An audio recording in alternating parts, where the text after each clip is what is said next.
I've started recording. So we're doing a Game of the Year tier list. It's not really a tier list. The format is a tier list just because it's convenient. I'm here live with everyone in the Roundabout cast for a Christmas special. Hey! To my left, I have Tyler. In front of me, I have Joe. And to my right, I have Bradley, who's wearing a very nice hat. You're goddamn right. We have been COVID safe. We did some nice quarantining before we all met up. I got tested this past week. Did you pass? I'll never tell. I think you're legally obligated to. I mean, it's all fun and games, but I will just briefly mention that if you're hearing this, I'm happy because we don't currently have a channel. Our channel was taken down by Shueisha overnight. We're trying to revert that decision. We will remove the videos, but currently we just straight up don't have a channel, so we're in contact with YouTube. I think the only it's pretty place rough we could upload right now and not get it taken down is like Vimeo. Because even Pornhub updated their stuff that you have to be official. There could be the Roundabout Cast channel that is the on second Pornhub? channel. Yeah. No, on YouTube. Oh, okay. I thought we were going to Pornhub. No, Pornhub is the stuff we did earlier this week. I guess we have to. I mean, I think we can get better AdSense from Pornhub now that I'm thinking about it. I mean, as long as we better than zero. So like, yeah, better You than gotta be zero. verified. You just gotta show our as long as we have our podcast audio, but as long as like we have one of our dicks on the screen for the visual, counts as we can go on porn. Pornhub, right? We can just rotate. Yeah. Yeah. I don't know if I want to keep this take. No, we're doing it. Anyways, we'll start from here. We have a list of, I think, exactly 50 games, but I mean, hold on. It was a sparse year for video games. Willer got the first I cut. think in- That's 12 times 4. That's 49, I think. No, that's 50. That's exactly 50. I'm thinking this game, or it's going to be this game. I It's will gonna be the get, first so game we're cut. doing it elimination style, where we each pick a game to remove from this list. So hold on. First of all, this isn't games that came out in 2020 necessarily. A lot of these games, if not most of them, did come out in the year 2020. Mm-hmm. However, we're not like an official game reviewing website. It's not our job to play video games. So it's like any game that we played in this year for the first time is eligible to be on this list. So you'll see some games from 2019, 2018, 2017. And some of these games are also etc. games that someone else played the previous year, but that person didn't play them that year. So we're revisiting them, or someone else has already played them before and has things to say. Yeah. And if you don't like it, you can please stay here and listen. If we are still alive. If you don't like it, I'm just glad you So, yeah, exist this and is- someone's listening. I guess just the most accurate title is like the games we played In 2020. in 2020. It's very much like a donkey list where he goes through his top games of 2020. Sure. Unfortunately, I don't have multiple screens to check if the recording's still going, so I need to, Let's cross our keep that in fingers. mind. Willer, I get to start this year because Bradley Yeah. started last year. All right, what we I got? remember. Because I am assuming. Because I know everything. Yeah. So we're going reverse order, which means it will be Willer, Tyler, Joe, and then Bradley. Which is clockwise. Which is clockwise. Let's go. Perfectly, actually. For my first cut, I would like to cut. Okay, well, hold on. Wait. I'm gonna cut a game I didn't play very much. I think Okay. that's fair. Games that I haven't had much time to play. All right. I'm going to do. God, there's worse games than this. To be frank, I'm gonna do Pokemon Cafe Mix. Yo! What did I say? Wow, you got it? Man, I didn't actually play too much of this, and I was not keen on the core gameplay loop when I did play it. Mm-hmm. It could be better now, because gacha games do get better over time, or sometimes they get worse, like Pokemon Masters, apparently. and it's like, man, this game, It's cute. cute art style, It's so cute. and there is a puzzle element. It's kind of It's weird. just not that hard. Yo, who the fuck played Troy? That's Try. me. Of course, that's Joe. What Total kind of War. question is that? He Tyler, slapped him with a chocolate. since no one seems to mind that I'm cutting that game, Tyler, what is your cut? Oh shit. There's some games on here that I know we could cut that would be okay. No. Like we talked about this one earlier. I didn't play it, but I think Willer's okay with cutting Paradise Killer. Oh, yeah, like, totally. Damn, really? Paradise Killer, so I've never talked to this game about y'all. Yeah. Paradise Killer is a investigation game in a really interesting setting. It's like, you're basically an investigator of the gods. Ooh. And we live in this island where every couple of years we sacrifice all the living people so the gods can move on to the next iteration of the island. and someone has killed Lady Love? No, someone has killed like one of the most important gods, and you're tasked to find out who. Now, the problem is there is no set answer from what I understand. You like formulate an answer based on evidence you find, and then I guess there's a true ending and then just multiple other endings. I hate all the character designs. Damn. Which is something like, I think when people would see this game, they'd be like, oh, these character designs are cool. No, they're like wannabe JoJo character designs. Get them out of here. I looked it up real quick, and like the screen caps have them all posing in JoJo pose. It's so aggressively like, we want to be stylish JoJos, and it does not land for me. There's a certain quaint element that Araki has with his character designs that this does not have. It's reviewed very well, it seems. I might turn around on this game when I go back to it, but right now, I try to give this game multiple chances. So I will let Tyler cut that one. Maybe it's not for, like, I know, and you like mystery I love games. mystery games. Yeah. Well, there's a big corny boy from mystery games. That's true. All right, Joe. Oh boy, boy, what oh we cooking boy, with? oh boy, oh boy. What's that? Is that Blaze Blue up there? That's that's this Persona. is Blaze Blue. That's Captain Tsubasa. Oh, okay. I'm going to take off. Summer Wars. What is that? Oh, Sakura Wars. I'm going to take off Sakura Wars actually. What? Right. What? Yeah. What even is that game?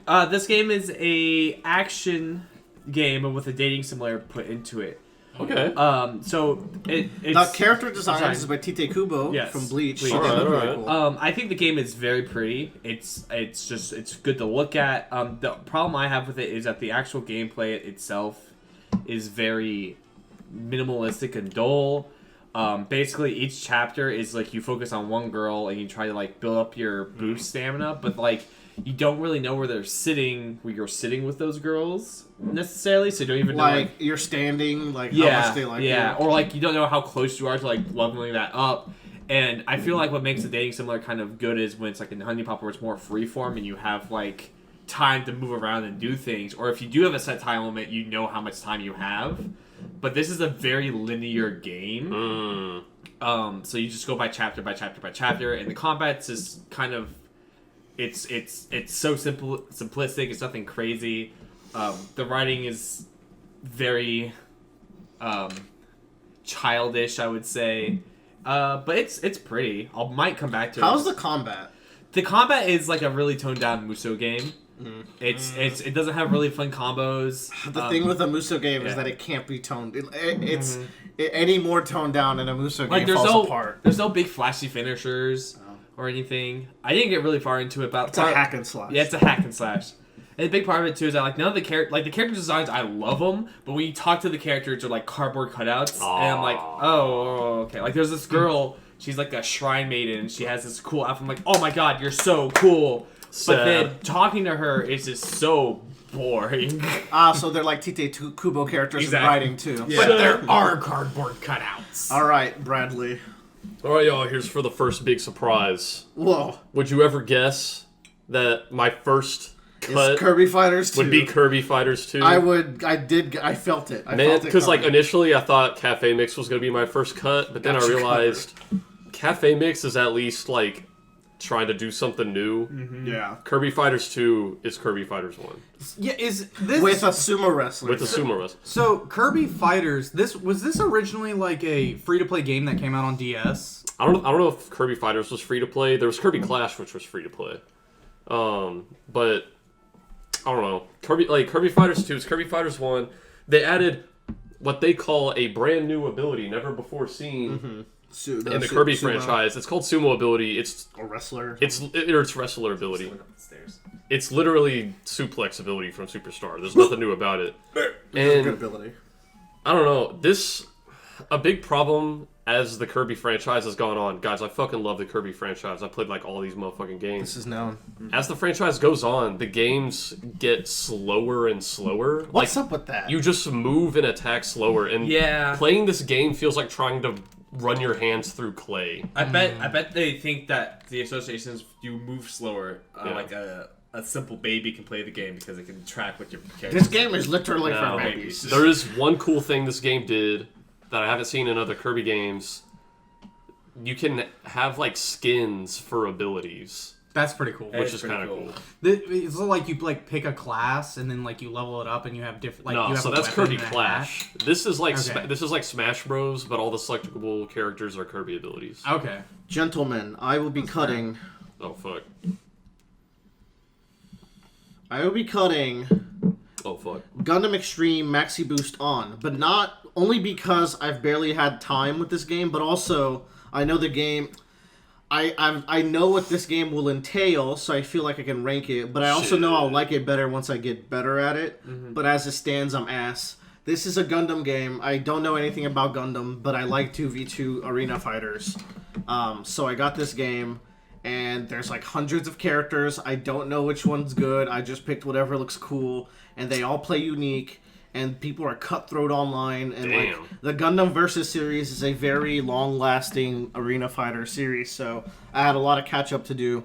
So because of that reason, I will be cutting it early, but it's a game that I might come to really enjoy if I put more time into it, but I haven't had time to I play think all the Gundam names I know from Gundam Battle Assault on PS1. I know Ball and I know Big Zam. That's all you need. That's what I was about to say. I know Big Zam. Me and my brother played that game all the fucking time.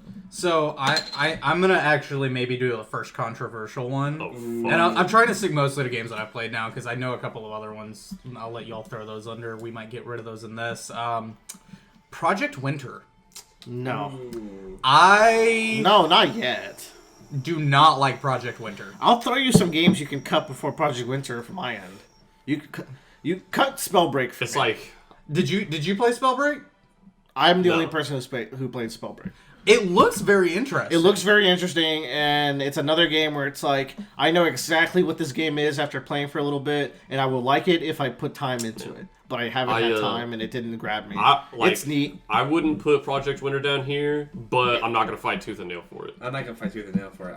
Okay, if you want, you can cut it next, but I urge that you cut Spellbreak first. Fine, I'll cut Spellbreak first. Okay, cool. And then Spellbreak is a power-based battle royale. You're like around with like 20 people. You're like magicians. You're magicians. You have elemental skills. Yeah, it's cool. It's cool. I think it's hard to make a wizard like magic game and not have it be like reskinned guns. It's No, still they did a really good job. At It's not still in having like it. early access, isn't it? No, it's out. You can buy it for real. I think. I just realized the game we could put on here, but we didn't. But it's okay. Too bad. Yep. Jogo. Shout out to Dauntless for being a worst Monster Hunter, and I played that earlier this year. I would be cutting it here, but it's not on here. oh shit. Dauntless is great if you don't have Monster If Hunter. you don't have Monster Hunter, If you don't have Monster Hunter and you and your friends want a free-to-play Monster Hunting game, Dauntless is fine. Speaking of Monster Hunter, while we played it a lot this year, we also adequately reviewed it last year. So much to Bradley's. Yeah, like I assumed it was gonna be surprise. on this one because Iceborne came out this year, right? no, it Iceborne came came out out last year. Oh, okay. But some like, great it kept shit. getting Some updated. great shit came. Alatreon and some other good shit Yeah. came out this year. One day we'll fight for talent. But I would be cutting it here, but it's not on here. That's my fault. So because what I are you cutting? completely forgot. So I am going to cut. Oh gosh. Are you Necromundi? Oh, I'm gonna cut Necromundi. Necromundi. Where's that? It's right next to Norda, just to the left of it. Bottom row. Bottom row. There you go. So Necromunda is based off of a Games Workshop tabletop game, also called Necromunda. In the game, you basically control a gang of of gangsters that live in this giant hive city in the 41st millennium. And so the game kind of takes that tabletop and puts it to video game aspect. The problem I have with this game is that it does this really weird thing that when I originally got the game, I thought it was going to be more XCOM style, where it's like a point and click and you move a dude. But really what it is you take control of the character and then you move him around like freestyle wise, and then you like have so many action points, and it just feels really clunky to control. The AI is really, really bad. Like, they will straight up like turn around and start shooting into a wall thinking they can hit you through it. It looks okay. It doesn't look the best. It has some really cool like things put into it, and it could like get better if they put more time into it. But I don't think they will. Like they have a campaign that's a story mode, but then they also have like a free gang, like a free mode where basically like you get to build up your gang from scratch, and you get to develop it over time. That's how Mafia works. Yeah, that's a cool little game with the extended life, but like it just didn't grab me. I was kind of upset. It made me want to actually play the tabletop game more because I like the mechanics of the actual what they were trying to go for, but it just the game itself isn't that great. Man, Bradley, why don't you cut that Harvest Moon game? you knew that's what I was looking at. I was 100% Get that shit out of here. Man, so this is the remake of Harvest Moon: Friends of Mineral Town, and when I say remake, I mean they almost demake. They remade the game and didn't do a damn thing more. Like it is. Well, this is a story of seasons, right? Yeah, but it's like they basically the people who made this, they like don't own the Harvest Moon license anymore, but they're the original team. And from what I understand, they literally just remade it, changed the character names, and made it 3D. Yeah, and so like every single gameplay element, and even I think pretty much all the dialogue is exactly the same as the original game. So Jesus. I mean, they stuck to the word. They remade it. They remade it, and I don't know. It's just like, why would you not just play the Game Boy Advance one? Because honestly, it's cool that you can play this on Switch and it's in 3D, but quite frankly, I don't think they did a very good job with the art direction in this game. I think it looks kind of ugly. I think the sprites look a lot better. Just play it on Game Boy Advance. Yeah. So that's all I know. Choice words. I bet Sakuna of Rice and Ruin is better. Yes. None of us played That it, game but it looks looks better. cool. But that game is, I think, more of a 2D fighter than you No, upgrade to it's go. mostly a rice farmer. So it's really Yeah. weird. It's a combination between that like 2D beat 'em up fighter and also Harvest Moon. Interesting. It's kind of like Rune Factory. Rune Factory's it gets me more Rune Factory vibes. Side note: everything we pull out of that fridge now smells like wings, and it's great. Yo, Nice. is that NOS energy drink? Yeah. Our sponsor? Miller.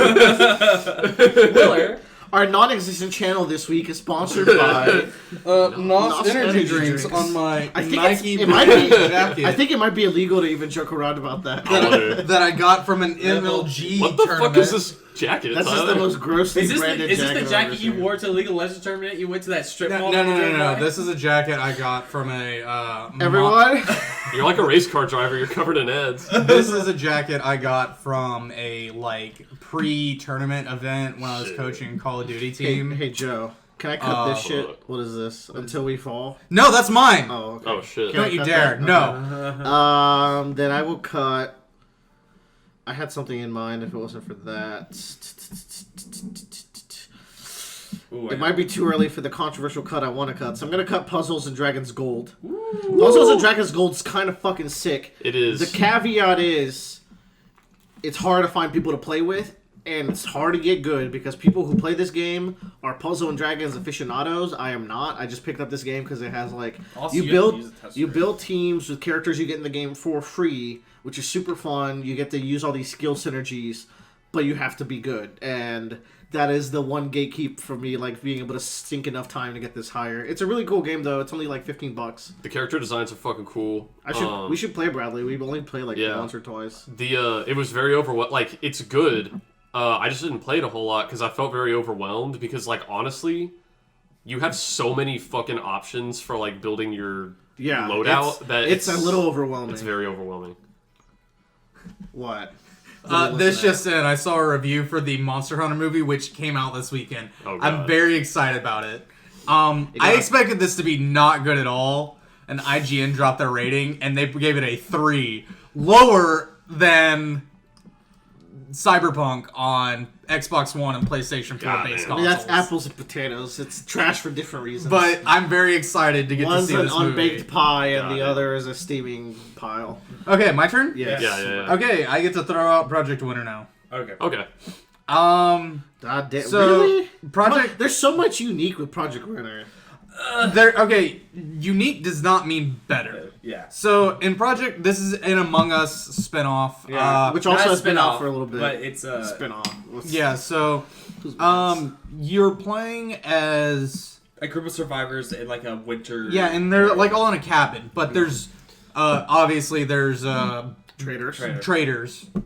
And you all have tasks that you have to do, just like in Among Us. And But these tasks are they actually they're not simple. They take coordination with the team, and there's proximity voice chat built into the game, so which you is have to great. communicate. Cool. Yeah. Proximity voice chat in any game, fantastic. Very cool. But the game is basically more of a survival game, like you would find Into the Forest or Ark, where you have to collect materials to build stuff up. The game is very difficult. Yeah. It is very difficult. Especially if you're playing And it's with 5 or 6 where it's completely imbalanced and you don't get to change any It's settings. very imbalanced, and they have no custom options. Like, that is the main thing that reason I rate this game so low. Yeah. Is if they come through and they let you tweak every single option, it would be just as good as Among Us. Among Us lets you do that. It lets you even tweak like the speed at which the trader everyone moves. So it's a sad cut because I think this has the potential of a top 10 game, but since they don't let you tweak the options to your choice, it really inhibits. For that reason, I'm out. For that reason, and that reason alone, Like, I'm out. their balance is just very off. Like, if you're playing with 6 friends, you have 2 traders. You have to have 2 traders. And like, just kind of beating the game with 4 people already is difficult in itself. Like, the traders feel weird. You have a third of your entire people there that are against you. That's too much of a ratio difference. That's crazy. It's crazy. got... And then when you die, you have to wait the entire round. It's harsh. Yeah. Which, it gives the people who are dead, like, little buffs that they can give to the people who are still alive. And it's cool, because the dead people can hear the alive people, but the alive people can't hear the dead people with the proximity chat. That's nice, because then, like, the people who are left still alive are, like, conjuring spirits. They're like, if you can hear us, grant us a campfire. Yeah, it's kind of neat. It has those great moments. Yeah. So, it's badass. So, it's just, like... It's really a testament to how... bad we think the balance is, that it has all these things we love so much and we still put it. It also has awesome little events that happen. Yeah, and also full disclosure, there's a lot of fucking good games this year, so it's not too hard. It's not too bad to get cut at 41. I do really like this game. Like, I think this game a lot like Monster Hunter, in which I think the 3 of us love it, is that it has the potential to create these moments, these storytelling moments that you develop yourself. Like, there was a moment where we were playing and we all got separated. And we were literally calling out into the ether. Yeah. And then Willard and I found each other because Joe! Willard! And he wasn't even a traitor, so it was actually wholesome. But yeah, the fact that there's no customization, which I think really makes Among Us great, because so it has outfit customization more so than Among Us, which is nice. It does have outfit customization, but game customization wise, it's what it needs. Like, really enough. Yeah. Joe, go. Okay. How many are we at the 41 to 50? Are we? We're now in the 31 to the 41. We're gonna fill out each row perfectly. That's what I want to make sure. Good job, Willie. Yeah. Thank you, sir. It won't be perfect. That eventually is going to be in 5s. Perfect. And then he'll be mad at me. All right, I'm going to cut Torchlight 3. Ooh. Cool. I played this a little bit with Tyler. I just don't think it has anything going for it that makes it great or special. It's right next to Star Wars Squadrons. Are y'all about a box? No, Torchlight 3 is great. Square. Everything about it is just fine, but It's released on it's solid. It released on early access, Debate it for 60 more seconds while I pee. which the classes felt really weird in this one. Yeah, the classes also feel lame.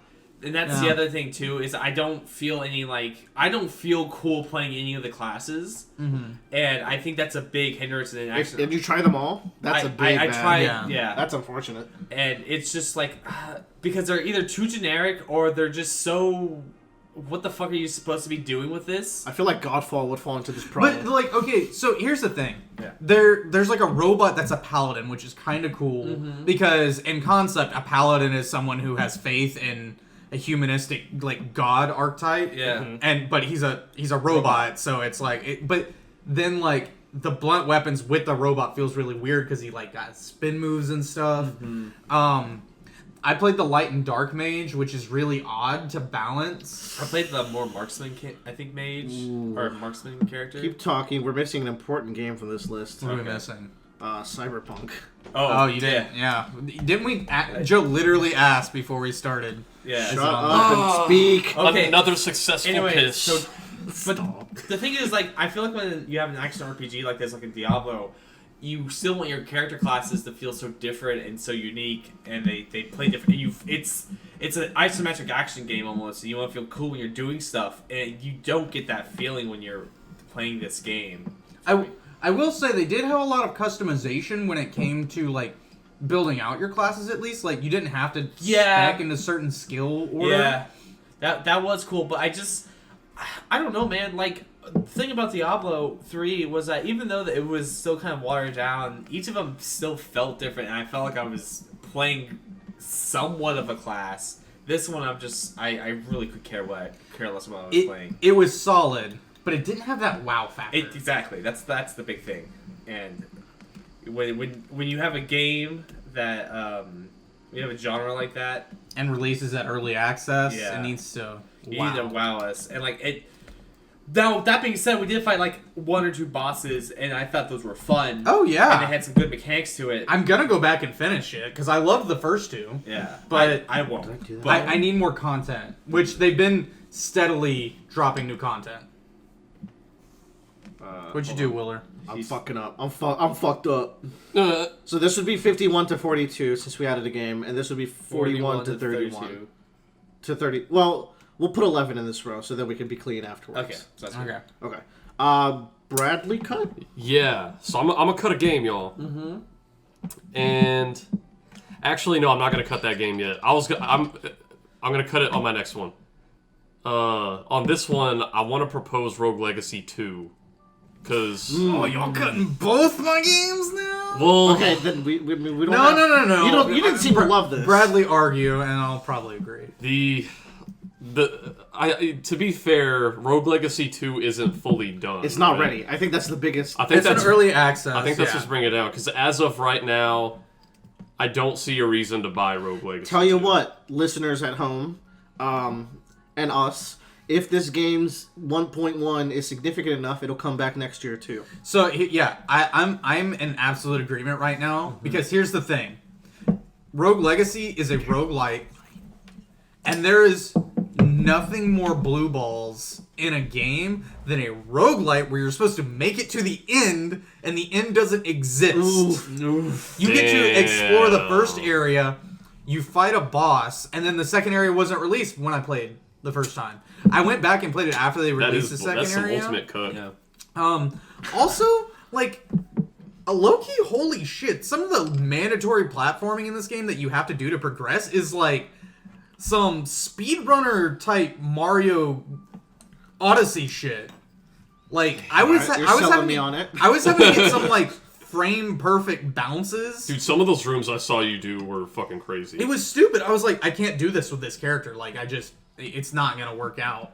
So, when the game's finished, if it's anything like, because for example, Rogue Legacy 1 great. would go above like at least half these games for me. Mm-hmm. So when Rogue Legacy 2 is done, maybe it'll be up there. When it's done, I think it'll be great. I think one of the most recent updates actually just like added a lot of life to the rooms. Yeah. Because the art direction, like they did it in like a weird 3D style this time. Yeah.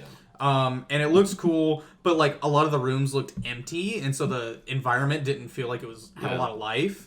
But they're updating that as they update the game. So I'm sorry for Rogue Legacy 2, but on my next round, I'm cutting one of the games that I played. So No, I that's hope fine. it's that game because I want to cut that game. I think it's the one you're thinking Well, I of. don't think Thank that God. game is still on. We need to there. cut some Joe games. The game you added. Cyberpunko. Yeah, Where's that? Cyberpunk. it's not on there. Right. 1. All right, we're back. Okay. Cyberpunk is now officially on here for us to eliminate it now. No, next is okay. I'm going to do Captain Tsubasa, but you got to do Damn. Warzone. All right, deal? Wait, after that? You do your Warzone for mine. I do Captain Tsubasa for mine. It just feels right to get them out around here. Why? Maybe he doesn't want to, will he? But Shooty Boys is pretty damn good. Yeah. Okay, I mean I'll do Yeah, Tsubasa. y'all played a shitload of Warzone, right? Yeah, we played a shit ton of Shooty Boys. We love Metal Gear, Tyler. So Captain Tsubasa, Rise of the New Heroes is actually pretty sick. I haven't spent as much time with it as I want. But I know, but a thing that's really cool about this game is the single player story. I have no affection to Captain Tsubasa. This actually got me to read a little bit of it. It's like the way they set up the story missions tell a story in a anime soccer game. And for an example, the one I ran into, and the reason why I do want to come back to this game, and I might like it more than when I'm placing it, which is the trend for all of these low cuts for me, honestly, is so in one of the matches, someone like your opponent is mastering a super shot. Mm-hmm. And the AI will explicitly really badly miss the first 1 to 2, but then 3 to 4 starts going towards the goalie and like slowly breaking his guard as the goalie has to like throw his body to stop these super shots. And then eventually, like if he gets downfield, he will always land that shot. So like throughout the That's in a cool. single match, and then in one story mission, you told this story about this one character in the opponent team, and I think that's really cool. They did something similar in the other missions I played, where like in the other missions it's like we're gonna cover Tsubasa. So in that mission, Tsubasa has these two really good defenders that are on his ass, so you can't use your star shooter to score shots. That's really good. So like, and there's a story in between that flows really well into those game decisions. Really cool game. The online's interesting. It's a fun arcade. Will and I played one game, and Will got real frustrated, but we were also really drunk when we were playing it. I can play better now. It was a. There's a lot of controls you got to keep in mind. I want to pick it up at one point, but it was just a money and time thing, so I might pick it up later this year. But from what I played, it was really fun. It reminded me a lot of Mario Strikers. Yes. Which was something I've been looking for. Maybe tonight. Maybe tonight. Maybe tonight. Better than FIFA. What is this game with the moon next to 13 Sentinels? Oh, girl, that is. Pause. Wait, What is that? that's a game that maybe shouldn't be reviewed. No, we can What do you think? do it. Have y'all not We'll do finished it? We have not We haven't finished finished it all the way. We're about halfway. So, yeah, what about Troy, Joe? What about it? Nah, it goes up higher. Okay. Oh, shit, I'm a little pickle. Maybe. That's why I was like, it is time for Warzone, I think. Dude, oh, you know what? You guys can make strategies that I can't see. Yeah, that's kinda I nice. think it could be that one. I think that one is I'd be pretty down. good. Which one? I think this game is great conceptually, but I think Hold on. May I suggest you get rid of Grand Blue if you're having trouble? Grand Blue Fantasy. Is it No. not that good? I haven't played no, I like Grand Blue. But there's a fighting game on this list that I will fight for more. Y'all than played Grand Blue I- a lot more than this other game we're thinking about. it. Yeah. Yeah. What is this other game? Fall Guys. Right. Okay. Cool. Good. I like Fall Guys. Great marketing, great concept. Great week. But Great Yeah. great week. But this is a really well marketed game jam game. This is. Yeah. I mean, it's really polished. It's very polished. It's a good game. I'm sure a And you lot know of people what? love it. Shout outs to the server people for being able to handle that influx of Yeah, people and right. not melting down. Oh yeah, like there's nothing wrong with this game, but I think There's nothing great with it. it's. I'm not gonna sit down and play this game for 9 hours. Like, say straight. your character controlled like Mario Odyssey Mario. yo, That's a video game. That's the thing, like... The jumps are too like hoppy, It, simple. it like, controls very frustratingly, which like might be the point It is. I think because it is, yeah. you're Fall Guys. I you're think supposed to fall, I think but- also the other problem is I had this game. There's a bunch of other team games that are in there, and there are some that I'm just like, there's some stinkers. yeah, like I don't like the tail chasing game because I feel like you're just like running around in circles. There's the ball game where like you have to like push it down to a Yeah. goal. That one's alright. The soccer game is maddeningly frustrating and can literally kill your vibe for the entire night. It's not the definitive party game of 2020. Exactly. It's not even. It might not even be top 3. I think there's still other party games. Oh, That, for that- sure. we know what the top 2020 party game is. Yeah. Yeah, we do. But like it's a cool Using idea. the Switch to its full potential. Yeah. It's a cool idea, but I just think it would if they just stuck to like just here's like 5 maps to go through and it's a race. I would have had a lot more better time. I would have been getting in and out instead. Like every time I would play this, I got to the team game. I'm like, okay, that's such more of a toss up Get it than out. me. Get it out. This game's free too. It's free. They update. It was- it was was free free. when we got it on PSN. They have so great yeah. marketing. Like Joe? absolutely nothing wrong. My turn. Yeah. Man, this is where I want to start making controversial cuts. We don't really have many choices in the matter. Yeah, let's do that. Let's do Vermintide 2. Because I played that for the first time this year. Yeah, I've played it a little bit. It's just Left 4 Dead, but With- melee in focus. Warhammer. And Warhammer. Yeah. It's got good melee combat. You're It has fighting good rats? archery combat. What's up? Are you fighting rats in this Yeah, one? you're fighting. Yeah. You're also fighting other chaos beings. I don't want to go into all that. people. But I mean, if you like don't. four player co-op and you want Warhammer stuff, this is a good game for you. But it Absolutely. it does have a lot of glitches in it. It does have some really frustrating progression as well in it. But it has It's getting great. cut at 37. That's pretty fair. Yeah. It's got classes in it, which I think is The really classes cool, are really because good. You unlock classes as you progress through the game, but the classes you unlock at the beginning are still viable, I think. So you have 4 main classes, and each of those classes have subclasses that you can unlock, and then you have different weapons you can do, and the weapons do different things.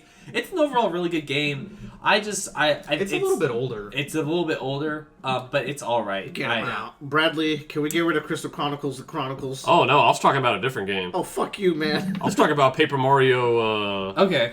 Origami King. Origami King. Sticker Store? Even I like that one more, and I haven't even played that because at least it has a You joke. shut your whore mouth. Jesus Christ. I could maybe hold off Origami King for Crystal Chronicles. No. I would.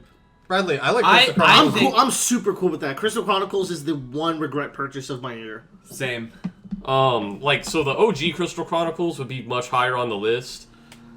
They fucked some stuff up. They did. They fucked some stuff up because, I think some major stuff. like, the progression in this Crystal Chronicles is really sad because it's like, you know, on the GameCube Crystal Chronicles, if you're playing multiplayer, you would always be on the same console, so everyone you're playing with like kind of has the same file and you progress the same. But in this one, I don't know, like you have your own file on your machine and you go to someone else's file as a guest. Yeah. And it only progresses the person hosting. So if you and your friends all want to progress together, you have to do the same level 4 fucking times. Yeah. So I think to me that's what kills this game. Yeah. Because we came over and we were gonna play it, and then we realized we have to play the same level 4 times in order for one person to catch up, and it was just like, let's play. Let's I not play think it the instead. combat is ass. Okay. I think you guys were fucking up the combat real bad. I agree. TBH. I think you Y'all were guys pretty We'll bad. agree to frankly disagree. were not playing. Quite Bradley frankly, and I were carrots. any game where you have 4 attacks is not cool. I mean, you play League of Legends. You play it a lot. Well, they're not intense. Like you play ranked League of Legends. Real so You don't play. You don't play Rel ranked. has Crystal Rel has Chronicles. 5 attacks. Nami's because- so fun. Rel has 5 attacks. That's different. Fuck off. I get to be a playmaker. That's different. Yeah. So if it's like the original intended Crystal Chronicles experience, it would be near the top of the list for me. But I could put the Switch. I one think here. Are we cutting it? Yeah, we just did the talk on it. You know what's funny Let's is do that I would, if the game was solely like, oh, it doesn't have anything online, but it has split screen multiplayer, or has multiplayer, I'd be like, oh, this is much better, and then it's higher. I would just be slightly frustrated it didn't have online, but because they made online and chose not to have progression like sync up, it's what kills the game. I do like that they added costumes. I to the think game. we played it wrong, kind of. You like- guys were playing it so wrong. No, not combat wise, but like but also progression combat-wise. wise. I think we could have honestly just played like Bradley is always the host, and we just always progress with Bradley. Yeah. But our characters couldn't progress until we progressed. Like, there's a Oh game, yeah, because like there are some levels it's like, oh, you can't go here yet because you haven't unlocked you have it to in have your an world. item. Game's booty. Yeah. Okay. But next time I'm cutting Man, Paper you know Mario. what's missing on this list What's- that isn't a new game? Terraria 1.4. I chose to not do it. We've talked so much about about Terraria. Terraria. And we should talk about it more. Yeah, we should. Terraria is. If you really want it, Since it's not on this Nah. list, we can't cut it, which means it's technically at the top. it can be one for you if you want. Terraria 1.4 was good. Can You we can't cut? die if you never lived. All right, it's my cut, and I feel like looking at every game here, Oh, fuck. I can cut some of mine. Okay. But are they really worse than Cyberpunk 2077? That's for Joe to I think decide. That's for Joe to decide. Yeah. And I'm asking him that question. And we're asking this not as a bug-filled game, but as a Okay. I'm asking generic as a game. both. I- I'm asking as a both. What number are we at right now? I want to say we're around 35, 36. I want to make this game number 30. That was the game number I wanted to give it to. Okay. That's kind of where I want to put it. Oh my! Look at how many good games. Look at what else is on Look there. at how many That good is the games are going to problem. suffer for your choice. But think- looking at this, I think we played a higher proportion of good games this year than last year. This game had this year had fantastic games. actually, you I know what? Yeah, go ahead and cut it. Damn. Okay. And it's not to force your hand. I'm just looking at like the fairness of The what's left. thing is like when I was originally, I didn't realize we had 50 games, so my original intent was my second go around I was going to cut it because I So thought it'd be like in the bottom 10. yes. Yeah, see, it's fair. This is our midpoint now. Yeah. Oh, Everything So- is uphill from here. This is probably not This is not the midpoint. Cyberpunk 2077 might be the most disappointing game of the decade, and we're already in. It's the shit 2020. show of the year, and Yeah. that is for sure. Oh, here's why I remember to add this game. The game is so broken that in real life it's glitching. It's got like broken files on the fucking cards for some reason. Like they're Damn. even fucking that up. So everyone knows what this game is. It's been marketed to death for the past 7 years, 6 years. Yeah. Everyone- Especially in the last 3. Yeah. well, especially the last 3. So here's the thing about the game. So let's put aside the technical stuff. Like, the games are, in my mind, are made of two halves. You have the gameplay artistic half, the design of it, and then you have the technical half of it, because that's how games work. We're not discounting that technical half. We're not discounting the technical setting that half. aside for But now. I'm saying it's like, for example, The Mortal intent. Kombat 10 or 11, It's technically incredible. incredible. Willard doesn't like the gameplay of that game, and that's fair, but for him to argue that it's technically bad would be a be falsehood. Yeah. So for Cyberpunk 2077, a lot of people went to this game expecting that it was going to essentially pierce the first-person RPG way of doing things. Kind of like The Witcher 3 did after its patches. Yes. And that was what my expectation too was, because Witcher 3 had a very good side quest system. It had a great storytelling. The writing was so tight. Like, you had quests that would go into each other, and you could enter quests at different instances of when they could start and end. So it was a really cool way to do it, and that's what I thought Cyberpunk 2077 was going to be like.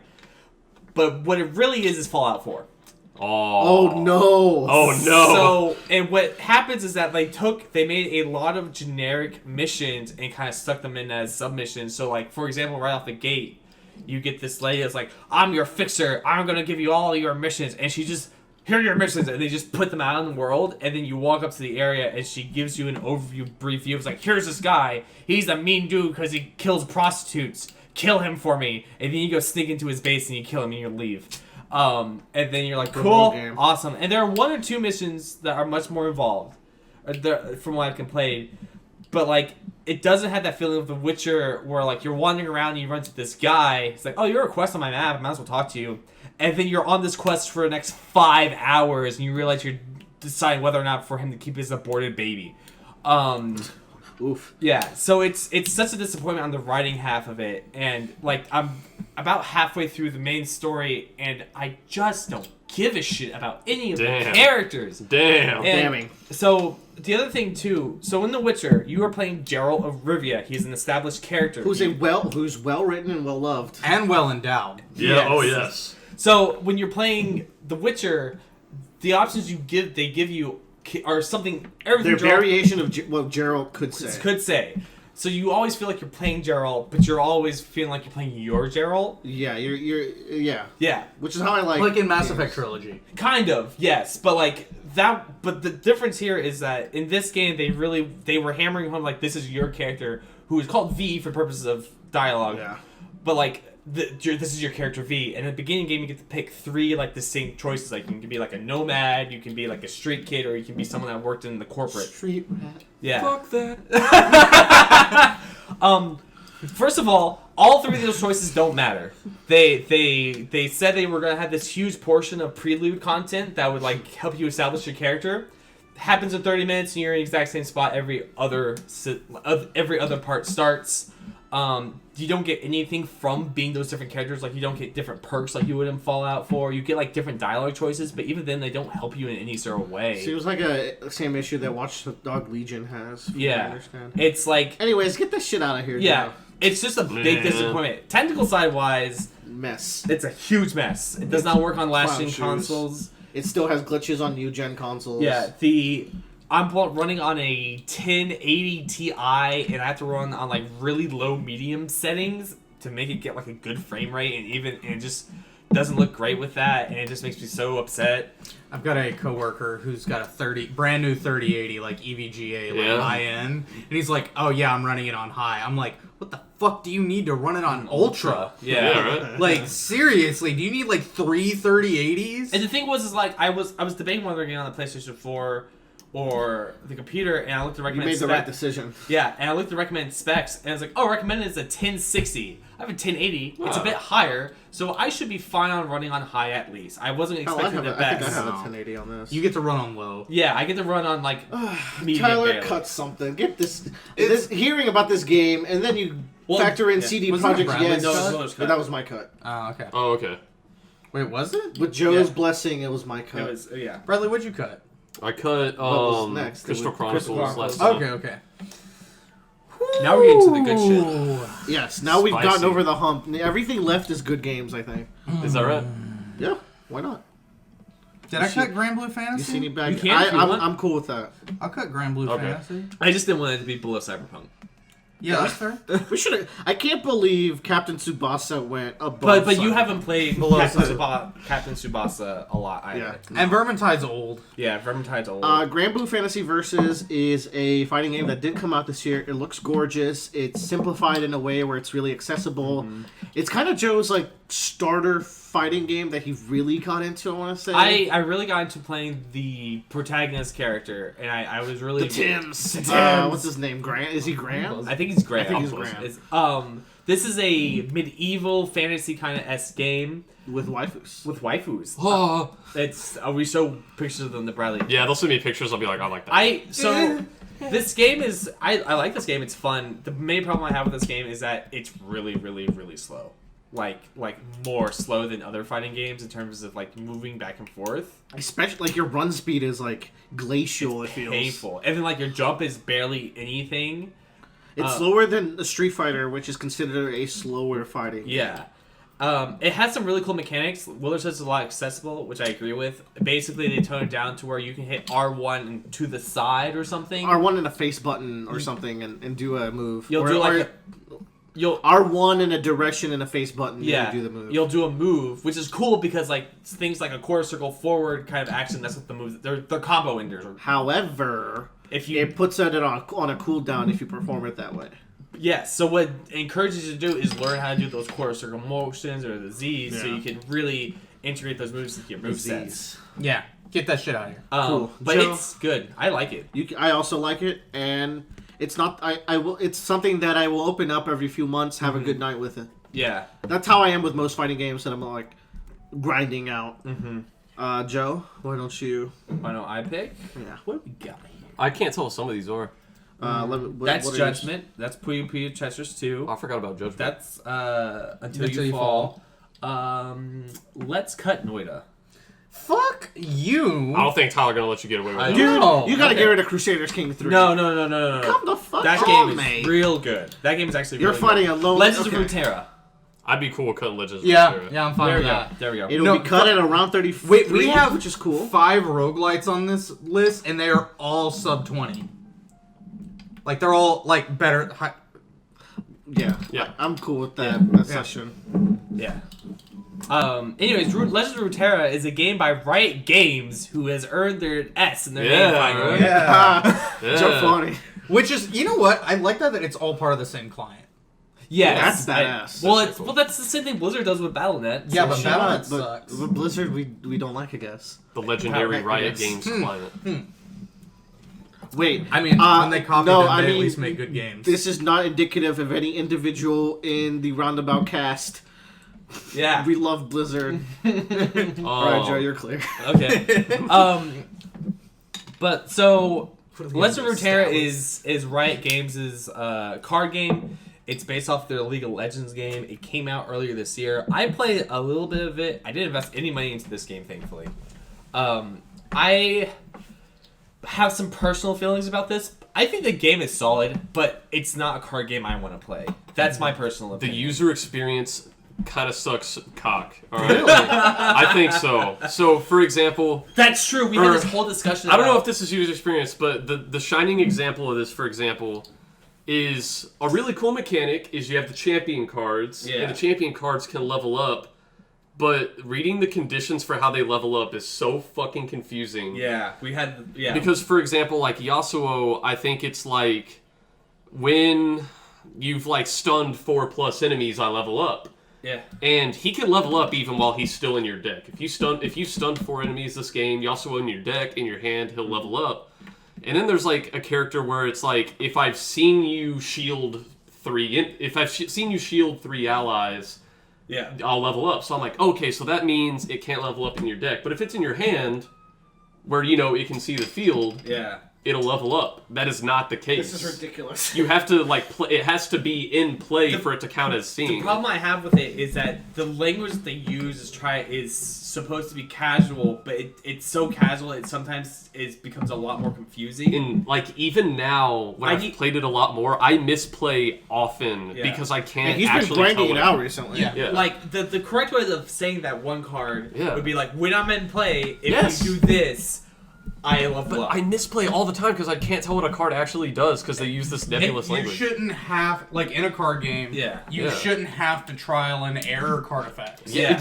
That's what. Yeah, exactly. In some of these games, like I'll see a card, and so there are some cards that'll say, for example, play this card, draw a dragon from your deck. And I'm like, okay, that means if there's a dragon in my deck, I can draw it. Now there's another card that says if you play it, draw a landmark. It doesn't say draw a landmark from your deck, so I'm like, oh, I guess it just gives me a landmark card. It doesn't. You have to have one in your deck, which is inconsistent with the card that says draw a dragon from your deck. Yeah, and Hearthstone has that too, but at least Hearthstone has keywords like battle cry that say when it enters. So like, okay, when it enters the battlefield, this happens. Yeah. And the thing that frustrates me is, like you said, like things can happen when they're in your deck or your opponent's deck. That's incredibly frustrating because that means your opponent could be achieving an objective and you don't even know it because like the Yasuo comes out like, oh, he's already leveled up. Oh, he already fucking won. Yeah. He got his win condition, and I didn't know I was supposed to be countering it. I do like this game because I do think some of the unique mechanics, like I think the mechanic with the champion cards and leveling them up is really cool. It's stuff like that, like the dragon and the landmark. I really like deck balancing. So like each deck, you have to have two. You don't have to have two regions. Yeah. But each card has a certain point value assigned to it, and it's similar to like Gwent, where they do it balancing by just adjusting card point values. So it's like if they want you to have less of a certain card, they'll just like increase. It is like that, right? Yeah, I'm not crazy. No, you're not crazy. Okay. But yeah, I like the card balancing aspect of it and Get it out, creation Bradley. process. I think it's your cut. So now I'm gonna cut Paper Mario Origami King, and I've gone on record saying I think people are Where's too... the record? I do think when we talked about it on the Roundabout. Oh shit. Prove it. I do think people are too harsh on this game. I think it's I'm sad. I think it's pretty cool. So the big problem with the modern Paper Mario series so the people who make the Paper Mario games have gone on record saying that like the reason they don't get as creative with the settings and characters in the Paper Mario games anymore is because Nintendo won't let them, because like they have to protect their brand, like because you used to have a village full of Goombas and all of them have different character designs and names, and now if there's Goombas, they're all just like, hi, my name is Goomba. I think of like the most basic place, Petal Meadows in Thousand Year Door, where there's a bunch of different Koopas. So yeah, like that's one of the textbook examples I would think of. So that's what brings some of the modern Paper Mario games down. This game, though, within that limitation, they did the best they could possibly do. I think the dialogue is the best in this game that it has ever been in the Paper Mario series. It's fucking fantastic. I actually like walking around these environments, even though it's all vanilla, as vanilla Mario as you can get. I think it's fucking fantastic. I think one thing that is kind of weird about this game is you might be really put off if you've played past Paper Mario games, because it doesn't play like past Paper Mario games. It has it is a, I think, just different combat system, and it's kind of cool once you get past that you're not playing a normal Paper Mario battle. But I don't know. This is where it goes. That's fair. This is where it goes. Good. This game is for babies. This game is for Compared babies. to other Mario games, who would be comparatively lower in lists, like Yeah. this is an improvement from what they've been doing. Yeah. I want to do. That game's fucking pretty though. It looks aesthetically pleasing to me. I want to cut. This is now it's tough. See, now we out here. Is it time for Crusaders King yet? No. Crusaders Troy? King. How about Troy? Which one do you? Well, Oh, let's cut Troy. cool. I know what game I'm cutting next time. So Total War Troy, A Total War Saga is a game by Creative Assembly. It's the next game in their Saga series, which are much smaller games in scope compared to their other ones. They usually take place in one area, and this one takes place in Greece in the Trojan War. I think this game is actually really good. This game has a lot of shit in it that makes me really happy and excited for the next Total War series. It has the best maps they have ever made in a Total War game. They're so good, y'all. Like, they added a bunch of terrain effects, like high grass, that make infantry a lot more interesting to play with. But the thing is that there's just some weird mechanical stuff that I don't really want to go into because it would just be me spouting everything about Total War in their franchise. Don't. So it takes like 2 steps forward and 1 step back, but the steps I see take going forward get me excited for what's going to come in Warhammer 3 or their next like big title. I got it for free when it came out, so that was a huge plus. If my math is right, I think this is game 30. Okay, I'm happy with that. Did we count using our fingers on the screen? I did count you. Troy Bolton.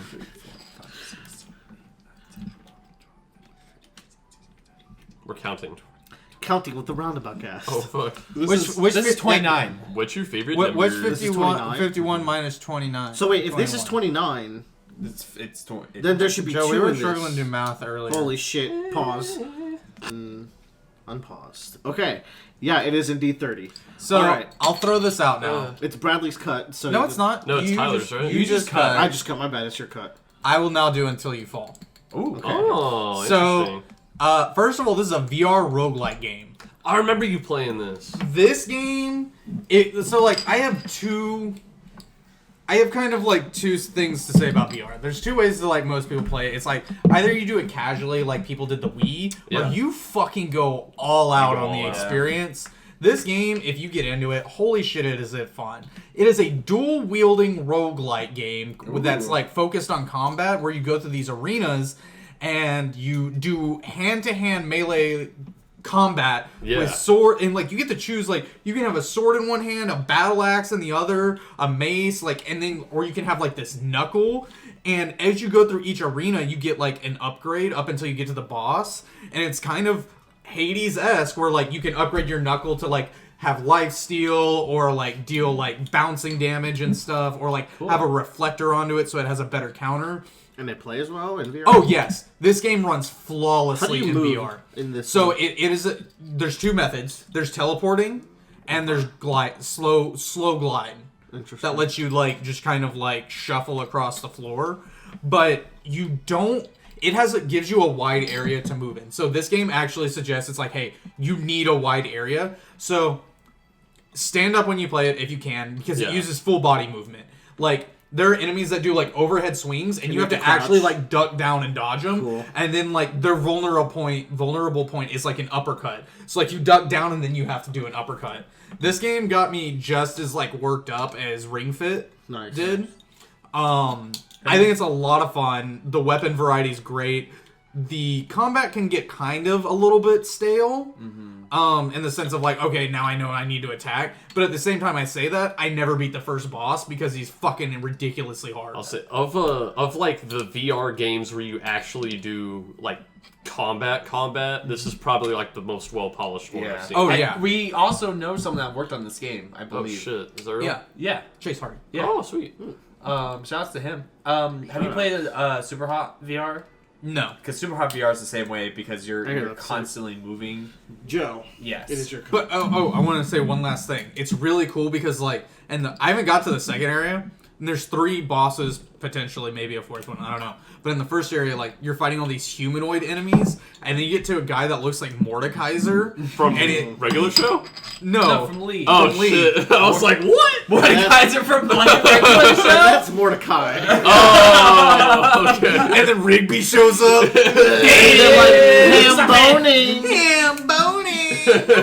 But anyway, and then like, so you're fighting all these humanoid enemies, and then you get to the boss, and it's like this giant alien creature that goes around on all 4s. Oh, so shit. combat completely changes up. So you're like dodging these crystal spikes and everything. Fucking fun. I Seems hope you cool, all man. get to come to my house one day and play Nice. it in VR setup. Joe. What's the word? It's getting tough. I'm not gonna lie. Civilization 6. Ooh, didn't come out this year, but it was up there. I've played this well more than you. I'm allowed to. and No, you know, no. Yeah. Dude, I have played a lot of Civilization. It can go here. Yeah. Okay, so personally saying, like when this game came out, this is probably my favorite Civilization. It's the most board game like Civilization. I feel like this game you have a lot more. This is the best one since Civ Rev. Yeah. I say that's that. pretty controversial, but I love Civ Rev. I love Civ Rev too. It's a great Civilization game. But I feel like in Civilization 6, your placement of your cities and everything else matters so much more, and it makes the game so much more interesting to think about compared to other things. So it makes the tiles on the board actually something you want to consider rather than just places to put stuff or just where you happen to have. Oh man, districts is so great. Oh yeah. Is that new? That's new. That's to new this to game. this game. That is an amazing feature because your city doesn't just become all built on one tile. Yeah. It expands over your entire cultural boundary. And then what also makes it makes your kind of like city a little bit more vulnerable now because when you do go to war, people start raiding you. They can go in and just break up your science stuff. If you go for a science victory, you can halt your stuff. It just adds so much more dynamics to the game. The animations for your leaders are great. I have really little bad things to say about other than some performance issues, but even then, it's not Cyberpunk 2077. Yeah. So nothing could be. I was extremely pleased with the way they went with the art style in this game. Oh, people yeah. hated it when it was. Yeah, when it came out, I saw. F them. Yeah, they were long. When it came out, I know so many people IRL who were like, "What the fuck? They made it all cartoony," and I was like, "I kind of liked it." Fucking Civ 5 was just sepia. Yeah. Like But the that's also only because color was Civ sepia. somehow also attracts like dude bros a little bit because it's like historians. Yeah, I don't know. No, Historian dude bros. I was so happy that they added more color to this game. Yeah, I know Changed that the art classic direction. archetype. I agree. The additional color really helps distinguish what is what and who's on what team. Mm-hmm. It just makes the map so much more pleasing to look at. Oh, yeah. Also, they added so much more mechanics. They have natural wonders that show Yes, up that are awesome. The disasters too.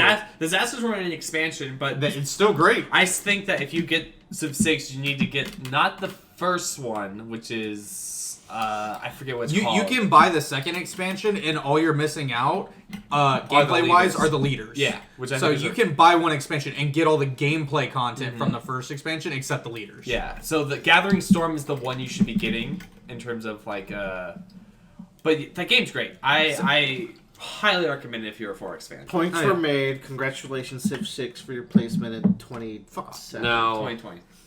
am I allowed to cut Doom Eternal right here? Yeah. I can't find it. I played Doom Eternal. Doom 2016. So good. I've said before is probably maybe my favorite first-person shooter. And I was really, whenever they announced Doom Eternal, I've been so excited for a really long time. And then as they started showing the trailers, and look, this is a purely subjective deal. Because a lot of people really, really like Doom Eternal, but they deviated from what made me specifically like Doom 2016. Which is why I wasn't super hyped for Doom Eternal once they Joe, started. as the one person who played it, Joe, why don't you... So, to go on to Bradley's point, what they did in Doom Eternal is they made it a lot less first-person running gun and much more first-person action running gun. This is the one I want to get into. Yeah. Why would you do that? Because that's a better genre, idiot. It's actually really, really fun. I kind of stopped playing it for whatever reason. I was just not like, a masterpiece. yeah, basically. But like I stopped playing. I got through a hefty portion of the way through it. I think it was just really hard. But like there were definitely times like, oh man, I have to think about like if I'm gonna like my path is gonna be this and this. I gotta take out this, and then I'm gonna use this weapon to do this. I'm gonna rotate to this later, and like you're figuring out this path, and you figure out how to like use your shotgun to propel yourself and move on with something else to use it. Like you're really comboing off your guns and trying to keep yourself moving and going. I think that's awesome. Yeah. I'm terrible at the game. It's fun. It didn't grab me as much as 2016 did. I don't think they did anything wrong with Doom No, Eternal. I don't think so It's either. just not what I was And this expecting. It's hard to say. This is not really an objective list in any sense. Yeah. It's our cumulative. That's my It's a cumulative list. It's my opinion. It's our thoughts of like what we enjoyed this year the most, kind of, pretty much, or what we appreciated and enjoyed the most. Doom Eternal was great. It deviates a lot from Doom 2016, but not in a bad way, but just in a different way. It's difficult to follow up perfection. Exactly. Doom 2016. They made first person Devil May Cry, and I want to play it. Yeah. That's where my head has. So I'm gonna cut Mega Man ZX Collection. Fuck, dude. I'm just playing. You can do it.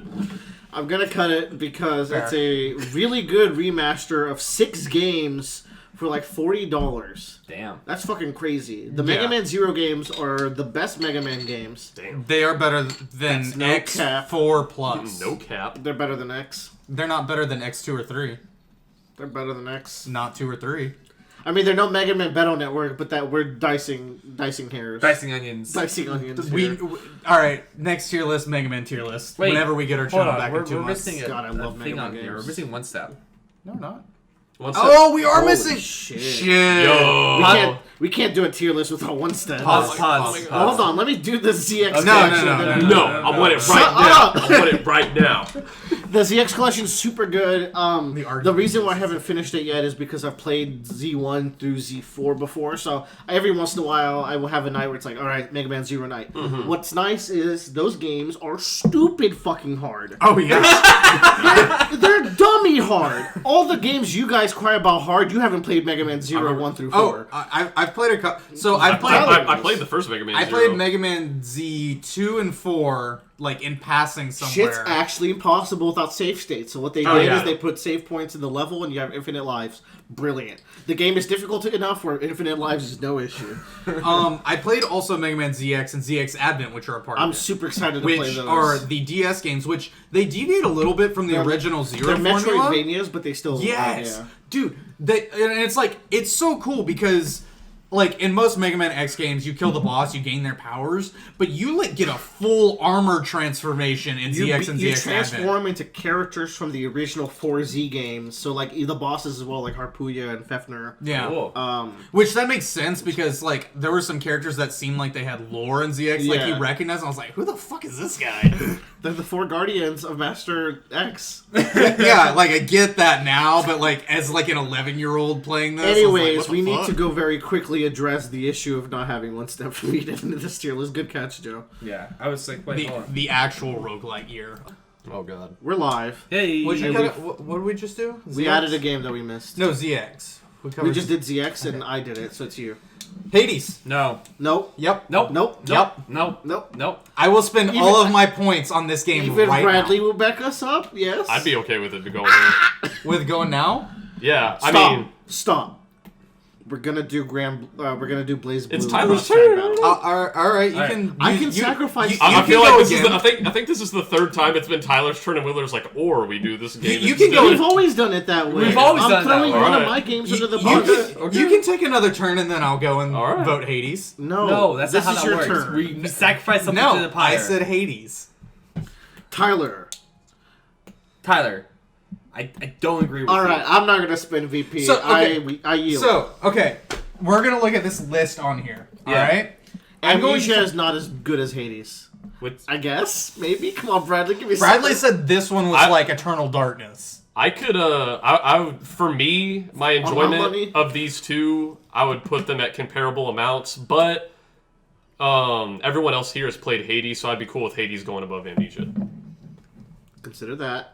Also, I'm willing to give up the fighting game on the list. Mm-hmm. I'm willing to. All right, here's my thing.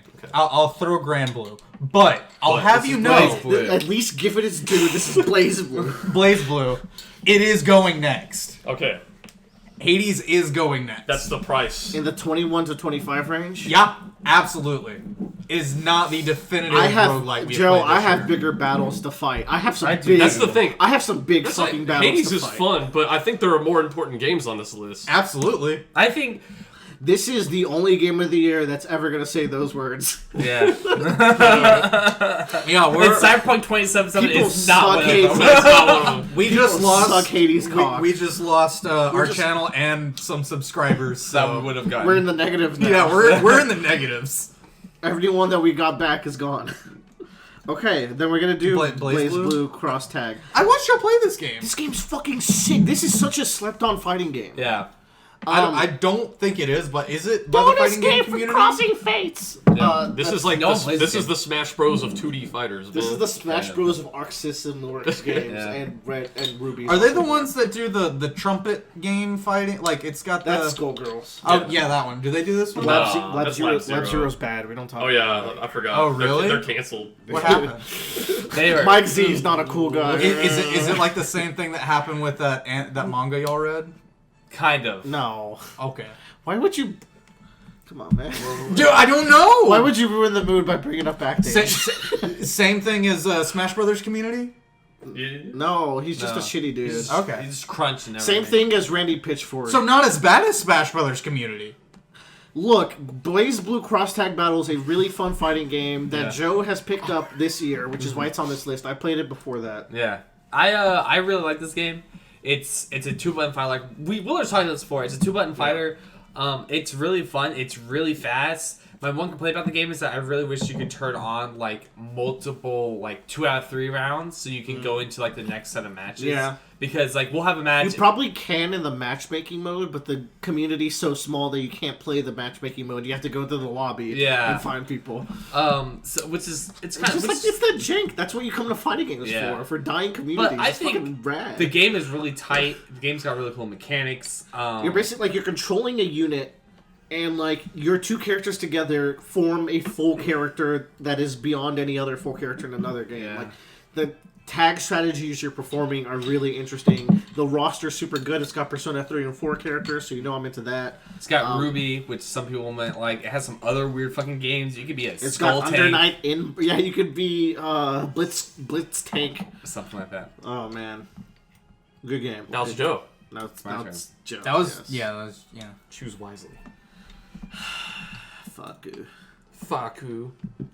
Puyo Puyo Tetris 2? Yes. Dawn on the third day. I was actually about to choose Puyo Puyo. Yeah, Tetris we'll do 2. PP2 too. I love this game, but it's PPT1 with extra. Please understand. Don't get it twisted. Don't get it twisted. It's a great game. Puyo Puyo Tetris 1 is among my most played games on the Switch, and I love it dearly. But this is $40 for almost the exact same game, except they added a new mode, which is, to be fair, a fucking cool mode. But and a bunch of cool lessons, which is good. For they do let you. They do give you better tools to teach in the game itself, so you don't have to go to Japanese websites. But man, they're shorts. If you already own Puyo Puyo Tetris 1 and you're on the fence, you don't have to buy this game. I gave them more money because I want them to make more Puyo games. I bought in the it future. because I don't have a PS5 and my game budget's super low, so I can only buy a couple of games these last few months. And I wanted to practice the skill mode in this game, and I'm very much enjoying it. But it deserves to be here at number 25. The roster's exactly the same. It's the exact halfway point of our tier list. 90% of the art assets are the same. A lot of the voice lines are the same. So the story is interesting. I was about to say the story is the same, but it's actually different. So basically, someone reset the memories of all the characters except for 3 or 4, and so those 3 or 4 characters are reliving the first game's plot, but trying to prevent catastrophe or something. It's interesting. So it's interesting, but it's the same shit. All right, it is Bradley's cut. It's getting really tough. See, that's interesting, right? Because I was about to cut Puyo Puyo Tetris 2, so you caught me off guard. I think it's Warzone time. I think Okay. that one or that one. Okay. You want to throw Warzone? Wait, no. Yeah. 24 is great for Warzone. Okay, well, I was about to cut Amnesia, but if y'all want to cut Warzone, I'll cut Warzone. You do Amnesia. No, let's cut Warzone. I'm cool with Warzone. I'm calling Warzone here. Okay. Man, Shooting Boys We'll is save fun. Amnesia for a little longer. This game has a lot of great content, very heavily monetized, and it's free. You always bitch about this in hindsight. No, I say I This can't... is what frustrates me about Tyler. He will have an enjoyable time, and then we'll talk about it later and be like, yeah, it was alright. And then when it's Game of the Year time, it's like, this was great. No. Who I are say you? I don't want to play a first-person shooter right now. That is my shtick. Yeah. That's what you said after a while. I don't want to play we played... Warzone is the last first-person shooter I played this year. I stopped playing Destiny 2 this year. I played a little bit of Apex. I played Destiny 2 had their major expansion drop where they added new subclasses, which is huge. Hasn't been done since 2015 or 16. I've played Destiny since 2014. First year I haven't bought an expansion for it. Yo. I can't do first-person shooters anymore this year. You're down to 24 games. I think I really enjoyed it, but I think the reason why I think Warzone's fight here because I only enjoyed playing with y'all. I don't like playing with myself. No, Okay. absolutely. Also, And- I'm gonna say the definitive battle royale experience is 3 squads of 3. I think that's do I like did that. do top Force tier. Squad 1, but it didn't have that je ne sais quoi of me dropping and getting the helicopter and bullshitting my way through. God, many we guys. once The game's again, fun. The game's great. It's fun. 24 is good and it's stacked year. Yeah, it does this thing that we love, which is by us playing the game, we create our own story because of the And boy, do we. shenanigans. Yeah, And I mean, that's the Battle Royale, selling point. yeah. Man, The first time we ever won. Shit. So it was great. It's me, Was that Willard, the house Joe. one? Like, Yeah. we're in between that, like the building and like you're in the roof, and the opponent's on the roof. It was truly an anime moment where we all like. Okay, so at the very end it says like I have 18 kills, and then like Joe's got 2 and Willard's got 1. But don't have to bring that up. everybody did good damage because like right at the very end, like I definitely did not fucking carry. Like it was a synchronized attack. Like that we were versus like 2 other squads. I think I ran out to lure them out. Yes, and then, like Joe Wheeler's gave fighting on one support. side, Joe's hiding on the other, and like the car came at us. Yeah. And then One time I won. we killed them all, and then we got the helicopter, and we were like, we're not good at the game. Like, this is the only one we I'm won. awful at first. Like, person it was shooters. No, weird. we won, there's one where I got the last kill. I was like, yeah. But yeah, but then like every time we get in the helicopter that we did with, it's like 1 in 50. yeah, the first time we do it, I started playing Fortunate Son on our way out. Wow. Oh, Wait, that our is channel great. will get taken down again. Isn't Yeah. it? Oh yeah, we can't hum the tune to Fortunate It's Son. my cut. How we feeling about Star Wars Squad? No. How are we No. feeling I about feel like they played that too much. Risk of Rain 2? No. I would cut Risk of Rain. No. In But that that's Tyler, case- I'll hold in there with you for Risk of Rain because Riley doesn't even like shooting games. I don't particularly like the gameplay that much, and I'm not big on sci-fi, though I do think the game looks really pretty. But just for the final boss fight alone, I want to hold it in there. 1.0 Risk of Rain drastically changed the game. That final boss fight left a very lasting impression on me. I'm not. So here. I have changed my mind. I'm not going to do Hades this round. Really? I have something else. Another roguelite. I will vote off. The fuck is that? Bradley, we're all drunk at this point. Everybody. Whose turn is it? It's my turn. It's 420. You said you were done with Amnesia. I can cut Amnesia right Yeah, now. let's okay. because it's. I don't want to do it to you, but I'm going to because it's the easier choice than because like there's a lot of. I guess I'll give it its eulogy and we can just move on. Yeah. This is an extremely polarizing Amnesia game. So like the other two are obviously, I guess they got their popularity from YouTube people reacting to them or whatever, and they're these horror games. I think they do I think the that horror. game's way too good. I think they do the horror a lot better than the games that draw inspiration from Amnesia. Because I think in all the Amnesia games, there's very few moments where the monsters can actually kill you, but they do a very good job of making you think you're actually They in fake danger. it well. So I think a big reason this one is different and might be polarizing is for 2 reasons. Number one, the other Amnesia games, you don't have to play another game in the series to understand it. But this is like the ultimate one that draws all of them together, and I think everybody might not have really wanted that. Though before this game came out, they released a collection that had all the games, so I think they were like encouraging people like, hey, play the games. Also, the Amnesia games are scary, and part of why they're scary is a lot of people who do Lovecraftian horror, I think, don't do it right.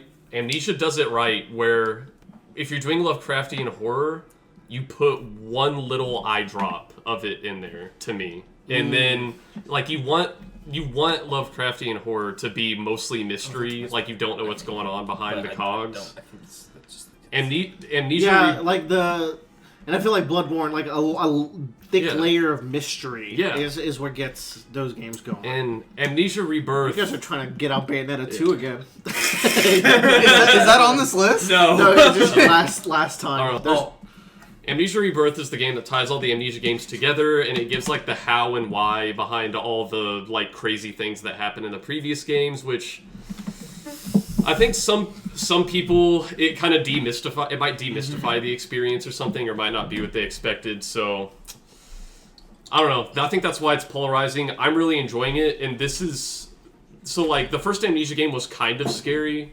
And then I played Machine for Pigs, and it was the scariest game I ever played. And then I played this, and I was like, wow, Machine for Pigs is for babies.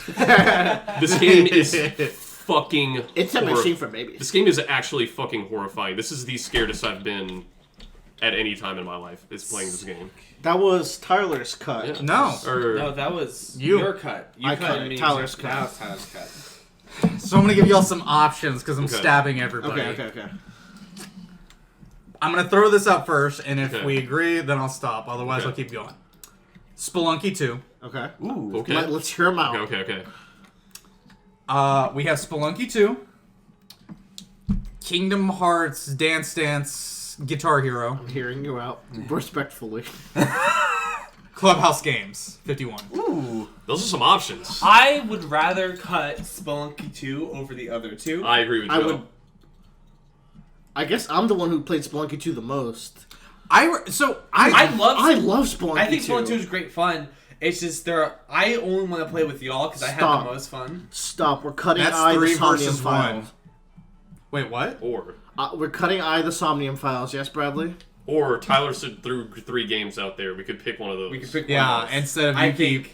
Willard, I've given you a lot of points, I think- just so you know. Yeah. No, you haven't. I'm sacrificing my games. What do you mean you're giving me points? I'm Because sacrificing you my keep games. taking my picks. I'm not taking. I'm suggesting. Okay, Yeah, you Clubhouse keep Games is suggesting. my vote among those. I think for me it's Spelunky 2 Spelunky 2. because Spelunky 2 I have the most fun when I'm playing with y'all. I don't have fun playing it by myself. That game is brilliant. But the You game guys is great. haven't seen the secret areas and, No, I and have. secret bosses. I've seen all the secret areas. I think I haven't seen all the secret areas and stuff. I think my main gripe is I like the pacing of Spelunky 1 a little bit better. Because Spelunky 1, even if I'm completing a hell run, the run might be 30 minutes tops, and usually it's shorter than that. Mm-hmm.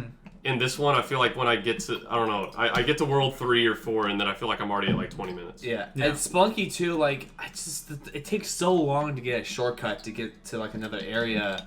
And I feel like when you have a game that's this long, having those shortcuts help out a lot. Willer's so I disappointed. really in feel this. like some of the secrets, too, are kind I don't of... play with shortcuts. I don't do that. So, shit. like, I'm lazy. Yeah, I feel you. I feel like some of the secrets are also kind of mandatory to get every time you go through, personally. That's And I similar didn't to play Spelunky 1, and I it's love- similar to Spelunky 1.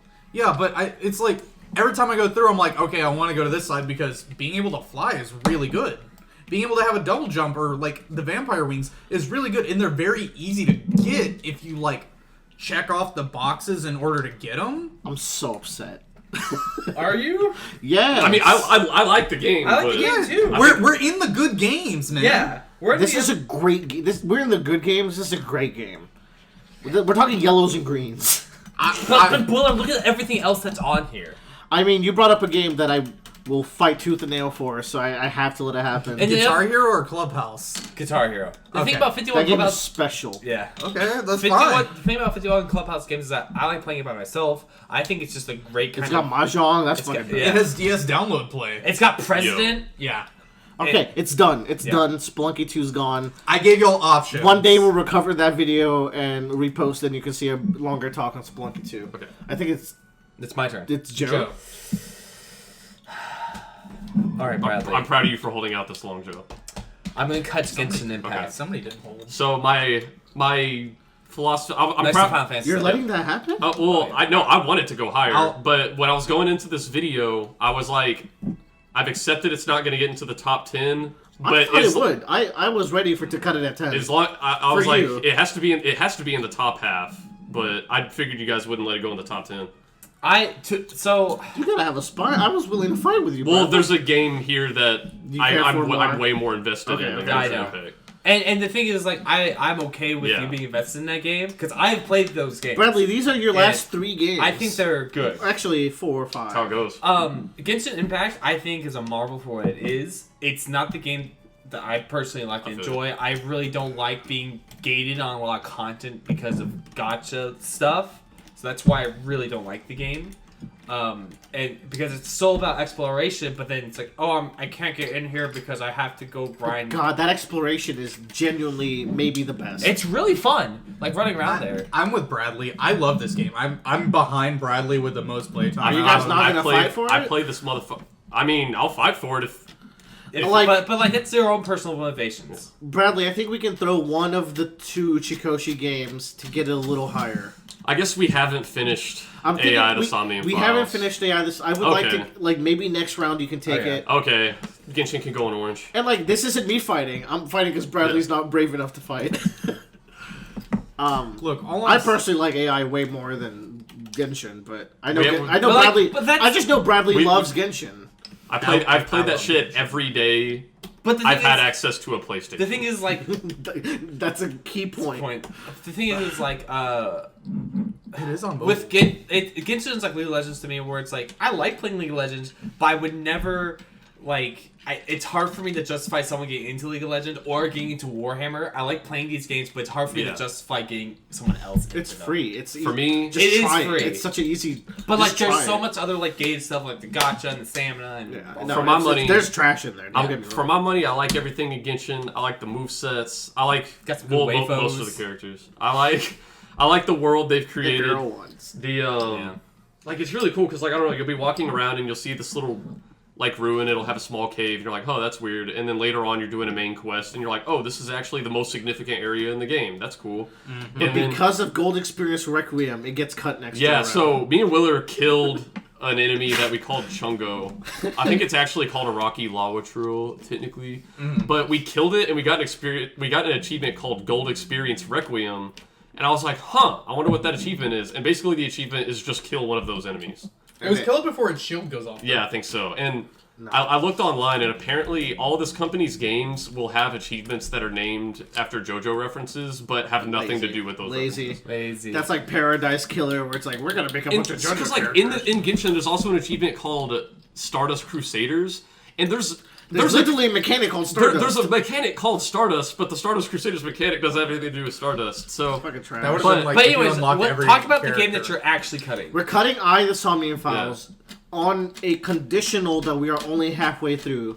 it could be This better. game it could could be be worse. better than VLR. Yeah.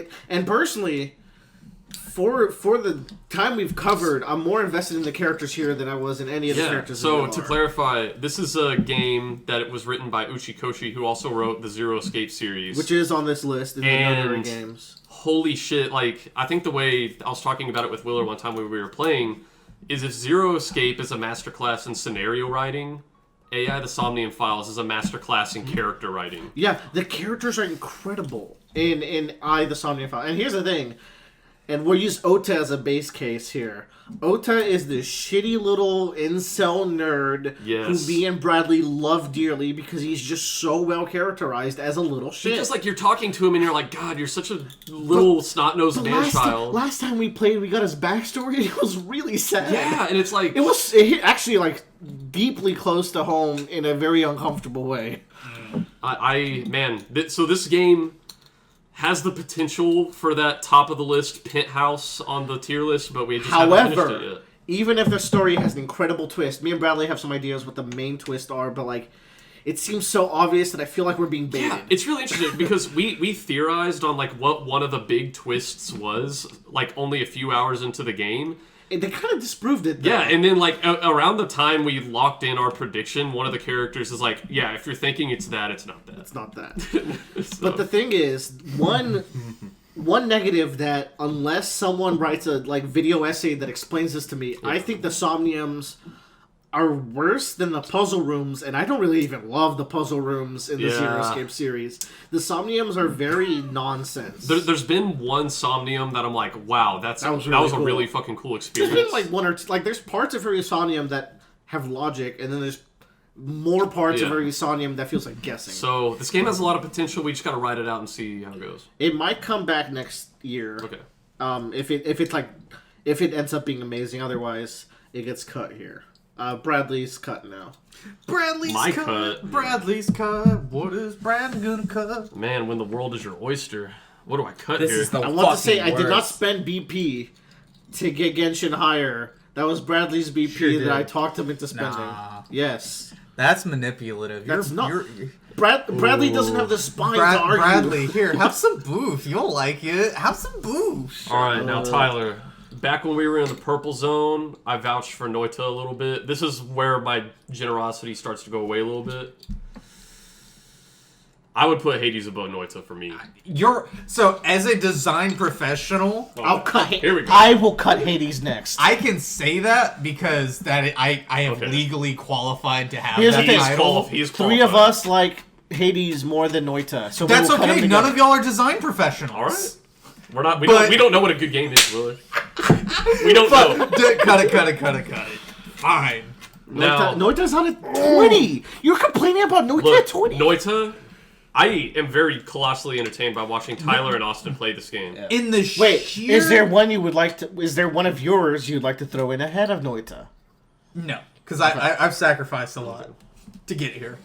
No, you know what? You know what? No, it's no, fine. no. It's fine. It's fine. It's fine? Because we made a deal. You made a deal. You just said it. Okay. You just said it. I did say it. I heard. They're I true. listened.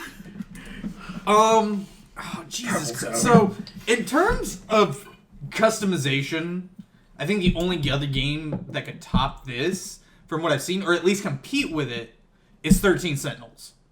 In terms of how many choices you have in this game. Noita is a roguelike where you play... I watched you play. You did. And I'm giving it a compliment because I know. Noita is definitely top 5 on this list. Then fight for it, man. Why No. don't y'all fight for things? No, because it is a personal bias. I will give it that. I have personal Noita's a biases. I'm gonna roguelike fight to the death for it. made by mostly a pure single individual. Mostly his code. Every impressive. pixel in the game is procedurally generated. It's pitched as the Falling Sand roguelike. Yeah, Please don't so record me. it is Please like, don't record me saying it the is Falling like an Sand old roguelike. it's like an old Flash game called Falling Sand where you just get to mess with all the pixels and everything, all the elements interact they with one move, another. like, yeah. So as you go into this game, you just go to the right, like in Mario, it gives you some instructions, and then you descend down this giant hole. You're a magician, you have like a firebolt spell and like bombs. But holy shit, this guy's got like 50 spells in this game. All of them can combo with each other. And then he's got like modifier spells like tri-shot, double cast, triple cast, pentacast. Theory, and then he's got like, crafting for Noita is pretty fucking cool. he's got like firebolt with timer or like reaction bolt. So it's like you fire this firebolt into the wall and then another spell casts after it collides with an enemy or an object. This shit's crazy. Like, there's so many ways to play this game. Get it on a console if it's not. No, PC. You gotta get it on PC. PC has to be played.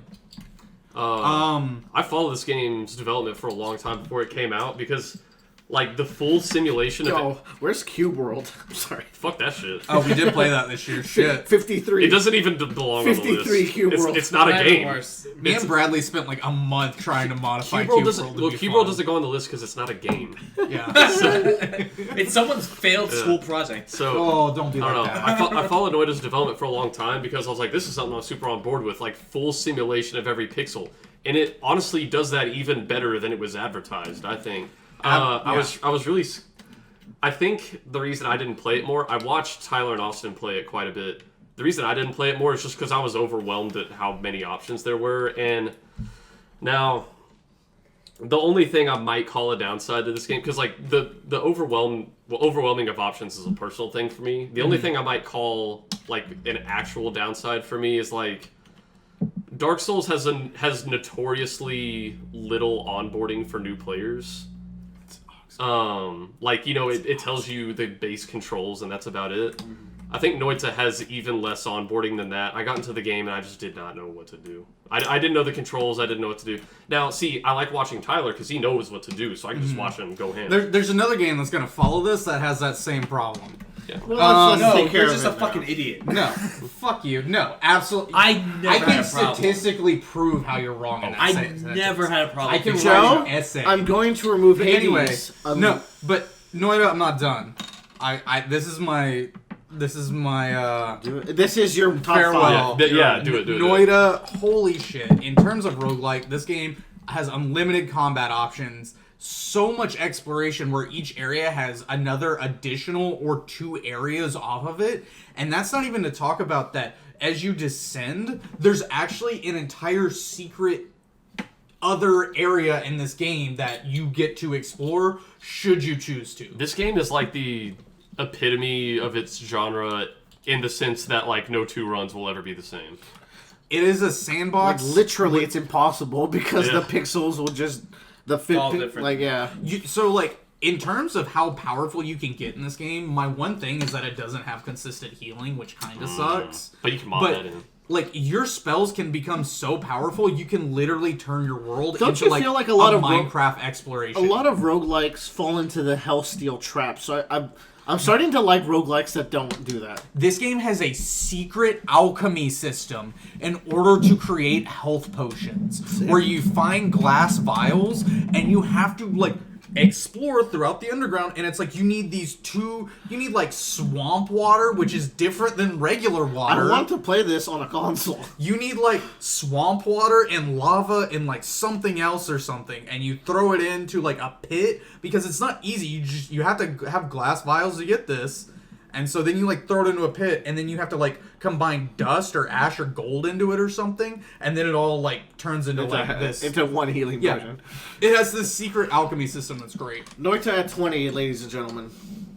God, whose cut was that? That was Bradley. That was Brad. I'm gonna cut Hades unless Joe is willing to give me Crusader Kings.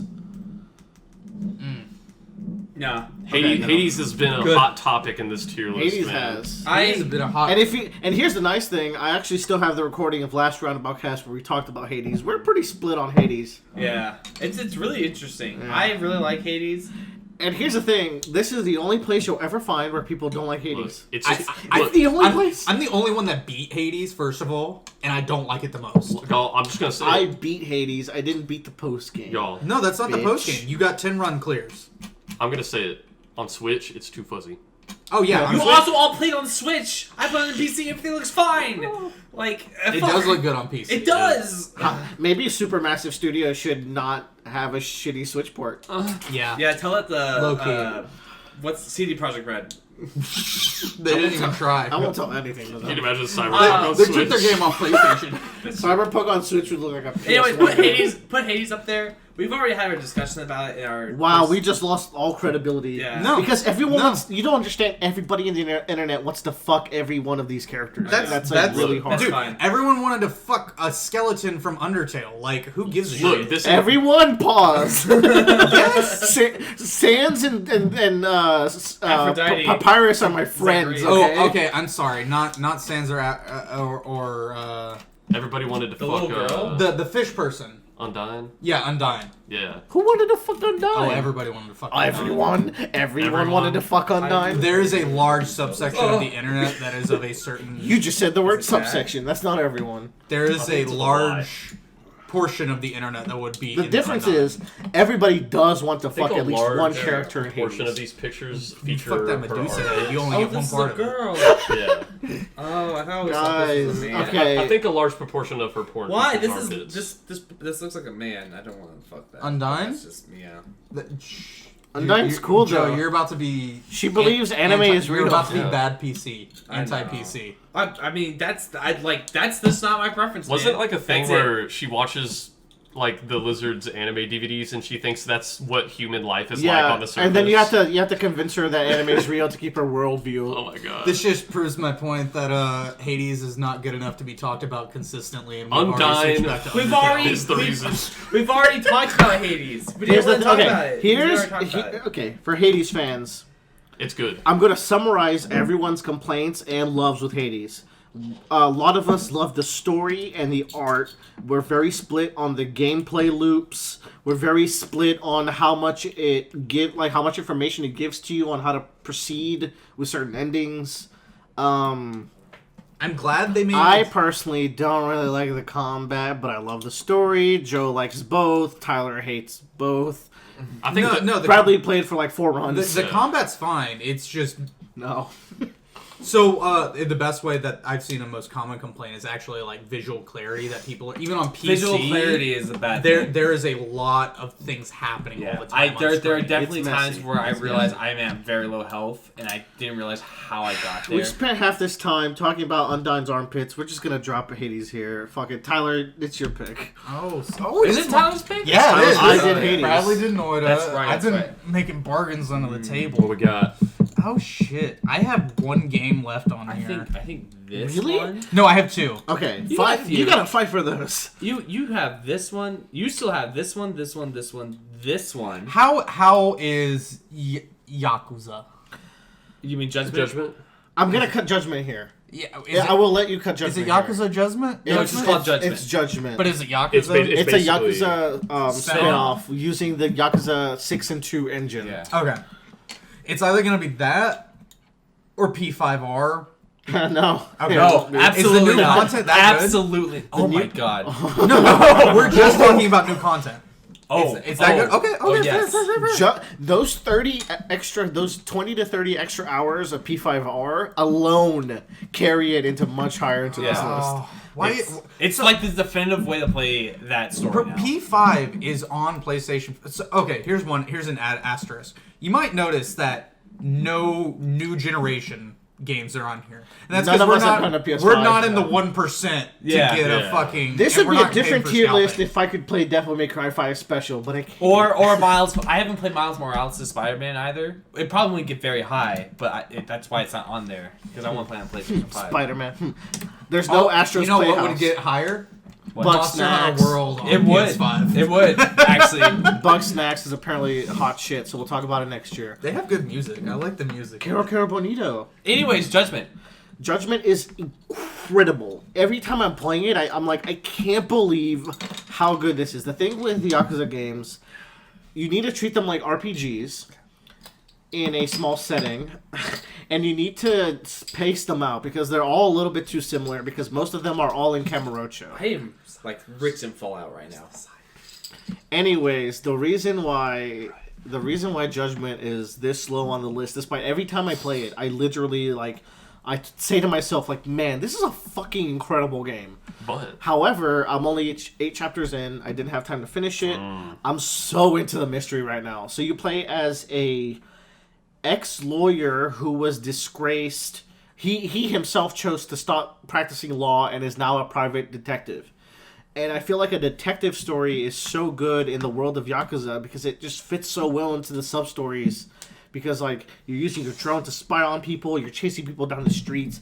It is the most synergistic addition to the Yakuza series It's that the I've other seen. side of the coin, essentially. Yeah. And on the lawyer end, you're still doing some, detective work, and you're giving it to a law office you still work with, so you still get, courtroom scenes, which are badass. The reason why he's a lawyer is because a couple of years ago, he got a guy off.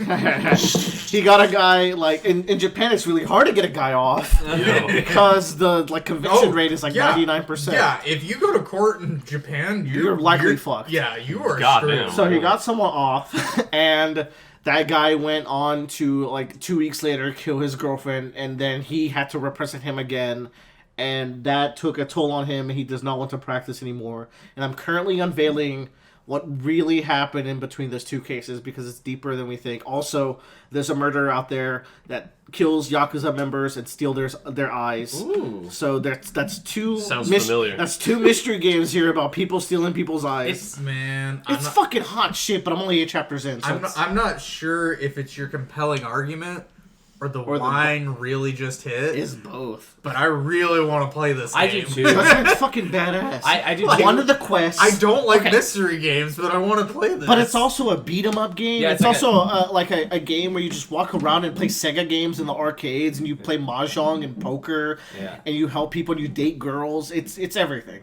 It's Japan. It's just it's Yakuza. This is but- Japan. Do they still have chicken gambling?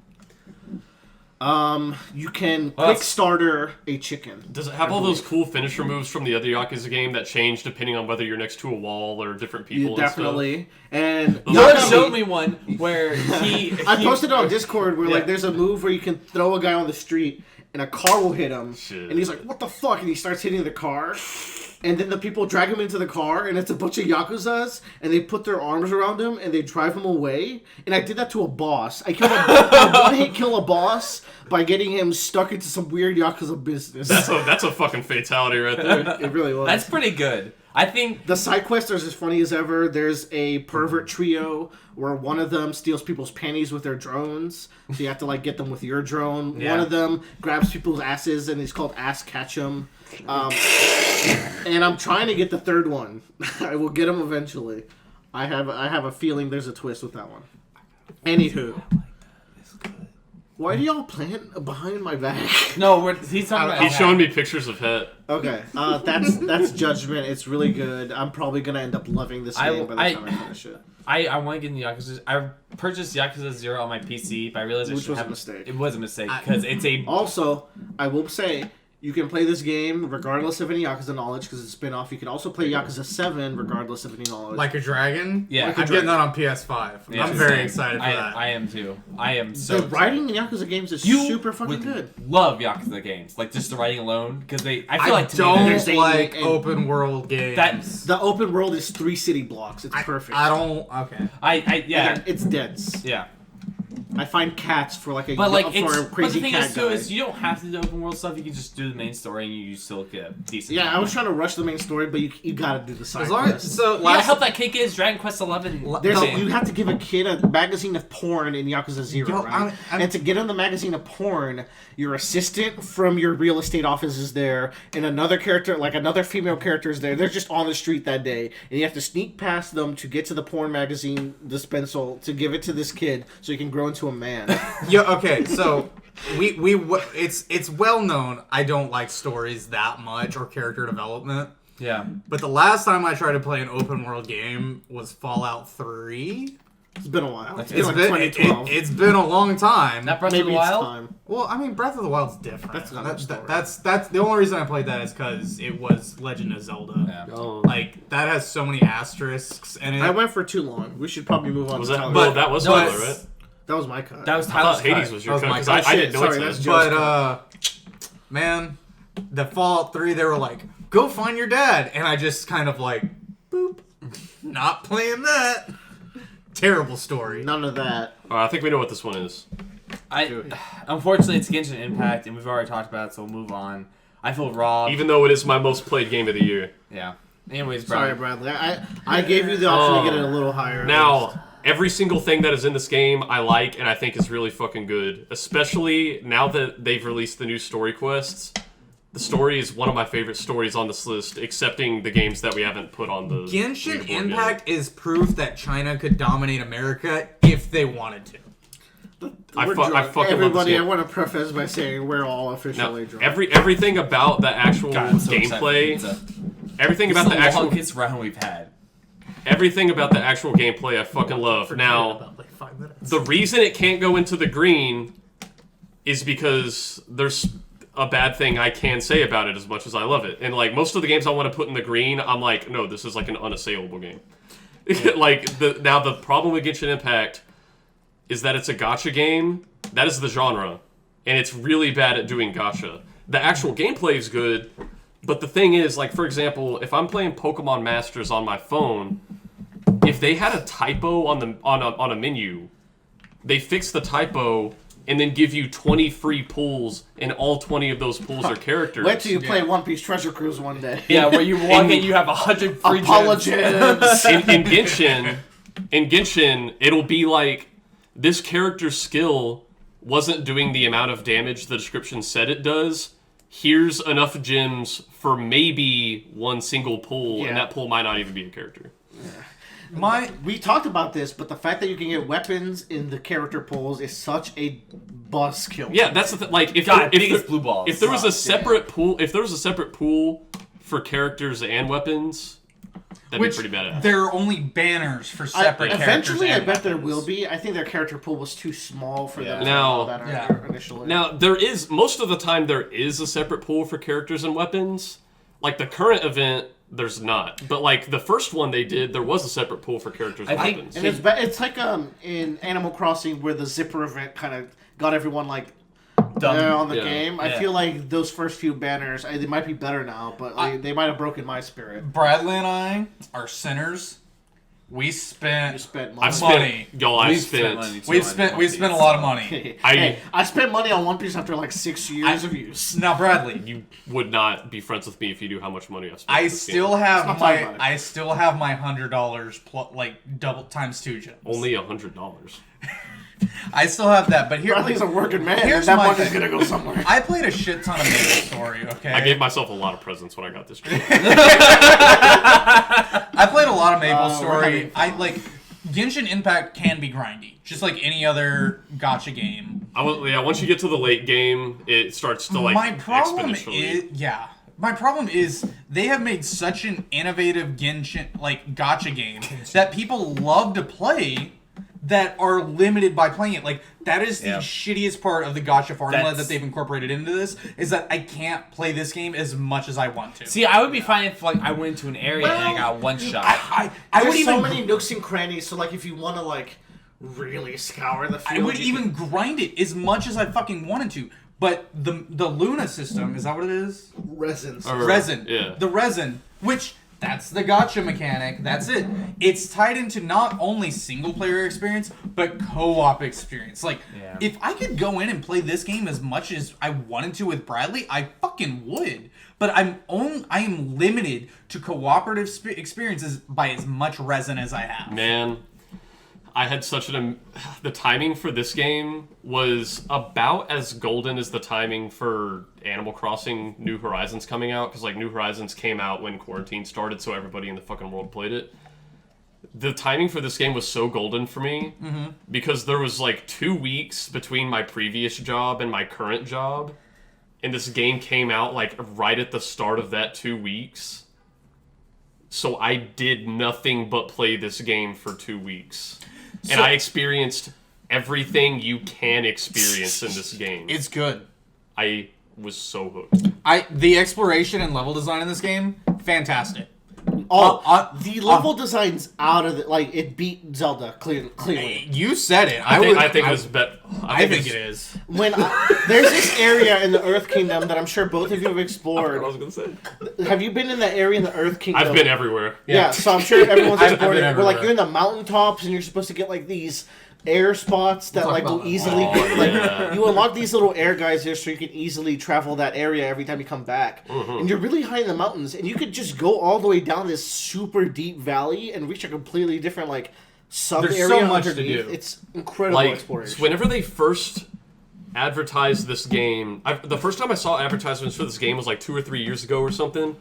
And I was like, I realized we're approaching 5-minute talk on this game. I So talked about 5 minutes, boy, annoyed. But We sure did. like the first time I saw advertisements for the game was like 2 or 3 years ago, and I was like, oh, okay, it's Breath of the Wild knockoff, but you know, there's more than one moveset for characters or whatever. Like, you know, there's more than one character. And I they think have the different movesets in movesets. the game are really So- good. I that's one thing I No. really like about It the game. gets a little routine where like you build your team and then you just swap when you do your R2. But and that's every kind of gacha team building game. So I don't know. I saw those I played One ads, Piece and I Treasure waited Cruise, for this so you're game right. for like 2 years with the idea that it's gonna be knockoff Breath of the Wild. I'll buy it to check it out, and then I started playing it. I was like, fuck Breath of the Wild. yeah. Which Breath of the Wild is a game I played for about 140 hours before I beat the game. I did everything. You know what's I love nice? Breath of the Wild. When the PS5 comes out, or like when when us peasants can get a PS5, it keeps track of games you played in the past. Yeah. And I'm dying to see Bradley's hour count on I Genshin. want to wrap up. yeah. I want to wrap up the Genshin Impact talk. It exists, but you know what I'm surprised about? What's that? Based off of what Joe just showed us, there's not a lot. There's not enough R34 Genshin Impact. Cool. You haven't been looking Anyways, hard enough. it is Bradley's cut. What? Really? Yeah. You want to take? I did Genshin because You I wanna had to take get a delayed. pause? Cut No. kingdoms. Cut kingdoms. No. Kill Joe. Cut off his left No. wrist. Because even aside, Fuck you. No, that's better than that is not Kingdoms. going right now. Dude, I'm sorry. Oh, that's oh. such a good game. Yes, that's what I was gonna Yeah. do. I love Clubhouse games, Fair. but Clubhouse. this is where it goes. Yeah, it goes. I agree. This game, I'm not gonna lie. This game scored a little way too high. I don't think so. This was the sleeper hit. It was great. Well, no, One Step from Eden was the real sleeper hit, but this is also a sleeper hit. This is a Christ, I sleeper played so hit. much One Step from Eden. But like Between us together, we've put in like 300 hours or something at one step. I put in 300 hours alone in Risk of Rain by myself. The thing with Clubhouse, none of these games are revolutionary, but they will introduce you to these classic games. which I think is really cool. Like, I learned how to Joe play. is now a mahjong little slut. I am. And I am love a it. president slut. Yes. And president is like if you are listening to us and you play drinking card games like King's Cup King's with your Cup and friends, shit. you Fuck all are that. you are sleeping. Oh, Play drinking president. Oh my god. Learn how to play president over King's Cup. You and your friends will shoot each other with revolvers that you'll buy after the COVID vaccine is not distributed You will enough. go puff yourself or like fucking And then you will- favor yourself some pistols. And then but then when you win, you feel like the biggest dick in the room. Oh, it's amazing. Yeah, you feel like a god. Make sure you play golf rules though. Toy Baseball, genuinely the evilest game. Fuck that shit. Toy Baseball is genuinely Oh evil. my God. I played it over Thanksgiving with some friends because we're like, yeah, we all like Clubhouses play, and I'm like, have y'all tried Toy Baseball? I like how when Willer was like, toy baseball is impossible. And then I was like, I was getting so close to get, I was getting some line drives. You were.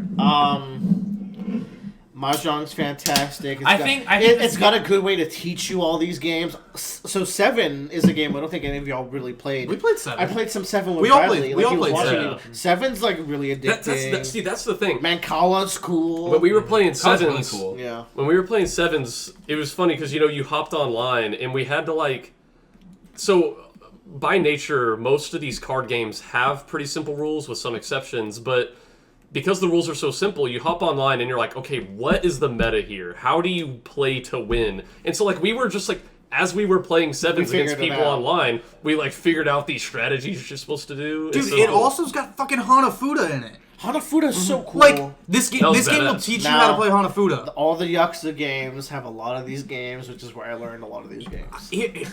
Okay, something I like about the aesthetic of this game is Good like UX. Really good UX. it has Yes. amazing UX. Yes. The like art direction is really classical but very nice and Guys. clean. Yeah. Guys, we are missing the We're, best. we're gonna get the tanks. Don't Oh, worry. I want to get We're gonna get the tanks. But Oh! but so like as an architect, I always like kind of like doodle out like living spaces and Yeah. everything. So of What- course, what- dots and boxes. something that like sticks out to me is like Let's do it. these are games that I would have in like a study, and it really reminds me of Yeah. like 18th and 19th century like time passing activities, Yeah. and it's really cool because like as we played President, I no longer play President in 51 Clubhouse games. I play President with like actual life. physical cards. And this game cards gifted now. you that. Yeah, and it gave me That's that. pretty special. Sure, Yeah. it's kind of like a weird thing. Like this game pushes you to not play the game Yeah. eventually, but I think that there's something cool It's- about that. But like for Mahjong, for example, like I want to just. I can't play mahjong without a guiding hit, like guiding my hips. We'd have to have like a board that like we shove them all in. You have to memorize all the Yeah. hands. Yeah. But Mahjong makes me see the universe, and I love it. I can see like the Space. 4 out of the 42 Yeah. in Mahjong. Yeah.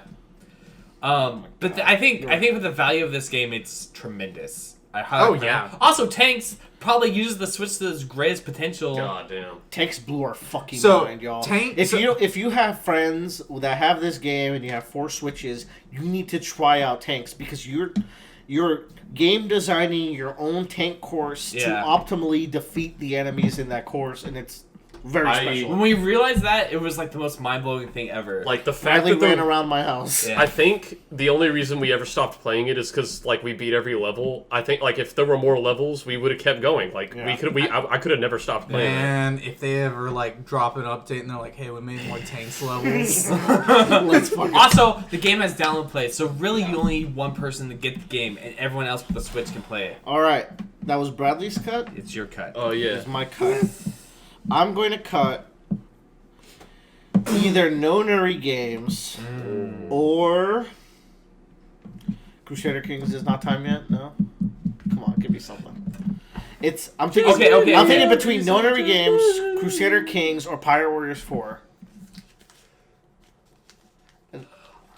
My personal list is Nunnery Game Below.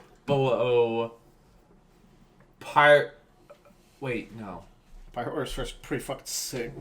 I You get to play as Katakuri. I think man. Nunnery Games, Crusader Kings, and then Pirate Warriors 4 is for me. But Bradley. But Bradley Bradley actually. So one thing I should have noted way earlier, for the person that played it first this year, I think their vote has more say. I played it first this year too. That's And true. I also But he beat VLR, so he gets. You beat VLR? I didn't beat Fell Out yet. I'm Oh. I'm on the last fringe. I'm gonna have a fucking hangover. I believe it. Bradley, how do you feel about cutting No Nuri Games? See, that's the right thing. Like, but so after beating 999, but before playing VLR, I would have been like, "Are you fucking crazy? 999's the best fucking game." But after playing VLR, I'm like, I'm okay with it because I'm like, I didn't realize how much higher the series could go. I think Wouldn't that mean it's not cool to cut it? Because I like don't know. Nonary Games has both. I guess It's you're right. 999 and VLR. Oh wait, that's both. yeah, That's we're both. doing it as Oh, both. never mind. No, That's we're not overpowered. No, we're not cutting Okay. it right. All right. now. We're not I cutting think it took me a while. I really wasn't liking VLR, Yeah. and then I got to a certain ending, and it made me go like, "That's what we're doing in this game." Okay. I understand now. I'm Yeah. It was. actually He more- got to the Dio ending, Yeah. and someone said a line. and he was surmises oh. Fi's doing some Yeah, nonsense. if this counts as both of the games, no. It is that's both. not- It is yeah, both. it's That's not what's going cool on. about this collection. It is both. I think let's cut Crusader Kings 3 then. I think that's okay. Crusader 15. You did good, buddy. I You Yeah, did dude. fucking good. This is a very niche game, and by very niche, I mean probably the most niche out of all these games. But the thing about this game is that this game is an RPG that disguises itself as a 4X game. I thought it was a 4X game. Oh, it's so much an RPG game. Tell me more, Joe. So basically, what it is when you're playing this game, you take up a role of a character that is in charge of a county or a dukedom or a country or a kingdom. You can be a nudist kingdom in this Correct. game, right? So Yeah. like. Basically, the idea is you play as this character and you play as the bloodline of this character. It's very JoJo's-esque. When you die, you take up your inheritor's will and you end up continuing. That's some massive chalice shit right there. Yeah. So what you end up doing is you have to plan out not only what you're doing now, but like, all right, for my next inheritor, what do I need to do that sets them up well for the future? And I think that's really, really cool because then you're thinking like, all right, I need to marry this person because it secures alliances with them.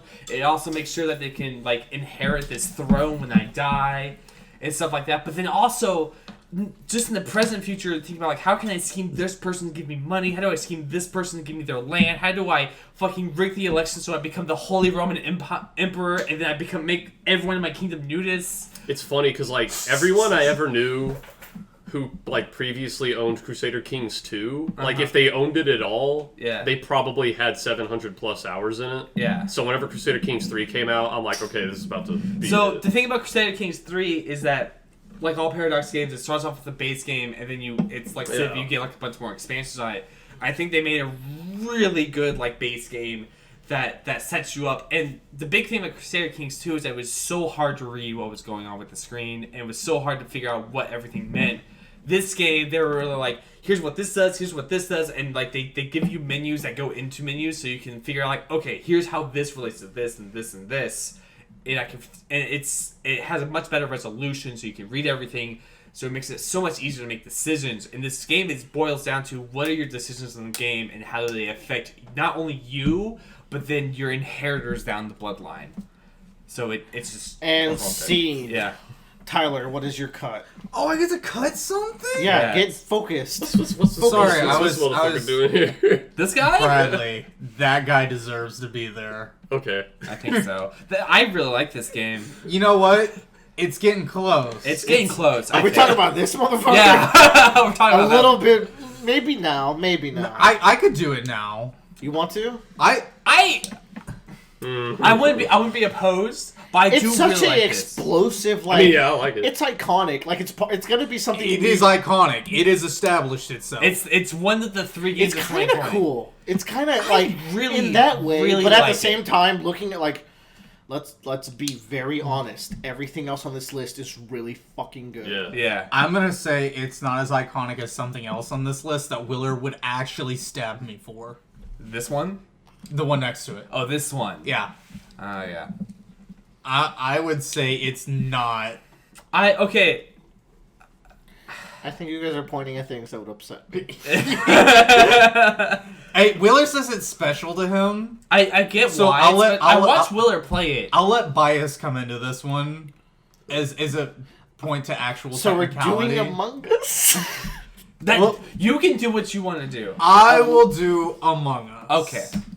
But We're gonna do top 15 games. Yeah, we are in top 15. There's so many great Among games that Us come out this year. Is this not like the round of applause in a year of good games? Yeah. Among Us made it into Like, the top this 15, and it's a 2018 NDS 4-person team game. Yeah. Shout! I actually follow the one of the people. I think they joined the team a little bit later on, but I'm not sure if she was on it the entire time or that's all she's on now. But I follow her on Twitter before I even knew she was on Among Us because she makes great TikToks. They're fire. I can't remember her name right now, but she's one of the 4. There's only 4 people, and she makes fire TikToks. But holy shit, Among Us came out in 2018. Yeah. And in the COVID world, allowed a small indie team to just thrive. Mm-hmm. They were working on Among Us 2. They canceled that shit, and they're just like, no, we're going to keep supporting Among Us 1. There's no point to make Among Us 2. Brilliant decision. Yeah. Absolute Genuinely. great idea to keep supporting their game that already has thousands, tens of thousands to hundreds of thousands active players. I think something that makes Among Us so much better than Project Winter, and they're very similar because they are hidden role games, and they are games that involve doing objectives on the side as not the traitor. Is that Among Us 2 has a much lower entry level, and they are much quick. It's cheaper, and it's much quicker. You can teach people like. Yeah. There's people in our friend group who weren't like very gamers, and they've got like I feel like Among Us has opened the way for them to start playing with us and start playing other stuff with us. The person you're talking about who plays League, holy shit. They play Among Us by themselves in solo queues. I'm like, you are brave. I wouldn't even do it. As a person who plays lots of games, I would never solo queue Among Us. But like, I think absolutely brave. I think that's sick. I think that speaks to the inviting power of this game. It's on mobile, so kids are playing it. Switch. It's already on Switch now, Shit, which even makes it better because you can. Which we're old, you know. Yeah. And I like the kids who are in classrooms playing like. This is a game that kids took on their phones and they're just playing it. Imagine us in high school history. So my brother and my cousin are both teachers, and they said like constantly over the course of a few months they would have to tell their kids to stop playing Among Us in class. Yeah, like kids are playing this in fucking pre-cal. They're playing this shit in history. Most importantly, this game donked on Fall Guys explosive. Yes. Oh yeah. You got How 2 games with powerful pill is people. that? This is the superior pill people game. This is the new genre of pill people games, PPGs. To let you understand how big this fucking game is, I worked at Topgolf for this whole year. Man. And I was working there, and an event came. They had an Among Us cake where the cake was the dude. And like A Topgolf? yes. On God? Yeah, that was their cake. I was like, holy shit. So, if I had to describe this game, there's 3 games on this list that I want to refer to as like the harbingers of the apocalypse, which means like they're not the 3 best games in 2020 by far, but they are the 3 games that are just most tied to the identity of 2020 for me. Yeah. Those 3 games are Cyberpunk, Among Us, and Animal Crossing. For completely different For reasons. completely different reasons, but if someone made a trailer of the year 2020, I feel like those 3 games would be in it. Yeah. Because they each occupied like a different third of the year. The whole spectrum. You got people like Joe, it is your cut. But dude, even AOC was playing fucking Among Us. This year. AOC, the queen elect. Bee. Like 5-minute break, so I can be. 5-minute break for a... All right, try it. we're back. It is Joe's cut. Joe, try Everybody. it and I'll cut your balls off. That's next time. Okay. I think that game is very, very. No. good. Okay, that's fine. Here's the problem. There are two things I want to cut on this list. That's not one of them. Shockingly, Why? It's a really good game. Do It it. should go soon. it's Do a it. really good game. It should go now. It should probably. My personal 2 that I would want to cut Oh, no. are Kingdom Hearts Remind or Pathologic 2. No. I will give. Like, I have other games on this list that I'll cut before I'm that. sorry, Remind. I couldn't get you to top 10, but I will give you top Remind. 15. You Okay. have to know how niche that is.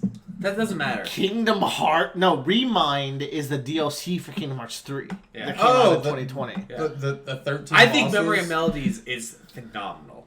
Isn't it just 13 bosses and a teaser for No. another Kingdom Hearts game? No, it rebalances the game by giving Sora new abilities that make him play even better than Kingdom Hearts 2 Sora, which, mind you, Kingdom Hearts 2 is the greatest combat system ever created, so it topped that, but most importantly, Kingdom it Hearts topped 2 that is- by giving you enemies that actually push you to your limits. That's what Kingdom Hearts 3 was missing. It was the enemies and the variety of enemies that really pushed this combat system to the forefront. Which goes And that is higher. what Remind gave us. Which goes higher, 3 or 3 Remind? What's better combat system, Kingdom Hearts 2 or Devil May Cry 5? Kingdom Hearts 2. It's so close. Like, it's closer than people... I think 3 is better than 2 now. What? Fascinating. You don't understand how amazing Remind was. Damn. I guess not. Like, these are the greatest bosses ever created in video game history. I watched you play them all. But you don't know what you're seeing. No, I played a hand. Genuinely. I don't know Bradley what says I'm that saying. jokingly, but he's right. It was half joke, half real. It's pushing you, like, it's pushing all the system to the limits. They're so creative, and unlike Kingdom Hearts 2 data fights where there's some gimmicky ones, even, like, everyone here is so expertly crafted. I have a question. The game design, you need to appreciate this. I have a question. You of all people. How is the boss AI? Is it formulaic or does it change up to keep you guessing? You cannot loop it. You can't loop. Okay, that's good. Can't loop That's it. what I was wondering. Now you can master it and kick its ass, but good luck. You need to be like It's like a monster. You need to really, That's good. you need to That's really what- understand yeah. what's happening, and like people have broken this game so wide open with its like you have people fighting Xemnas in his laser cage, but they fight like they managed to bring the air into the like the fight into the air where they're fighting above his laser cage, which is thought to be impossible, but like just the fact that you can do that is incredible. The fight against Yozora, which is the 14th fight, is mind-blowingly incredible. You're fighting on top of the 105 building in Japan, and you're fighting a guy with gorgeous music in the background, and he's throwing the craziest patterns at you. And it's building lore for the next Kingdom Hearts game, and you're just like, what the fuck is going to happen? Did we select a game to cut? Yes, Remind. we're cutting Remind. What? and This I'm just giving reminded it me its- that Kingdom Damn. Hearts 3 didn't come out this year. It came out 2019. Just be aware, if Remind's why is going it- down here, that means we'll just put Is 13 Kingdom Sentinels Hearts- at number 1. Kingdom Hearts 3 on Yo. this list? Yo. No. You realize what Wait, game is still that? on this list? That's the rhythm game me and Will were playing. Why does it look like the Kingdom Hearts 3 background? No, that's not the Kingdom Hearts 3 background. Well, I mean, it's the same artist, so It's that same- might be why yeah, you're confused. yeah. Okay, This maybe. is the, like, once you download Remind, this becomes your opening page, where it's Sora and Kairi sharing the Power Fruit. Also, pretty cool story things happen here. You go through a laser segment as Mickey Mouse. Yeah, that was cool. I watched you do that. And you have a fight where you're all 7 of the light versus all 13 of the darknesses, and you're controlling all 7 characters at once, and it fucking works. I can't believe they made that as cool as it was. Mm-hmm. And then you have a weird sequence where you connect all these keyholes in the air. It sounds very Octopath Traveler. No. Nah. No. Get the fuck out of my house. Bradley. Can I stay with you? Bradley, it's your cut. It's the best bosses of all time. I just have to throw that out there. Better than Monster Hunter World? Yes. Really? I am obsessed with how good these bosses came out. What's the verdict on Pirate Warriors 4? I'm cool with it going I am now. cool with it going right now. Because, like, I know you guys played a shitload, but the I way you guys were talking about it earlier in the tier list makes me think it could potentially go I think it got way too high, to be honest. It got higher But than Remind. the game which you is pointed not, at is probably going to be my next cut. Okay. Remind. It should not have gone higher than Remind. That's all I'm throwing out. I love this game more than Kingdom Hearts 3, but it's Pirates 4 is incredibly good. it's so good. The camera's janky. We'll just get that out of the way. Especially with because One Piece has characters of all sizes, and some of the biggest characters can fly. So it's just fucking all over the place. But like, okay, the difference being is that even though it's janky, the game still works compared to like other things on the list. And- janky's not broken. Yeah. It's very important to distinguish the two. But like, God, you pick up a character in this game and you feel like you're playing that fucking character from One Piece. Like you play as Luffy and you're fucking gumming people. You are Luffy. You are Luffy. Luffy's moveset is the most thought out Omega Force Muso moveset of all time. I'm playing as Sanji and I fucking juggle people in the air. and I can't hit women and I get pissed. Yeah, but like you can then do like the Diablo Jumble Smash he does against Jabra. Oh my and it's God. fucking sick. And One Piece has genuine warrior moments Yeah. all over the series. So they can make that into a game. Yeah. Especially in Fisherman Island, which Bradley's just about to get to, like, the ultimate warriors moment. Yeah, because they just said, like, where I'm at, they just said, like, hey, we have 1,000 soldiers. Yeah. So. It's 100. It's like 100,000 or something crazy Oh, yeah, like some that. shit like that. But like it's just, and then the biggest thing we were worried about was the big characters and how fun to play. There is a character that's huge, and he's literally sex. Like, Oh my God. Literally. literally. I mean, he's my favorite One Piece character, but also they represented him so well. The cool thing about that character is this bus cut mochi move. Yeah. You have to do it from literally 200 meters away from the person you're trying to hit. So you have to, like, wind up from that far, which is exactly how he does it in this fucking manga and show. It's brilliant. It's so good. And, like, it's... The Yonko are genuinely terrible. Like, the Yonko kicks so much ass in this game. The Four Emperors. And, like, you can get some really challenging, like, moments to fight when you're going up against them, too, which is awesome. The aerial combat is a great addition. I went back to Pirate Warriors 3 recently. I really missed the fluidity of your combos. I brought up the other day, like, I feel like maybe the combos are not as thought out, but Joe brought up a good counterpoint with, like, Smokers. His final combo finisher is, like, he grabs you with this smoke and plows you into the ground. I'm like, that's not very climatic. But Joe was like, they probably want you to do that and then go into the air because he's a flying type and go from there. Yeah. Tyler's being a little bitch right now. Why? You know. He's just standing up. He's just standing up. His face looks unpleased. Y'all are the only... Y'all Oh, are the no, self- I'm almost a full bottle of wine in. Y'all, it's like 4 p.m. and I'm fucking drunk. Yeah, I'm It's gonna have a- 5:22? I'm gonna have a hangover for home slice. Anyways, That sounds like a great way Pirate to Warriors finish 4, the game. really Why do I have to really wait cool that game. long? If I you're- cannot wait for Bradley to get the Wayno so we can play it with him. Pirate Yeah, Warriors I the can't online get super to fun. Bueno so I can show you the stickers I bought from Tina. Yeah. Yeah. Not Tina. Not Tina. Oh God. Shout she's- out to Tina though. Tina's great. Oh my God. She spoiled me on the most recent This One artist Piece is chapter. really great. I need to give her a shout out. Maddie. Maddie. Yeah. Shout outs to Maddie with her cute stickers from Wayne. Thank you for the Robin postcard. Also, Yeah, it's at Wayne. that raspberry. If you're a One Piece fan or a Muso/Warriors game fan, this has to be among the best Warrior games. We are... And this is clearly the best One Piece Willer and game I right were now. devastated because we just found out on PlayStation that the final DLC for this year for the game isn't coming Got out delayed. until Christmas Eve. It has one of the characters I've been waiting for the most, and I'm shocked they are in this game. My name. No. Yeah. It's also got Chad Jr. All right, Willer, Great. chop Sex one off Junior. the block. I'm gonna chop off One Step from Eden.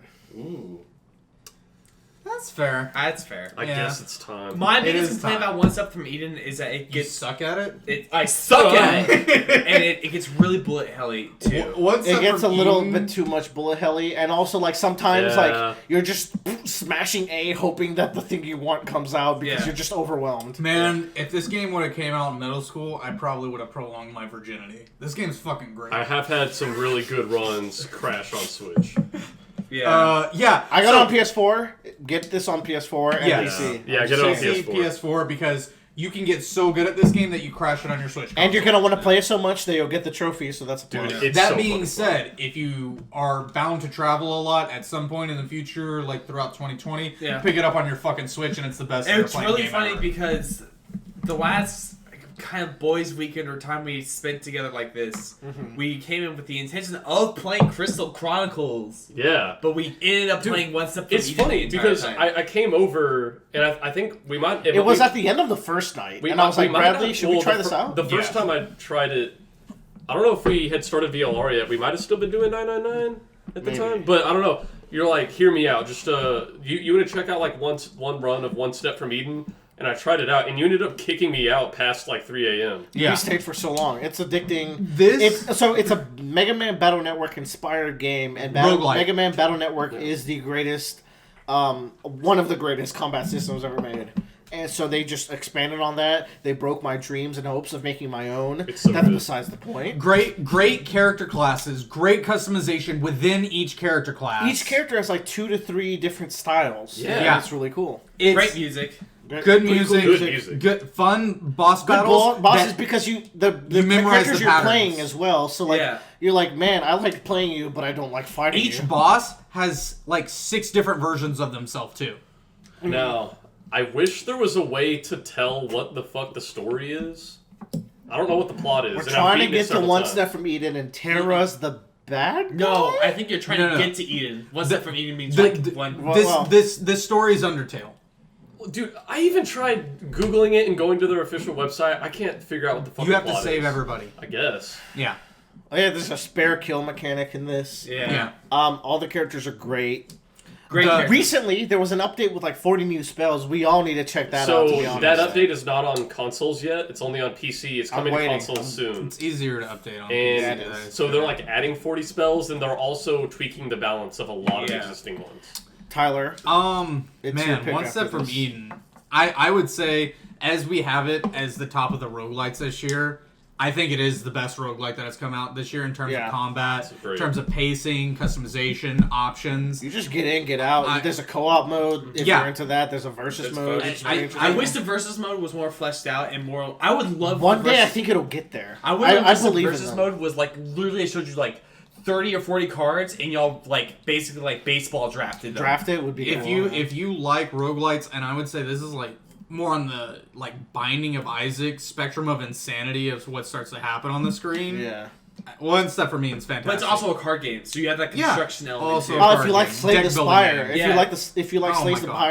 Spire, I wouldn't say Slay the Spire because no. Slay the Spire is They took slow. They took so It's like slow. I was gonna say if you like Slay the Spire and you want an active version of it, Yeah. this is a good pick. Yeah. I agree. Tyler, it is your cut. what's down here? Woo, I know what I'm cutting. This is the top 10 video games. I damn. know what I'm cutting. Happy with what's in our top 10 right now, actually. Final Fantasy VII. No, No. I'll give you many other things. FF7's pretty fucking neat. It's- I'll give you DQ11. I think I was gonna say Nonary game. VLR's in there, Bradley. I Bradley was on the floor shaking. They're I have another game on here I can cut before VLR. What would you cut? Ooh, what would you cut? Well, if Star Wars Squadron, genuinely, No, no, Star no, Wars Squadron no. got too far. You don't understand. You don't Squadron's so fucking good.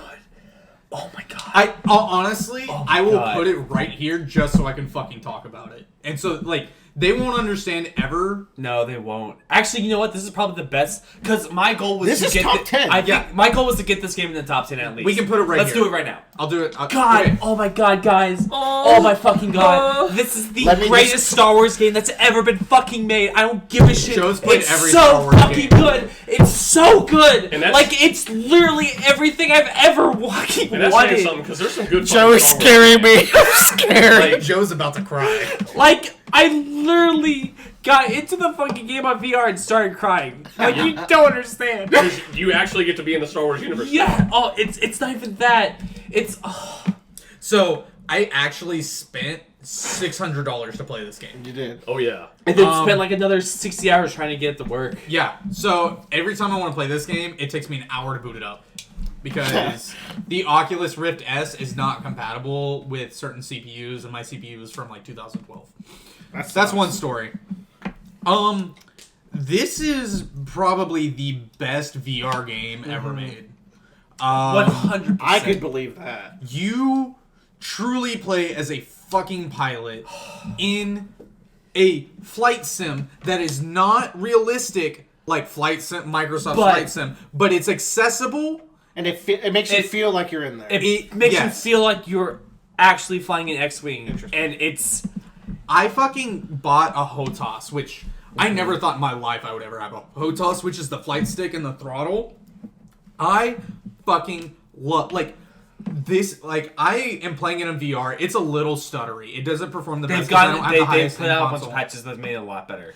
Oh my god, I am like flying around and I am doing like straight up 360s, throwing my head around, fully immersive Yeah. combat.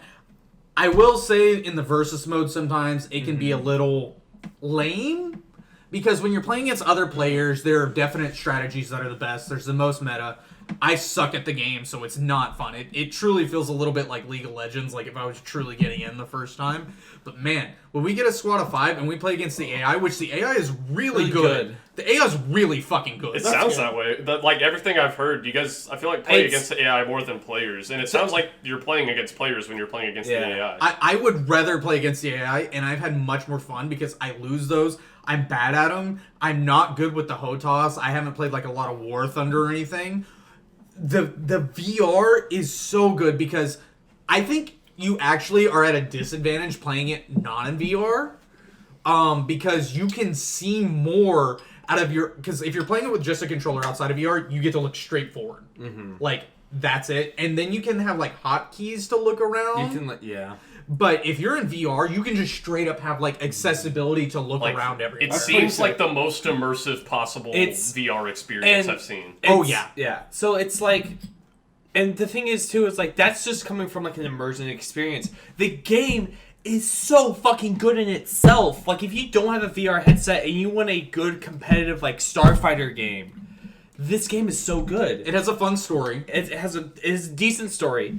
It's fun and teaches you the mechanics, but like when you're playing the game, like you have builds and loadouts, so you want to build out your X. Like I have an X-wing that's made for dogfighting, and they're adding you like ships. Yes, right? They said they weren't gonna do it, and then they fucking went and did it. Yeah, and like they're happy. They like it. It's so it made me so happy. It's only $40. Yeah, it's only $40. What, really? Yes. It's only $40. I could have thought it was all going to the be more. updates are free. Can Bradley play this Everything on his is free. PSVR? Is that a thing? Yes, you On can. PlayStation, maybe Probably my won't be the PlayStation best, VR headset. but- You can play it on PlayStation VR. You know what? I have a Rift S headset. I There you might go. wait until my new computer is done because the PlayStation VR headset sucks dick. It's but like the way the mechanics work and like the greatest thing about this is it's such a small thing, but I love it as a Star Wars nerd. I love it so much.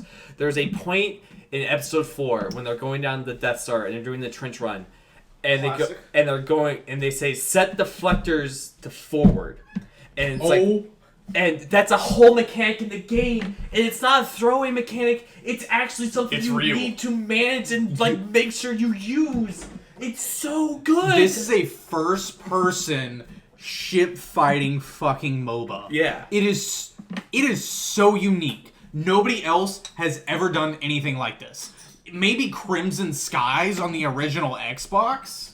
Yeah. Like War Thunder is fine, but I would say the user experience and how terms of easy it is to actually fly something in 5 dimensions, which space like It's hard to conceptualize. Also, yeah, it's hard to that conceptualize. game you mentioned on Xbox is the last game in this like dogfighting genre that I remember being this big, but it sounds like this is even bigger. So, like, one thing I was talking to Will about this before is something that I want in, like, action games or, like, kind of arena games is I want something that's more objective orientated. Like, we have objectives we have to go do, and the fleet battle system of this game really accomplishes that because you have the bombers that really are the best at taking down these objectives, but like they're not the greatest maneuverability, so you need to protect them. So you have people having to take up roles to protect the bombers. Man, I play the support class, and I get to constantly like refuel my bombers' bombs, so they keep getting to do like strafing runs on the Star Destroyer.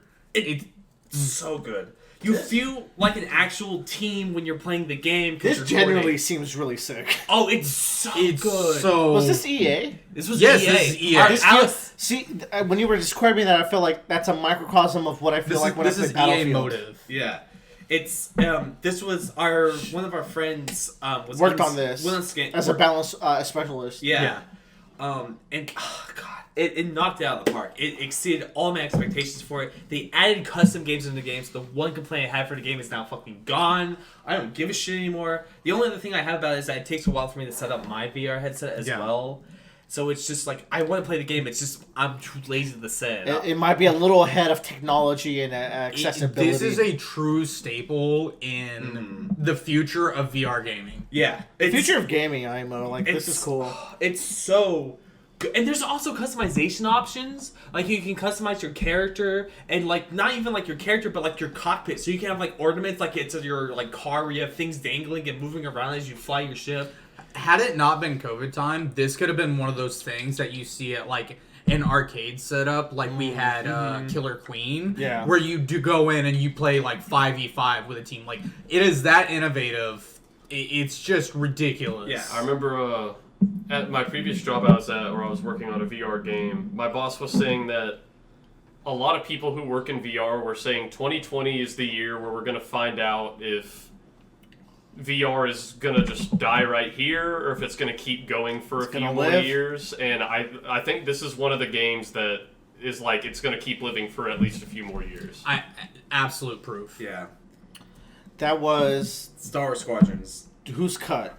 That I was think it Tyler's was cut. mine. Because I wanted to do. We wanted Final to talk Fantasy about it, VII. and we're just like, fuck it. This is Joe, where we're I going. think it might be time for this one, but it's up to you. Is that real? It's a you and me I honestly decision. don't think so. I think that game is. Way It's too a really fucking pretty good. game, at least. I'm about to. That That's game all I is- know about it. Entire bottle of wine. No. Did you drink a whole bottle of wine? Yeah. What the fuck? I mean, we're all several. I think that game has way too much storytelling going into gameplays. I really enjoy the gameplay. What would you personally. want to cut? I would even give you a different game before. Before this. I know I would give you this before Ghost of Tsushima. Yeah. Even. I'm saying either this one or I'm down to sacrifice this one. I'm gonna do Risk of Rain 2. That's Yeah. Tyler's game of the year. It is, but 1.0 launched this year. This game's been out for about 2 years. Okay. In early I'm access. down to give you Ghost of Tsushima to keep it going another round. I Here's the thing with Ghost of Tsushima. You haven't finished it, first of all. I'm on the I last have. arc. I need to. I finished it. Amazing game. Beautiful. Top 10. You- not top 5. It is don't not think top so? 5. No. God, I think so. Looking at this list and considering everyone's feelings on Animal Crossing, I feel like it is not. It gets edged out of the top 5. Animal Crossing is fucking Among Us level, man. That was So it should get cut It's now. iconic. To me, But if I had was to give saying out I was ready choices, to cut it. it would Yeah, be I'm ready. Risk of Rain 2, You guys gonna fight for you. Pathologic believe it. 2 because I have to keep prodding, and then Melody of Memories. Those were the 3 that I was considering. Let's cut. I want Ghost of Tsushima, but if you need to cut, wait, what was your other opinion? Like, Risk of Rain, Pathologic, or Memory of I'll, Melodies. Tyler, do you want him to cut Risk of Rain at number 9? I don't. Because I can give him Melody of Squadrons. Memories. Okay. I'm Is but that I'm is that regaining power. is that the? That's the music rhythm game. Oh, okay. Yeah. Willard and I play this. This is a great rhythm. This rhythm is game. this changed the way my brain works a little bit. Melody of Memory is a super special game. It's not necessarily the hardest rhythm game ever made, but I think it's the most special. Yeah. Part 1. Easy. Kingdom Hearts music is incredible. So that's part 1. And it has 150 tracks. Yeah. You can't sleep on that shit. So did Guitar Hero 3. Come on. Guitar Hero 3 had a bunch of butt rock. This has Guitar Hero Utada 3 was Hikaru singing Don't Think Twice and making you cry while you're playing a video game. Guitar Hero 3 had a remix of The Devil Went Down to Georgia. Oh, shut the fuck up. That was a good one. It doesn't have Rowdy Rumble, though, am I right? No, but you know what it did have? Through the Fire and the Flames. Oh, whatever. Whatever. That's Oh. like a That's a baby fucking song. that might stand up to fucking the organization I theme. think that what's great about these games or these song or this game, is that it made me appreciate a lot of songs in Kingdom Hearts that I didn't appreciate before. Like And the it's- world music. Yeah. It makes the world music's like you kind of like shrug them off because they're not in emotional scenes. They're Yeah. just something that plays in the background, but they're actually really good tracks. There's the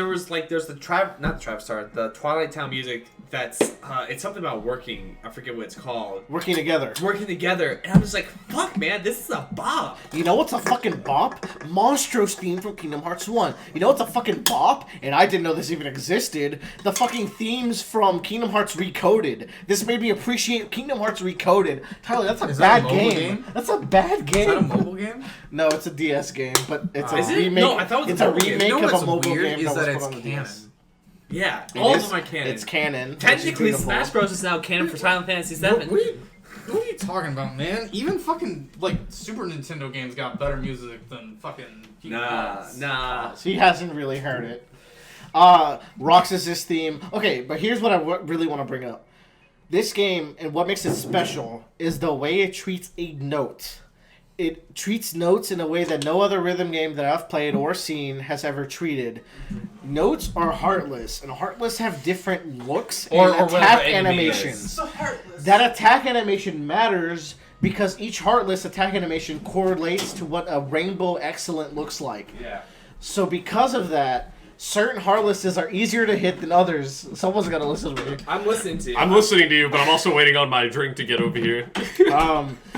But then also they tell stories within each track. I have some examples of how they tell stories Okay. and the layout of a track. So for example, I was gonna say, like, Nomura didn't make this a little bitch side mini game. This is a real Kingdom Hearts game right here. what is the composer? I'm blanking on her name. Oh, I forgot.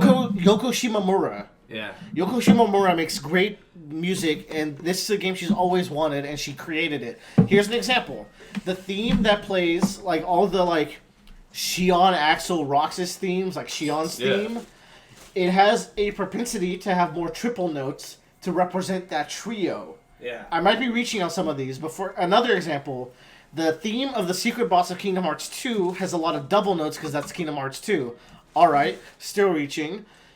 When you're playing Let It Go, you have to use your sticks to do certain commands, and those sticks are matching what Elsa's doing on the screen. It's like Wait, a you can control. play So as they- Elsa in that So they song? really thought that out. Yeah. Another example is when you're playing the theme of San Francisco.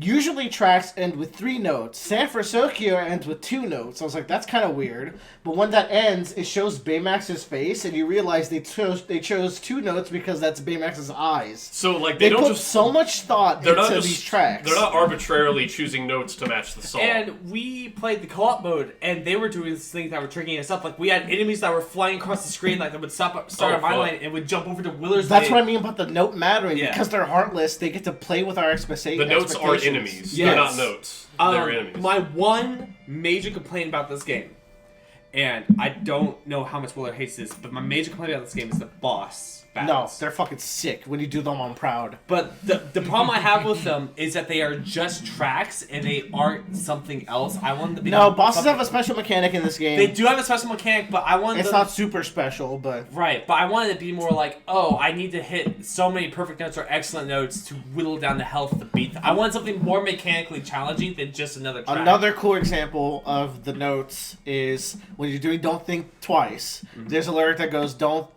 think once, don't think twice, don't think thrice. Yeah. And they use these holding green notes for like once, twice, thrice, and I'm like, I see what y'all did there. That's sprinkled all over the game. And it adds up to an experience with 150 tracks, an entire story system. This is the 3rd best Kingdom Hearts game ever made. What? It's not even a question for me. It's clearly the 3rd best. It's so good. It's Bradley. You gotta check this game out.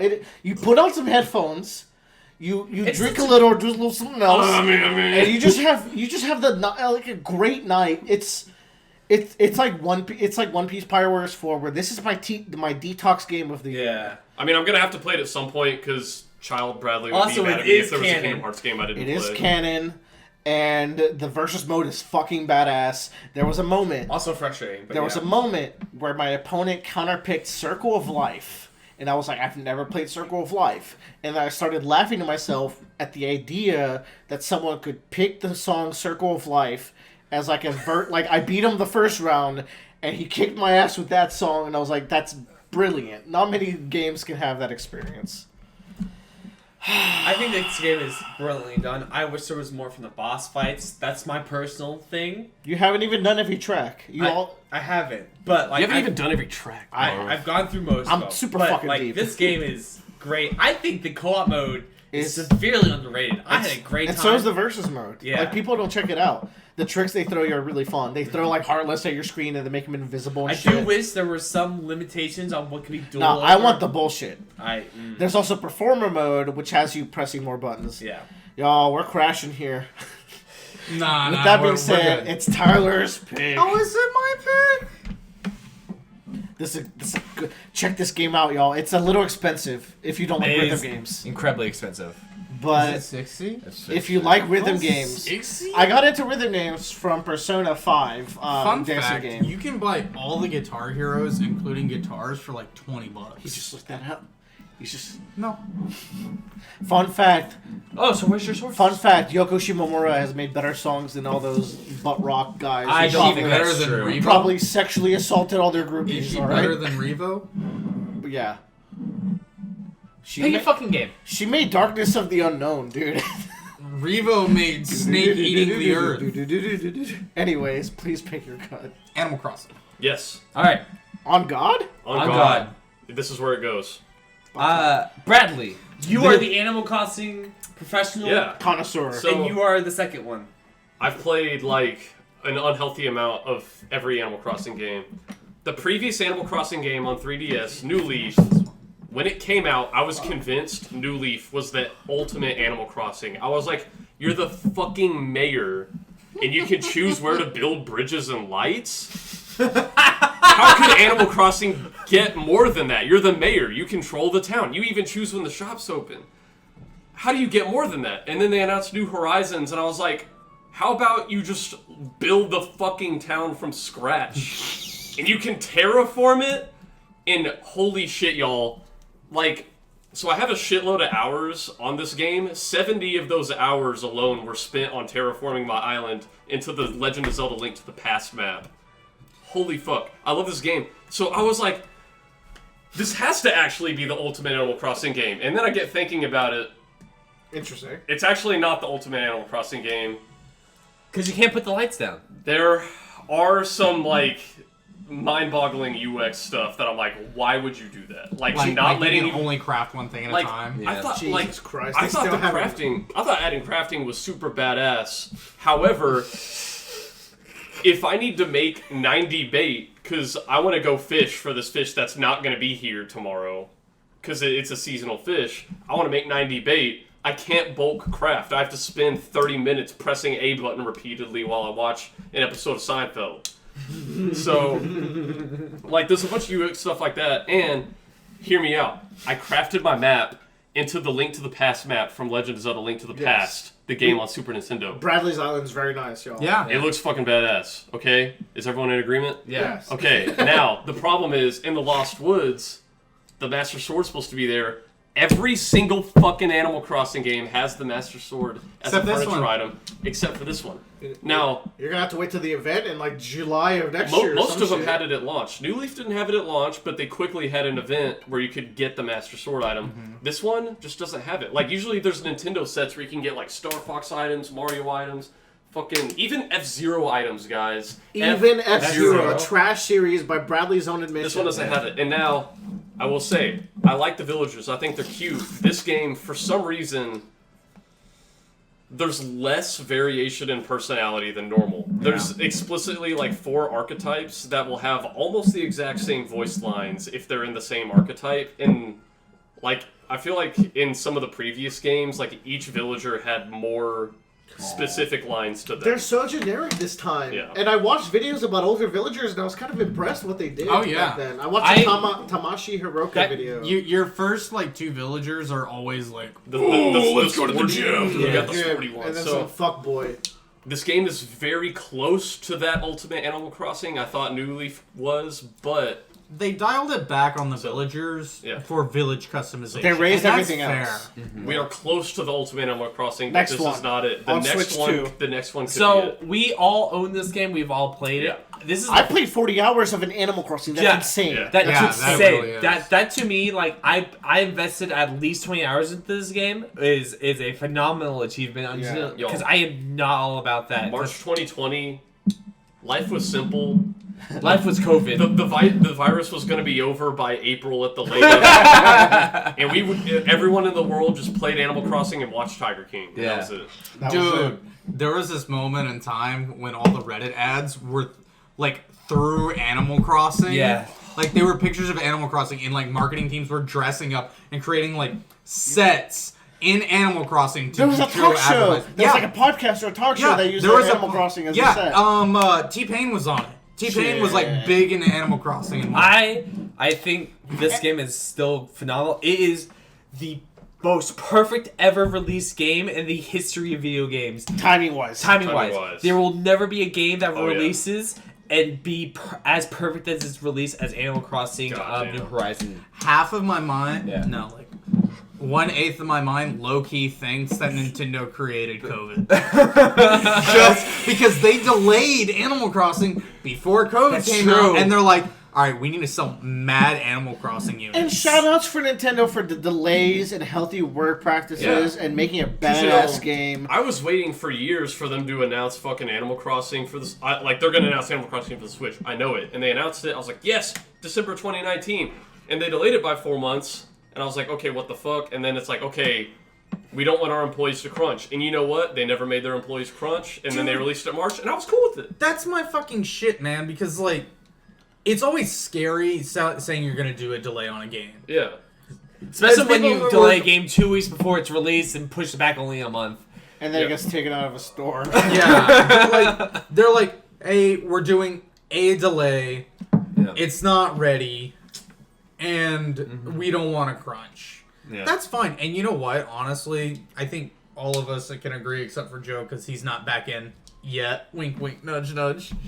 Everything moves slower. Everything moves slower working from home. Literally every It single does. industry. As does. much- Actually, my last workplace, we sped up from home. Oh shit. I think that's an outlier. Yeah. I think it's multiple factors of number one, having you can't go up to a person and talk to them. Number two, people just kind of get a little bit more comfortable and just The counter step to it is you don't have a very definitive close to your work day. And I Yeah. feel like that's what made us quicker. One thing for me is like, and I feel like a lot of people that I work with maybe agree on this. I don't want to speak for everybody, but it's like, I work with a lot of people who are much older than me. They have kids, they have pets, and it's like, you know, if you have a water leak, you can take care of that immediately. You call a plumber or some shit. Yeah. You can't wait until 5 p.m. to do that Yeah. anymore, you know? All right. No Getting real off life topic. talk. Yeah. Yeah. Getting off top. that was your cut. That was not your my cut. No, I didn't cut it. He cut Melody of Memory. Yeah, I cut Melody. And you cut Animal Crossing. And Bradley's in the bathroom. right, Then who's driving the plane? Ah! Oh. I know. Bradley, I want you to cut a game. Can I cut it? Wait. Did you start recording again? Yes. Okay. I saw him. Now, I know just a few days ago we talked about how great this game is, but I know there's games you like more than it. Can we cut DQ11 right here? Let's cut DQ11. Man, This I game, want to finish this you game. even talk, this game's incredible. before you even talk, I really want to play this game Yeah. because it may. The way you've talked about it, the way it has environmental and characters and story and plot and monsters and combat, it might be as good as Bravely Default 1. And I'm playing Bravely Default.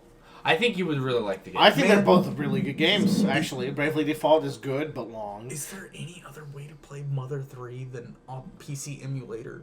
No. You have to order a flash cart of a Game Boy.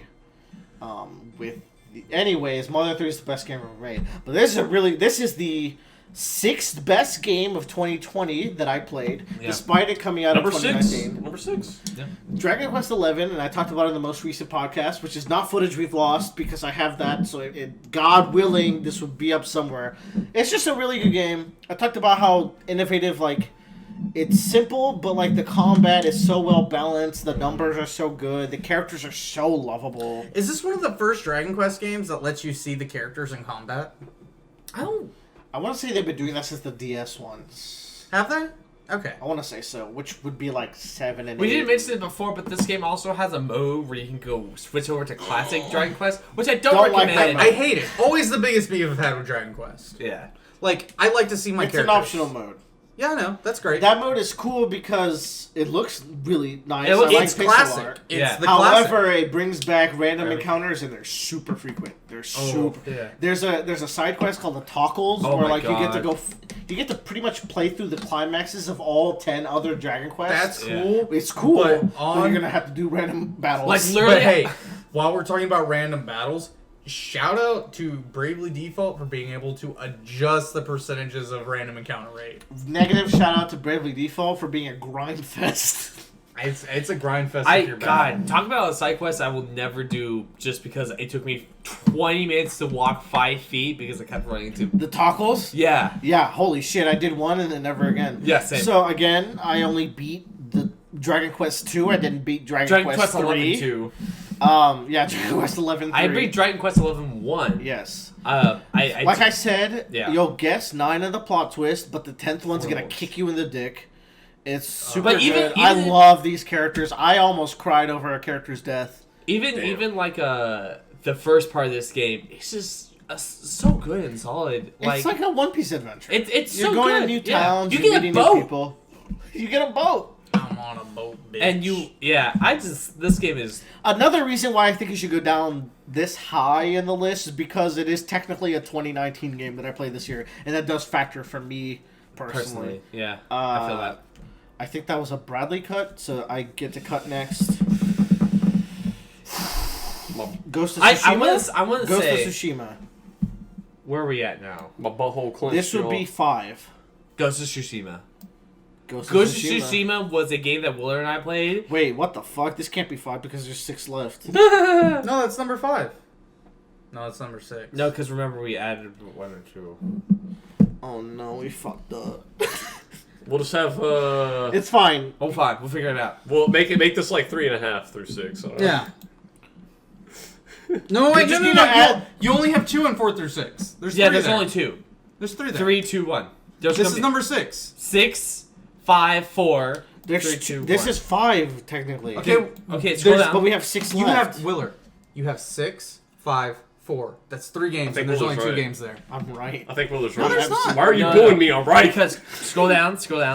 How do you think I'm There wrong? are 4 games left, so if we put one There's away, 6 games There's left. 6 games Count. left. What are you talking about? I know that's what I'm saying. There's 6 games left, so Dragon Quest 11 needs to be down 1. I think. Yeah, there. 10, 9, 8. 7. Brilliant, Joe. There Wait, you we're go. still off. I think. I think we're still No, off. no, because Look, these 4 rows have to be 1 through 6, and there's Okay. 6 games down there. yeah. So Yeah. if there's even 1 in here, we're wrong. Okay, so Wait, put hey, Ghost hey, down there. Willard, you're an engineer. Add tier 0. It's okay. Tier 0, best game. Pause. We're back with the right numbers. We're cutting Ghost of Tsushima. Ghost of Tsushima is really pretty. It's got a great combat system. It's got an open world that I actually like, but also it wasn't a revolutionary open world, and I think Joe would disagree with that. I don't. Yeah. It really. It's kind of like the One Piece thing where like it's such a shonen character, but it does shonen so well that it's just fucking great. You don't know how the story ends. I think the narrative is good, but nothing special. Okay. Almost every other game here has a more special narrative, aside from Risk of Rain 2, which At is the more bottom here. Yeah. Okay. The co-op is great. Yeah. I need to play the co-op with you. The survival mode is great. The art is incredible. The atmosphere, I feel, is The incredible, atmosphere is too. great. Jin's a great character. I love how his story wraps up. This I can't wait proves- for Ghost of Tsushima 2. Yeah, this proves why Cyberpunk 2077 shouldn't look the way it does. Yeah, this is a PS4 game that, like, shits on Cyberpunk. Yeah. It's clearly, like, they I was engrossed with this game. I get to this thing where like I love the game so much that when I get to the final segment, it's like I don't want it to stop, so I have to stop playing right now, or else it will end, and then I'll stop playing the game. Because I did that with Red Dead Redemption 2. So I just kind of go into freak out mode and panic and stop playing the game. I finish games. Yeah. Ideally. So that comes out at 7. It's a really good game if you have a PS4. Like, this To game me- has no right being as This good as was it a is game- for our group. Yeah. It's kind of crazy that we like this game as much as we do. Willard and I picked it up, and we're like, we'll get it, because we kind of like the Japanese look to it and how it feels. Samurai. Cool. Cool. And we're like, and then we played it, we're like, This is special. Willard. This is good. this game is good. It might be a This is the contender. AAA standard. This is the Yeah. And looking at our list, like, this is the most traditional AAA game, and it got the highest among them. Yeah. Everything else is like AA or like a ultra AAA, where it's kind of like janky Final Fantasy VII bullshit. Anywho, it's Tyler's cut. It's gonna be. This is wow. These are good games, y'all. I'm gonna come. Oh, Joe, that's pretty savage. I think you should do that one. I think now is time. I could survive potentially. I think we should do Nonary games. Nonary games, you're right, Willard. We should Alright. do Nonary games. The reason why we're doing Nonary games, I've played them before. God damn. And you two have played them this year, so your vote comes more than mine. The weakness with Nonary games, especially as in parallel to the Somnium Files, especially 999, the characters are all right. And in VLR, the characters get good. They're much but better it takes than VLR. till AI till they get great, in my opinion, Bradley. Okay. No. Of the Uchikoshi games I've played, okay? I'm an Uchikoshi I think- master. AI, the Somnium Files, is his best character writing, and it's not even close. It's a huge margin. I think also too is that y'all have a different experience than I do. That's We true. played together, and it was really fun doing it. Yeah. Yeah, whereas I played by myself, and the best time I had playing it was when we got on Discord once y'all watched me stream Yeah, right. playing it. Yeah. And it was just fun to kind of chill out, relax, and drink a beer and play see the field. and like we got to see Joe's reaction and stuff, and that's fun. Yeah. So I think that's just two different experiences as well. I was really put off from VLR at the beginning, and then I got to a point where I got to an ending, and a character said a really quick line, like, "Oh, I'm here, so don't worry about it. Let me take care of this thing." And I realized, like, oh, this is what's fucking happening. And I realized now that it expanded upon its own ending technique, which I really, really liked.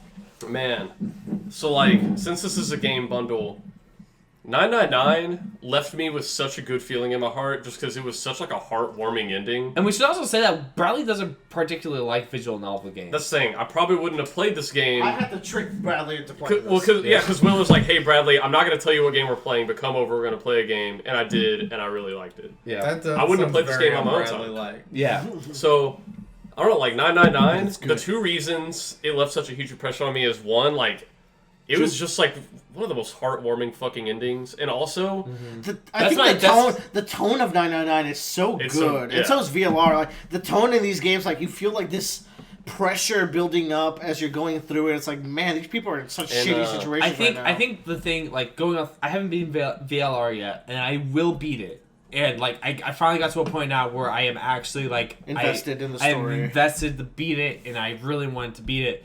But going off of 999, I think it fucking killed its ending. Because to me, 999, 9 out of 10 times ends shittily.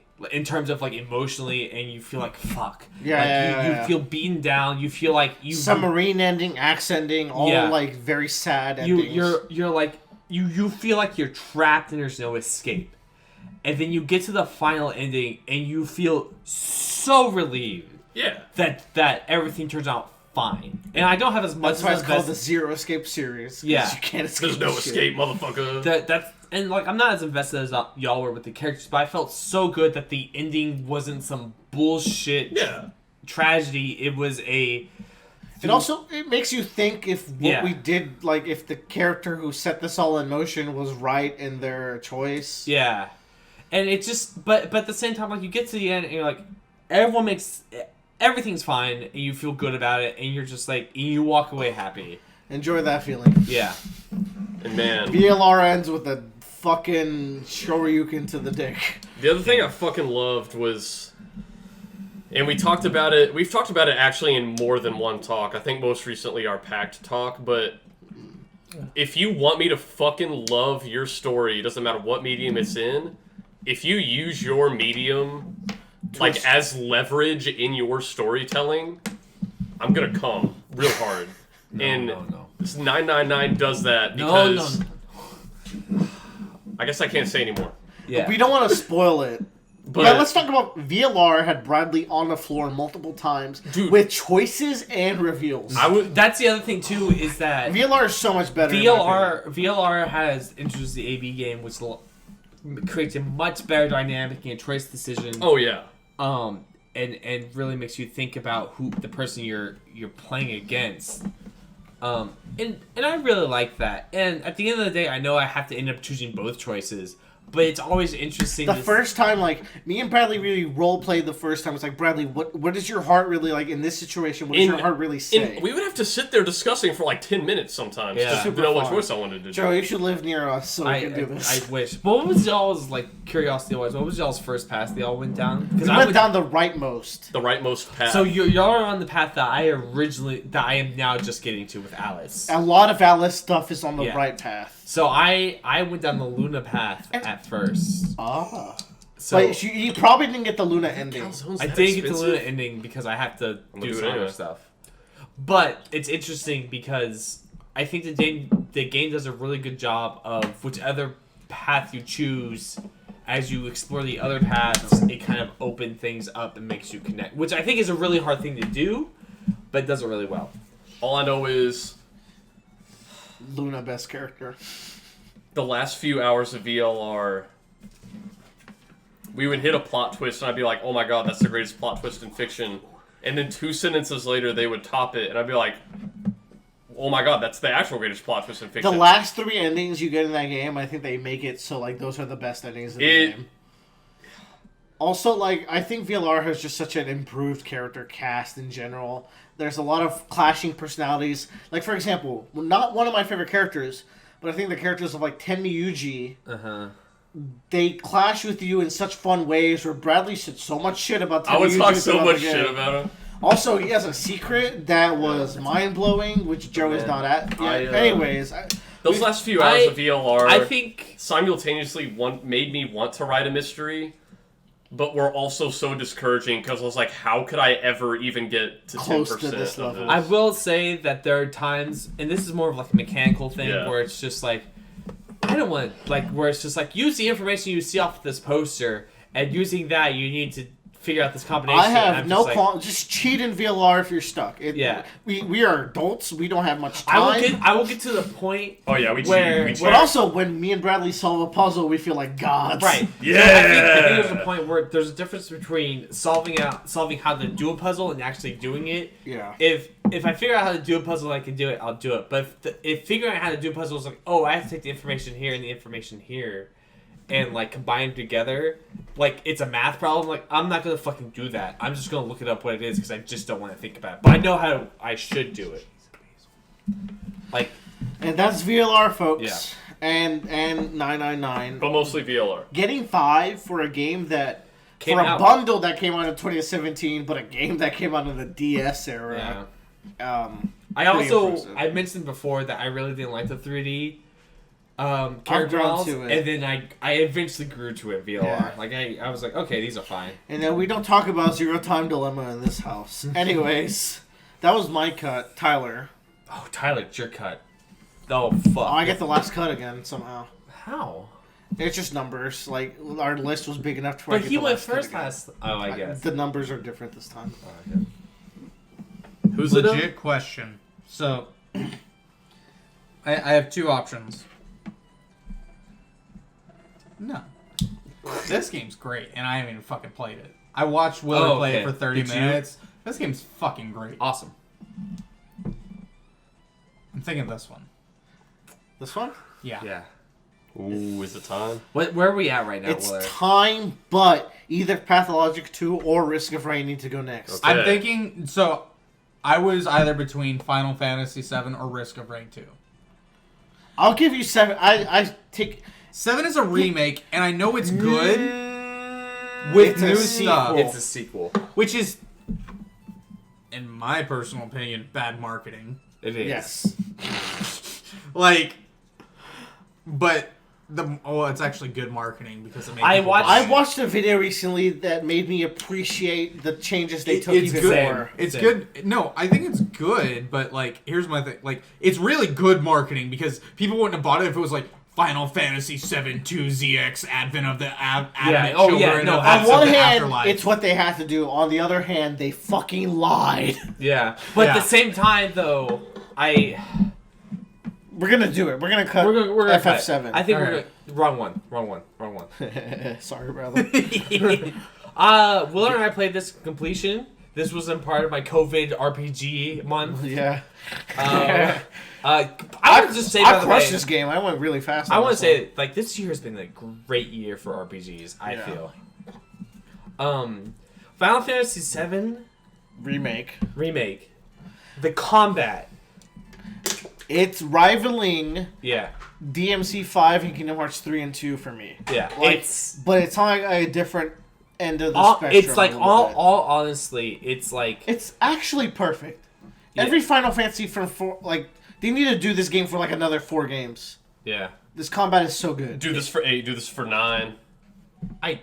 I mean, like 16 should have this Oh, combat. yeah. I thought you meant like remake Like- the next few games like this. That too. This game, Why this stop game's there? combat was like it because so before this game came out, I played the Midgard section of Final Fantasy VII, and I got a little bit past that as well. Yeah. And surprisingly, Final Fantasy VII held up in terms of its RPG. That's what I found in 2018 when I played Yeah, it. and I was like, this is really fun. Yeah. Like I am actually enjoying my time. Once you get over the Popeye characters, Yeah, good game. good game, really solid game, and the writing's good too. The writing's super good. Yeah. And that's what I thought they would ruin because I play Kingdom Hearts, and as much as I love Kingdom Yeah. Hearts, the writing's doo-doo. Yeah. No, not in this game. So, the in this- character speaks so perfectly. There's a small to kind of like prove the point of this. There's a small moment when you meet Aerith for the first time, and you are climbing and you're calling her son, and you're climbing up something, and she says a cuss word. and she's like shit as a ladder breaks, and she grabs onto something, climbs herself up. You're like, this shows that Aerith isn't some girl that just is a wimpy girl. Yeah. But she's also not a tomboy. It makes her very different from Tifa. It's just the characterization is perfect. It's so good. Even Red 13, you only get him for the last few chapters. He's so cool in this. Yeah. And like Barrett is so good. Barrett's amazing. So good. Every character is so good, and like Cloud is so good. even if characters are on opposite sides of an argument, you can kind of see their points, you know. And I'm kind of talking about both the OG and the remake here. And I think the that, remake that holds with the remake. Yeah, the remake does such a good job with its characters. The one complaint I have with the characters of the remake is I like Sephiroth more not caring about Cloud. Yeah. But once you realize what this game truly Really is, it's impossible for Sephiroth not to care about Cloud. Yeah.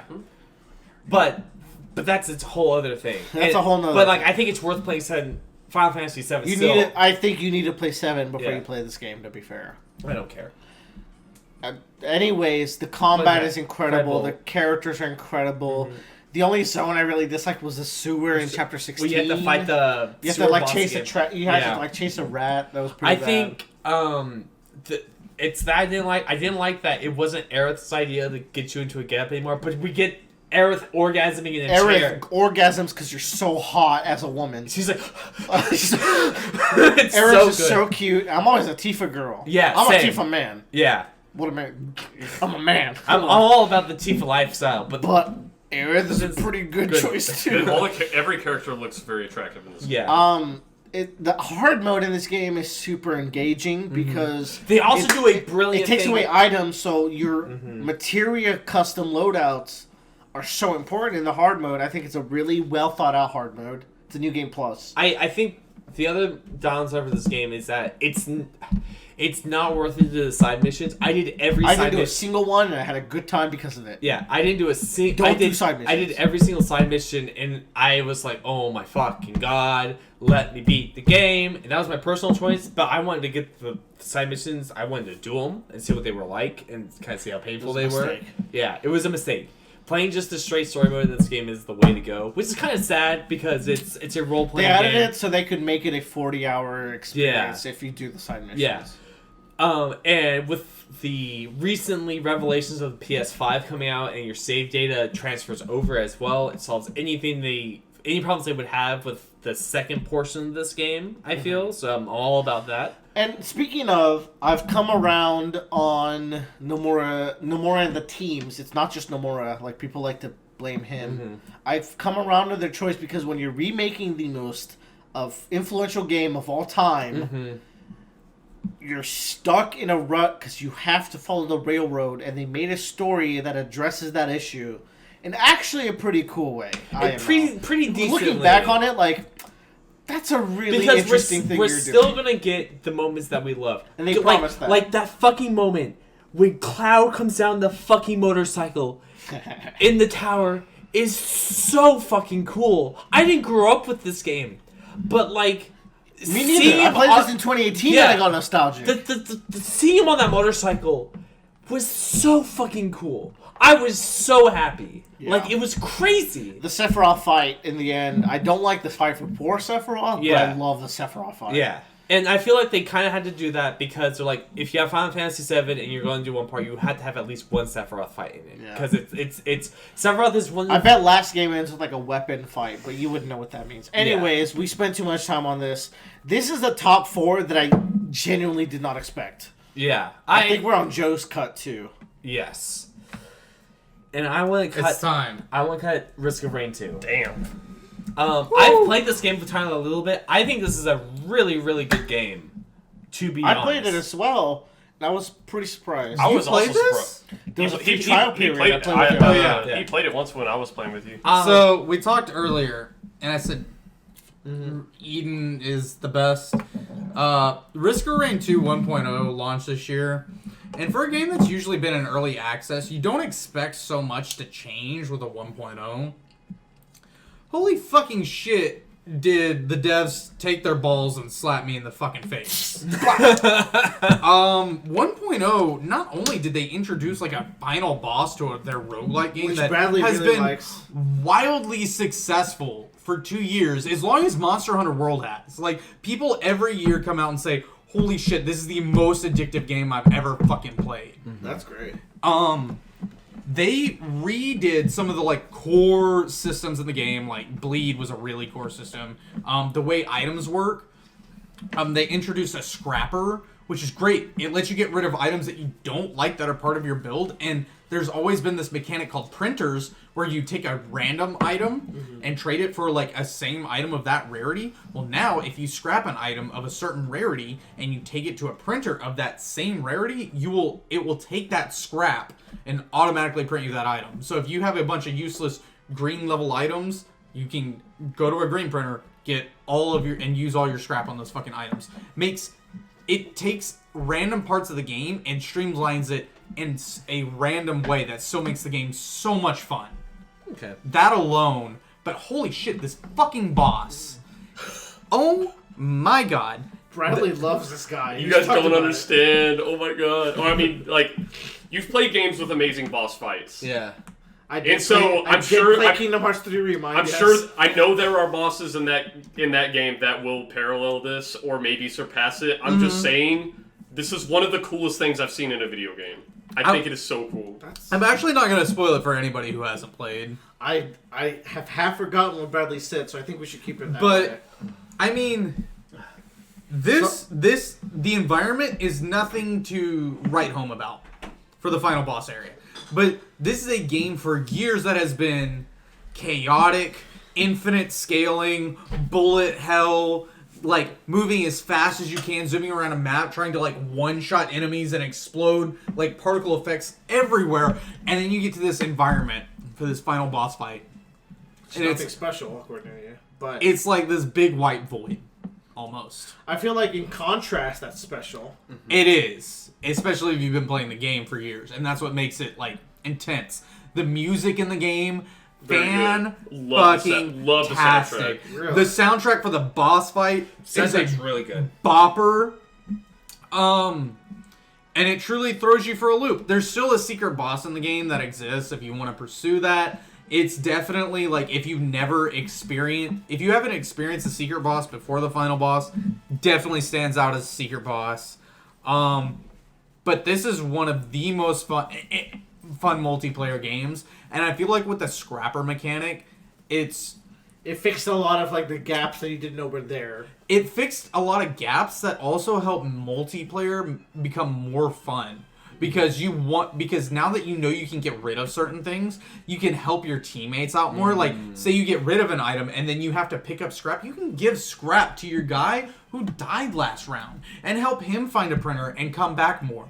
Because you always want to get kill as much as you can. Everybody shares money, or everybody gains money, but what you spend is your own bank account. Yeah, makes sense. And then it's truly become just this most fun team game. I know a lot of people who probably play it like to fuck around, screw, and steal their teammates' items and shit. Like, this is a game, I've watched Tyler play it a lot with other people, and I was convinced, like, I don't think that's a game I'd like.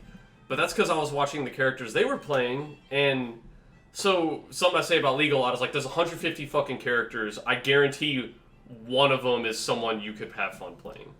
And so this game, there's not a huge roster of characters. There's but like 8 characters. the way they play can be so distinct that you will find one you like. For example, the first few characters I tried, I was like, I just don't see what you guys get in this game. And then I tried this one character who...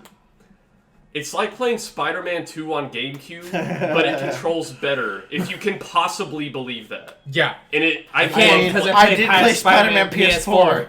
I love that. No, better. I love the way he controls. I played Spider-Man on PS4. I like it better. I love this dude. Bradley, there is nothing cute about this game at all. Truly a grim setting. That's true. Bradley should hate And that. Bradley likes Like, this game. I hated this. Sold!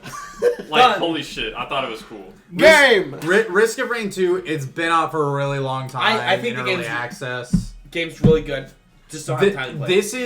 It's Hopu Games. It's just a few devs, published by Gearbox. Gearbox Publishing publishes great games. They find these nice indie developers, really support them, and oh my god, these guys! The two lead devs have had like nice AMA sessions about their game, and it's crazy because they had the Risk of Rain 1 was a 2D pixel game. Yeah. And they're like, let's take this and turn it into a 3D adaptation. Yeah, it was a 2D side-by-side pixel It's so game. different now. It is so That's fucking crazy. different. They did the most amazing adaptation of their game. It is mind-boggling because it's almost the same shit, too. It's like the same enemies, same heroes, same character. Oh my god. I could do an entire Risk hour. of Rain, number 4 game When of 1.0 2020. came out, it finally cemented itself. 1.0 and Risk of Rain 2 is better than 1.4 and Terraria. Like, if I had to compete two indie devs together, like... Those are very, like, comparable jumps in, like, the amount of stuff they've added to the game. Both fantastic, but the wow factor in the 1.0 Risk of Rain launch, they introduced a new character called the Captain. He is You've been going crazy on that dude. Captain is great because mobility is a very key part in some players in Risk of Rain 2. I remember when I played with you, there was a point where I couldn't get to where you guys were even fighting for like the entire round. The environments are great, and that's one of the main things I like in a roguelite is I like to be able to like have options in the environments as I go through my run. Each stage, there's 1, 2, 3, 4, 5 stages, and at each point there's 1 or 2 stages you can choose from. I think there's 3 for the first one, 2 for each one beyond that, until you get to 5. You can even alter that run. There's secret arenas you can find too. There's ways to modify your run with like runes and stuff. There's speedrunners who like to do the game, which that's like Yeah, because like there's like 200 or 300 people. all altars where you can like do different challenges. Like if your run's not hard enough and you want extra rewards. Willer, this is like, if you ever actually sat down to play this game for its achievements, I feel like this is a game you would try to platinum. I feel like this is one that's too hard to platinum. It seems really It's difficult. possible. I think it's on par with a Kingdom Hearts platinum. No. I think so. No. Kingdom Hearts is a nice joyride. You gotta do some grinding to get some materials to make the ultimate Keyblade. You have to grind. You have to make the ultimate Keyblade in every platinum. Anyways, I think it's Joe's cup, but he stepped out, so we're gonna take a quick pause. Yeah, I'm gonna have to pee after him. Bradley has the cut. Bradley's had a year. Here's where I show my hand. Bradley's had a year. We have 3 games left. I did not expect these 3 games to be at this point. My most played game of 2020, I allowed to die in orange. Because there's an important thing for mankind that needs to go in blue. And I'm gonna keep fighting for it. I'm gonna be mean from this point on. Let's fucking go! It needs to go higher. It needs to go to cyan if I can get it there. Which is why I have knowledge of Persona 5R, which is why I would rather cut 13 Sentinels. Let's do P5R.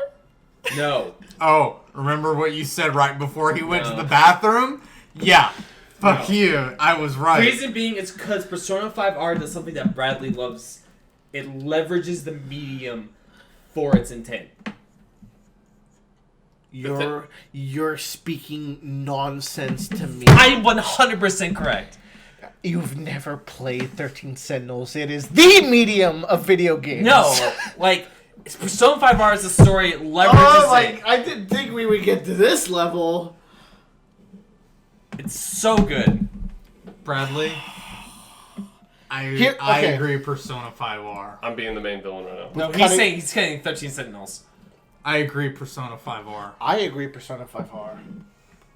I really like Persona 5. That gets past... Oh, man. Here's the thing. I love Persona 5R. There's a game I think about every single day of my life. And that game is 13 Sentinels. I patiently await the streamer that is currently playing it to have his stream day, and then I watch his stream every single moment because I love watching his mind get blown. And then there's another YouTuber that I do the same to because this game is that special. And the thing is, I don't usually do this. I can believe Willer because he's the only other person in here who has finished Virtue's Last Reward. This So I can game believe him when he says that. shits on Virtue's Last Reward. So we're sitting there yesterday, and I go, Willer, We're in a weird what spot. is We're in a weird 13 spot right now. Sentinels gameplay like? And he shows me like an in-game boss, and Willer's been playing the shit out of this game, and he fucking lost against that in-game boss challenge. Even the people who like created, you know what? Even the guy who created Persona 5R is like, was he the one who said Japan needs Vanillaware? No, that's Like- Yoko Taro, who made Nier Automata, Okay. everyone's favorite game ever. But But the guy, like one of the and Atlas Sakurai, writers- we're not gonna say no to Sakurai. Oh, that's right. Sakurai just gave me Sephiroth. He's a god. Sephiroth gave us Steve. he did take away Gino. Yeah. He didn't you know. God, Making the right decisions. the Lord giveth and the So Lord he- taketh away. So he doesn't know anything about making games. No, he does. Shut the, no one cares about Gino in 2020 aside from you 20 So incels. I'm torn because like, if Willer is able to say a game shits on VLR, I'm like, fuck. But at the same time, I actually have Whoa, cursory knowledge wait. of P5R. That's just Hold story. on, hold Tyler, I showed Tyler the other end of the spectrum, which is Yeah. the crazy gameplay. Hold on. It has no right being as good What's as it is. VLR? Virtue's Last Reward. No, we fell for he it! did it! He got us! God damn it! Oh, I wish we had podcasts to show that Now, this I is a will running say- joke, but we don't. Persona 5R has me very intimidated because someday in the future I know they're going to have to make a Persona 6 and I'm skeptical they could ever match the style and grace. They can. They've improved so much every Yeah. single game, aside from the How story. can you from ever Kirby top Fighters. Persona 5 style? And like Pathologic 2, the humanity needs it, right? Humanity needs Here's the thing. There's one game that's a Willer game. There's one game that's a Bradley game. There's one game that's a Willer Joe game. Yeah. Fuck. I don't have a We need to stake in consider this. If Persona 5R went into first, I would not lose sleep at night. I would. I would not. Damn. Okay, here's my thing. Persona 5R isn't a PS to P5. No. No, Persona 5R is Is Pokemon Platinum. Hold on. Yeah, Persona Pokemon 5R is Hold on. Pokemon Platinum. Hold on. Look, what? How long is P5? 120 to 30 hours. Yeah. it is a long All game. right. What is the core mechanic that they change in P5R? Nothing. Okay. Well, they so- add new mechanics, but the core core mechanics mechanics are is the the same. It's still an So RPG. it's a 2017 game. So, in retrospect, only 30 hours out of that 120 or so hours is any different. But those are no. They add new stuff throughout the Just- game, and including every single time you the hang out new with someone, you story get new content dialogue. All the is boss like so fights- far beyond. It's Yeah. like It recontextualizes everything you've all done. the boss fights have been redone and made better. The except palaces have been Yeah. redone. There's new dialogue every single time you hang out with someone. There's new mechanics that you do throughout the year of the game. So it's not quite that simple. So, here's my question. there are also new battle mechanics. I that want happen you to too. take There's your new battle I want the goggles off. If all this was made so much better, how good in hindsight was P5? P5 is a top 10 game that was replaced by P5R. Yeah. Yeah, but like they It's- had so much to improve apparently. No. It was. It just feels wrong to have P5 and P5R in Right. the top 10. Yeah. That's all it comes down Yeah. to.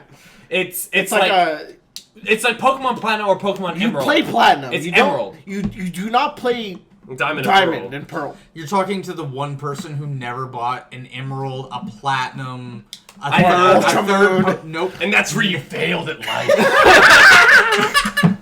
Bradley got on top of the chair to say that one. Bradley might not be wrong. I might have failed as a designer by never playing those. But I did play here's- Pokemon Conquest. here's the thing, like Oh. Persona. Oh, he's right, guys. Same. Listen to him. Same. I He did play knows. Pokemon Conquest. Persona knows. 5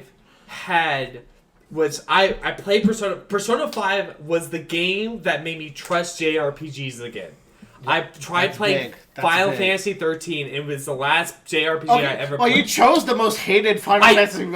Okay. That's done. Cut that out of the argument. But no, Tyler's making faces. That's as a kid where like I was. That's like Joe saying I played Final Fantasy 8.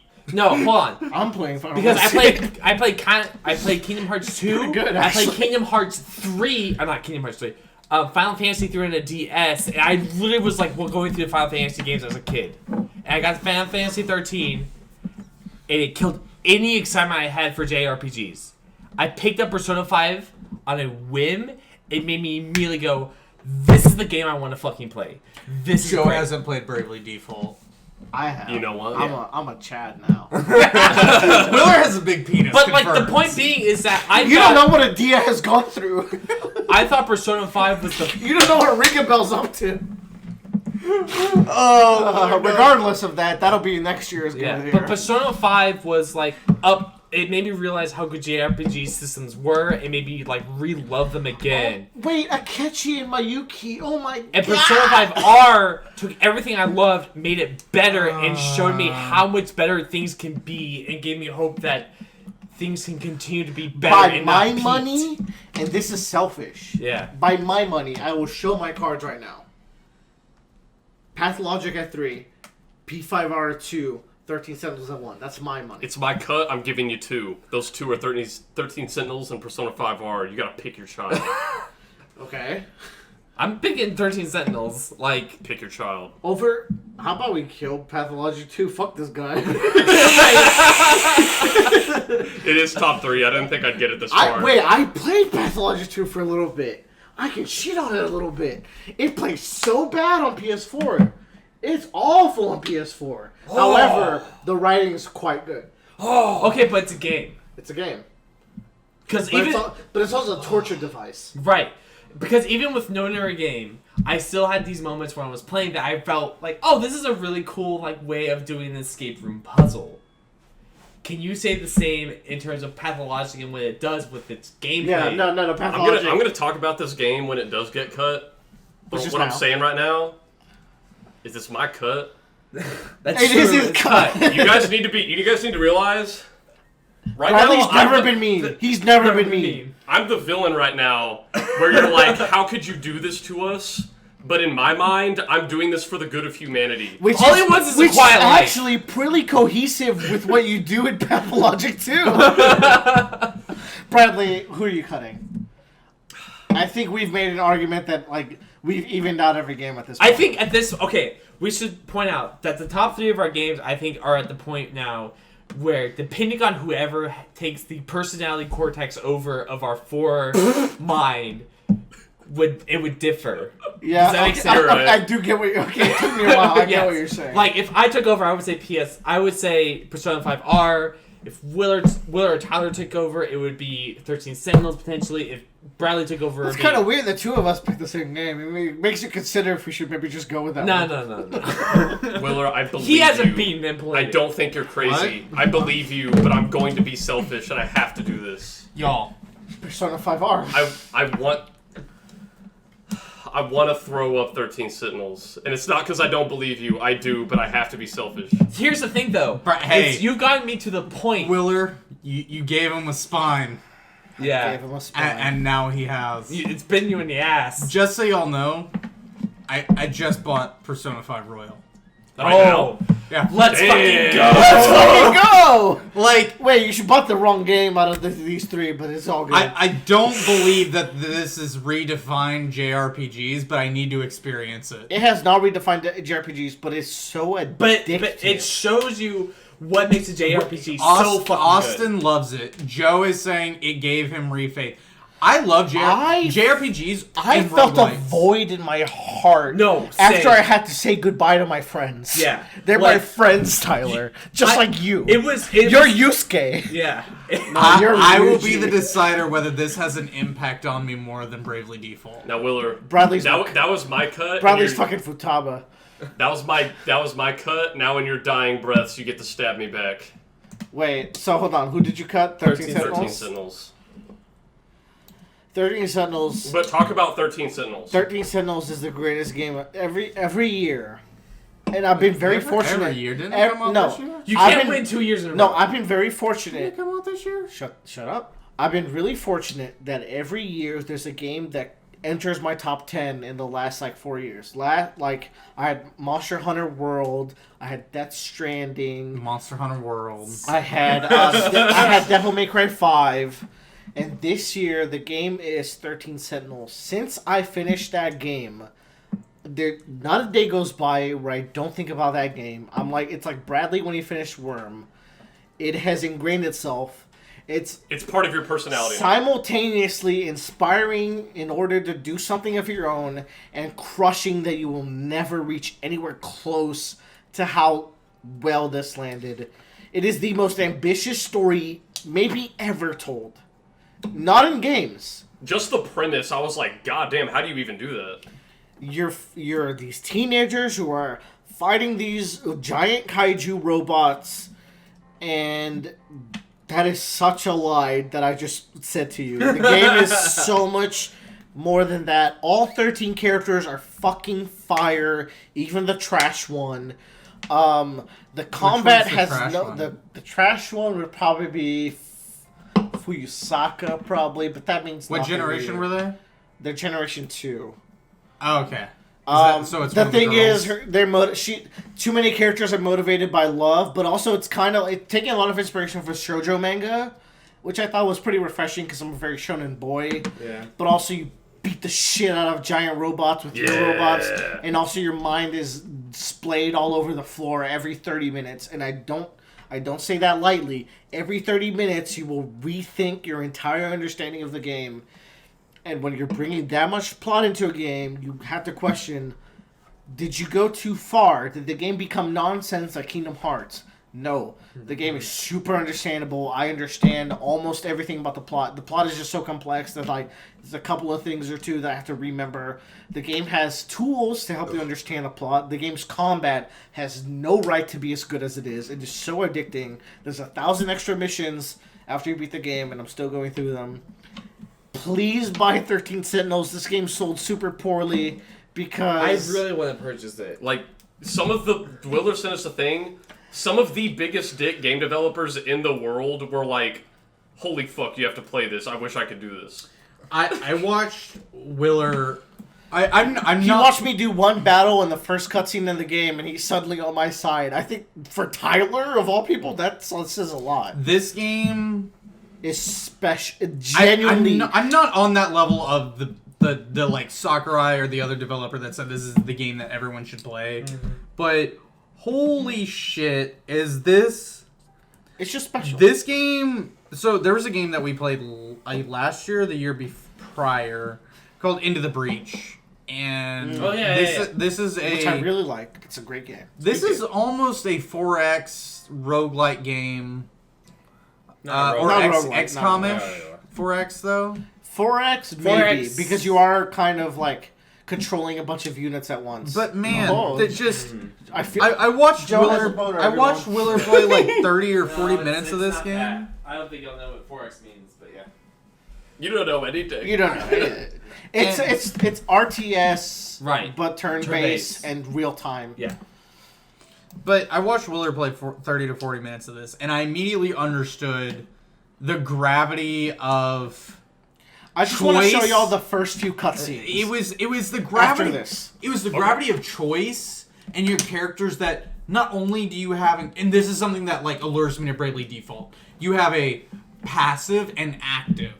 You have part of many your passives, choice. Yeah, and then you have active choices. And so, you have 12 classes to choose from, essentially.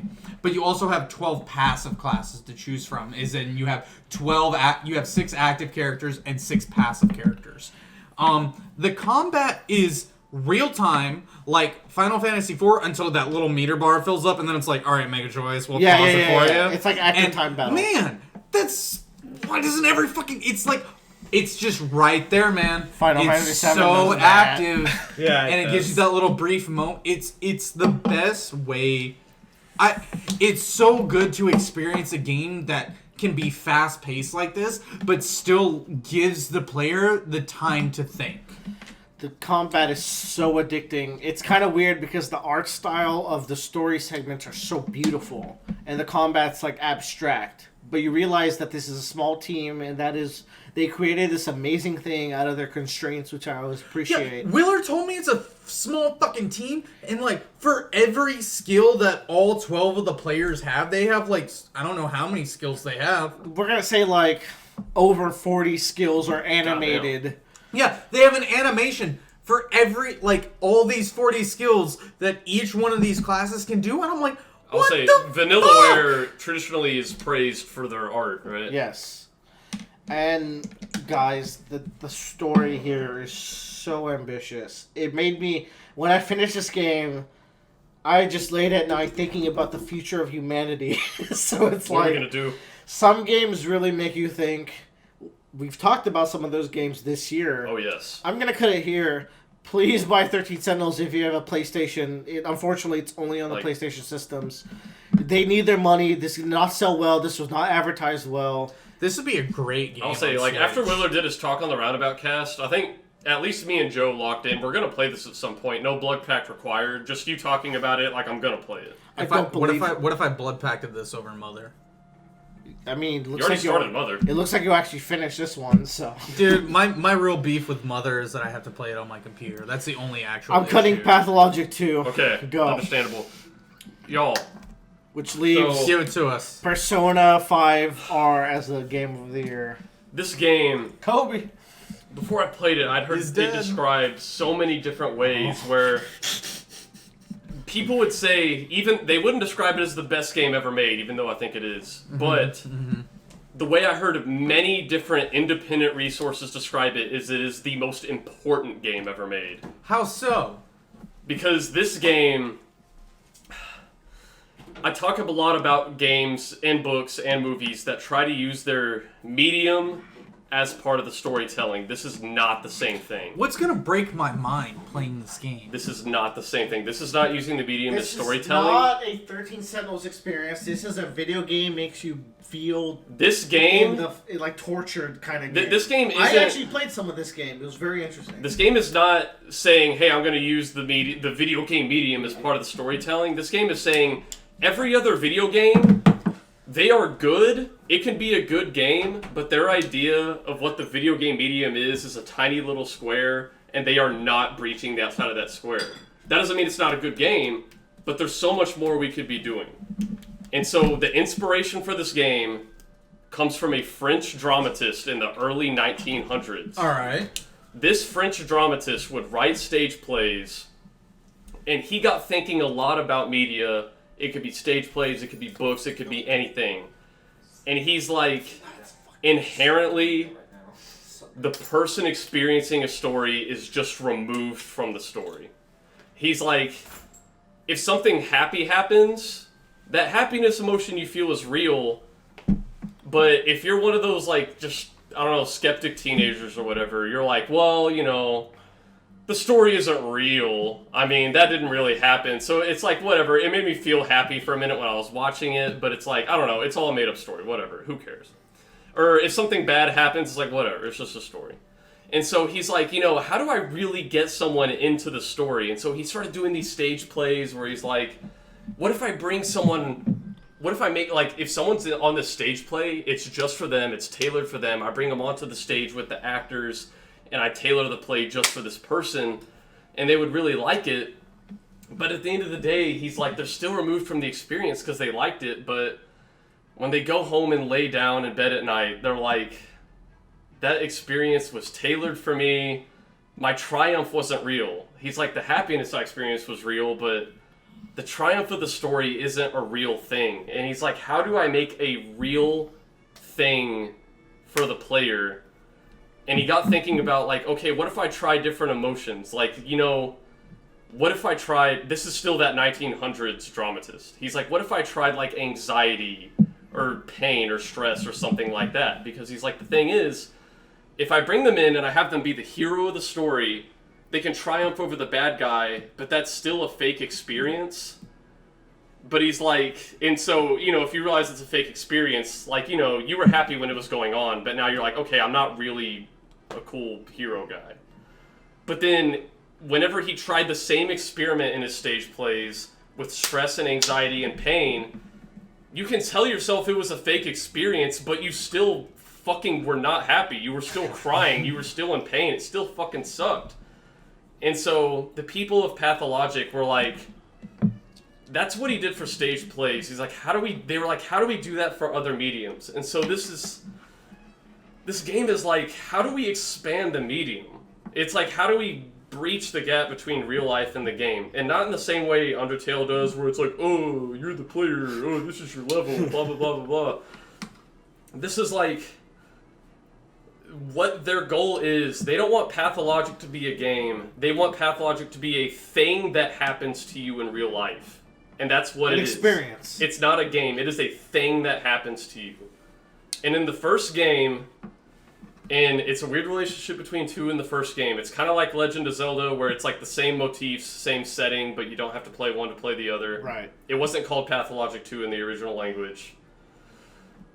In Pathologic 1, for example, and there's elements of this in Pathologic 2 as well, you can straight up talk to the developers, and they will discuss the themes of the game with you, and most of this has to do with video games as a whole, as a medium. For example, in the scene right before you talk to the devs, they say, like, there's a scene where everyone's like, oh, the whole game was a dream. And then you immediately go to the devs, and they're like, no, in the game, you get to talk to the devs. In the game, you get to talk to the devs. And all your dialogue options are stuff that would have also been thought of by the devs. And so basically, some characters tell you the whole game is a dream. And you're like, what the fuck? And then you go to the devs, and they're like, hey, we were kidding about that. It's not all actually just a dream. But what did you think about that? And so, you can say, I don't really care. Or you can say, I thought it was kind of dumb because, I wanted to be real, quote unquote. Yeah, I did this like 40-hour experience, and then it's like, oh, none of it's really real. And they're like, the thing is, they're like, you knew it was fake from the moment you downloaded it. And like, even from the start of the game, we framed the whole thing as a stage play. The guys who teach you to play the game are stagehands. And it's like, that's true for any movie or book. So they're like, why do you fucking care if you say it's a dream? And that's one of the things they discuss with you. And so, the place where it starts to breach into real life and become a thing that happens to you is, I think one thing I talked about in my video of it is that that doesn't exist currently. In game design, for example, there's always a lot of talk about the core gameplay loop. You want the player to feel fulfilled within a certain amount of time. I think some people talk about every 10 seconds, 15 seconds, 30 seconds, but within any given small span of time, the player needs to feel some sense of reward or accomplishment. It could be as simple as having a satisfying hit on an enemy or getting some kind of loot. And this game is like, that formula does work. We get it. That is a successful formula. It's shipped millions of games. What we're trying to say is, what if it's not the only formula? Right. Which I appreciate greatly. What if a 30-second loop of fun, what if fun is not actually the core here? What if it's actually supposed to be a 30-second loop of engagement? Now, fun is engaging, but what if other stuff is also engaging? Despair and stress. So they tried stress. And so, a lot of people I see talk about this game and say it's their favorite game are like, I'll lay awake at night dreading the next time I have to open the game, but they know they're going to open the game. And so a lot of people are like, that would never happen to me. If I wasn't having fun playing a game, I just wouldn't open it again. But you do. And that's not a theory. That's what happens. Because the game is designed to make you do that. Anybody can design an intentionally frustrating game. And some people accidentally design intentionally frustrating games. This game is well designed enough that it makes you miserable, and you still open it back up repeatedly to get to the end. And that's the best talk I can give that is less than 2 hours. It's trying to broaden the medium, and you know how in the 60s, like, scientists and shit would talk about computers and the internet? Like, the world is going to be very different in a few decades, and you don't understand. That's how I feel about this game. Games could be a lot more. This is inspirational. Really. Games could be a lot more. I almost, when you were talking about stage plays, almost cried up a little bit. No. And that's the second best game of 2020. Let's fucking talk about the best, baby! Don't get it twisted. Oh, you already have it there. Don't get it twisted. Persona 5R is incredible. I was saying it during maybe 13 Sentinels. I am waiting to see if it's possible that this game could be topped in style and grace and music and characters and aesthetics. There's only one reason that Persona 5R has achieved This Game of the Year in 2020. in the Roundabout cast, the most prestigious. Who IGN and the Game Awards are not going to talk that much amount of time about Pathologic 2. That's how you know we're real. But the only real reason that this game is up here It's because Joe hasn't played 13 Sentinels. nah, He's right, you know. is because we didn't put Monster Hunter World on the list. Let's fucking go!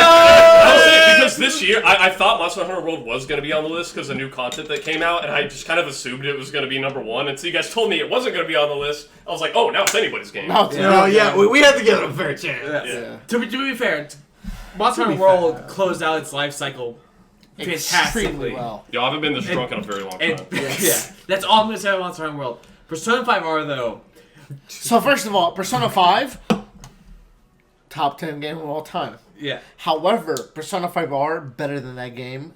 Erase that game from my it basically from my like memory. so fucking okay. So if you get PS5, you get all the top hits of the PS4 essentially. For You're, sure. you're What getting the- Ghost of Tsushima. Nah. You're getting The Last Is of Ghost Us. of Tsushima on there? And the top. I'm Talking about like a general people. Yeah. And then you dabble a little bit in that anime world that you're kind of scared of. You're not sure what to think So about Persona 5. it. This is the one you go for. But okay, but hold on. So Developers don't even know. Look, this game came out in the same year as Story of Seasons, Friends of Mineral Town. Those devs need to KYS themselves. Kill yourself themselves. I didn't say what KYS means. You interpret it. But anyways, what I'm saying is that they are giving you Persona 5. Persona 5. Better. Persona 5. Just Persona 5 for free on the PS5. I can't I'm believe saying, they fuck that managed. shit. Intentionally gave you a worse version. They They did. managed to redeem an unredeemable character, and I bought it. I bought Yeah. into it. A character. That character is trash, and I love him now. Yeah. That character at the end of the game, you are actually just like, fuck. And your party members go through like decisions that you Yeah. feel like you really shouldn't have chose that choice. Like you were happier if you didn't choose Because the that's the harder thing, choice. like, they created a scenario where, like, Everyone's Everyone's everyone in happy. the world but you I chose the is bad cool. ending ones. Like, everybody but you is cool with this. I chose the bad ending ones, and it was genuinely a good ending. Yeah. Like even the main character's like, I guess I can, yeah, fine. But like, it makes you really think about the themes of Persona But then 5 it- and the mechanics of Persona 5 story wise. Yeah. And like in a really interesting way, and it gives you an incredible like extra amount of gameplay. And what's even crazier is Shit's that crazy. What's crazier is that like, I think on an artistic level, and it's weird to say this, but the fact that you and I played Persona 5 and then repurchased this game elevated that extra like last bit of content. I spent 120 games to get this experience, and Yeah. I don't because regret it's it. like the themes that they are trying to establish at the end of the game are solidified by the fact that you have purchased this game twice, which is fucking incredible. That is pretty neat. Yeah, it's like I got to the point and I realized because the whole time playing this game, it's like, why the fuck is the new content they're adding At the end. at the end? Why don't they spread it out? Why is it in the middle? Why don't they do something else to kind of widen the gap a little bit? And then you get to the end, you realize what the plot is, and you realize it was not only like to keep the story of Persona 5 together, but because it artistically makes sense, because it's something that you personally connect with the characters. Because you realize you want the same exact thing you're going through, the same exact thing they're going through in this last bit of content. Man. And that's a wrap. That's a fucking no, wrap. no. that's a There's wrap. more cool stuff because let's talk about another area of the game. The fucking soundtrack. Not only is it good music, but They added new good music. your they're soundtrack redistributing the vinyl that's like $75 to $80. if your starting. soundtrack is part of the fucking narrative, that is so fucking cool. And if you Yeah. really take the time to look at the lyrics of some of these songs that play in the background that you might not think twice about, they say think so twice. much about the fucking characters. It's There's this one song that I think is Like We're just talking about 13 Sentinels again because Bradley. there's a part where the music is so influential. Are in you the are you game. saying they'll never see it coming? I'll never see it coming. I'm not talking about that song. You're a fucking scrub. That's a You good don't song, know. but I'm not talking about that song. But there are some songs where one of them is like, I see it as from the perspective of Joker, just talking about how Take off your masks. Yes! That song's fucking great. that is so good. And so here's the thing. Well, I didn't expect this game to win, y'all. I've had so much exposure to this game without playing it myself, just because I'm in. Bradley was so close to playing this game, then he's like, "Oh right, it's a JRPG," and he despises the genre. But I've had so much exposure to this game, and I've had the entire plot explained to me, which is why I was like cool with it being up here. And I'm even talking about right now how even the soundtrack benefits the fits into narrative. this. I've done all but play this game. It's just cool that we're all just talking about things that make 13 Sentinels so good. Hey, Yeah, you're right. Why are you bragging? That wraps up our Game of the Year's list. I bet that last 3 games was actually an hour, and we Probably. kind of probably fucked that up. Thank y'all for However, I wouldn't have it any if other way. anyone's listening to this, it means, first of all, we were able to upload this somewhere, which is a blessing. right. Yeah. Apparently, because YouTube is a fucking oppressive regime out here. So, Shueisha. I want to go through everyone. What is your game of the year, Tyler? The Risk of Rain 2? Oh shit, not even actually. What is your game of the year? It Everyone doesn't gets have to your- be on this list. Everyone It gets can be one. Shit, give me a moment, man. Joe? Mine's Persona 5. because- Persona 5 yeah. Royal. Let's It- fucking it- go. So Bradley's top game I played this year, Pathologic 2. Mine is 13 Sentinels, baby. I Man. can't believe it got to the top. Y'all are gonna hate me. Yeah. Among Us. No, it's a game that's not even on this list. That's It's a- fine, and it's that's a fine. game that doesn't even belong. Minecraft. But it's a game I get to play with all my friends and brings everybody together. You know what? And so we all play League of Legends really often, We play League of Legends together like every fucking day. and we don't have those days. Like in high school, I played like League of Legends with my friends, and like we would get mad at each other when we lost and everything. But the groups I play with now, we try to bring each other up. Like, all right, hey, that was just the warm up round. Yeah. Now it's time about the real stuff. I hate everyone. And in COVID times, like No, genuinely, League of Legends has been a blessing for COVID times Yeah. because Like, it just really kept games the friend group together. that bring everybody together, to just get us to spend time with each other, because we're doing this podcast live and we're all If together. it's But even we- this is a we have nebulous to- thing we're doing. we right have to here. get tests. We have to quarantine. We have to risk it. We have to fight Like, YouTube on YouTube like, channels. we got friends in a bunch of different cities, and it keeps us all together. And like, for example, I met new people like Keith and Kelsey. I didn't even know them before I played Yeah. Keith League. With I got to them. hang out with him, and now I want to Yeah. go fucking hang out with him again. I wanted to hang out with Kid Kelsey and Yeah. his brother again too. They were so much fun. Anyways, League of Legends. It's not my game of the year. Fuck. Shout outs to Big they can Daddy do Dan whatever they want. 93. Oh no, I have to pick. I'll pick one from this list. it's Risk of Rain. Stop being so difficult. no, it's actually Squadrons. Okay. You let Squadrons go that low, and that's your Squadron. game of the year. I mean, it's biased, and Yeah. I think it doesn't surpass Squadrons- what is modern gaming, but is what could be the future of gaming. Absolutely. Genshin Impact was my Trojan horse. I played it a lot this year, so you guys would target that instead of Pathologic 2. Pathology 2 got second. What the fuck? How did I let that happen? When That game is Pathology- jank. When did that game come out? I think it came out December 2019, and then I played So it it in totally like counts. I played it in Okay, like that's pretty January. fucking I played it fine. like That's fine. January, February. I just wanted to make sure. Anyways, if anyone's listening to this, I hope y'all enjoyed hope it. so. We're gonna probably at least upload this for our friends. They seem to like to trash on our opinions. Yeah. Good work, Talks. This was really this is fun. good- this is good We're list too during super work. wasted. Yeah, this Please. has definitely declined over the time period. Please buy 13 Sentinels, no matter what. I literally that is your purchased game of it. the year. No, Joe bought that Scroll- game scroll during down, the podcast. scroll down. Please mail me coconuts and Animal anything- Crossing New Horizons. Anything and from the 31 You to don't actually 26 want that. Yeah. and up, if you bought that, you would not go wrong. Yeah. I think Anything so. 31 and up, you wouldn't go wrong. Especially because one of Any these of are those free. games are absolute bangers. We only play the best. Thank you. Y'all. Okay, we're done. We're done. Thank This you for went way joining us. better than I Goodbye. expected. Goodbye. Goodbye.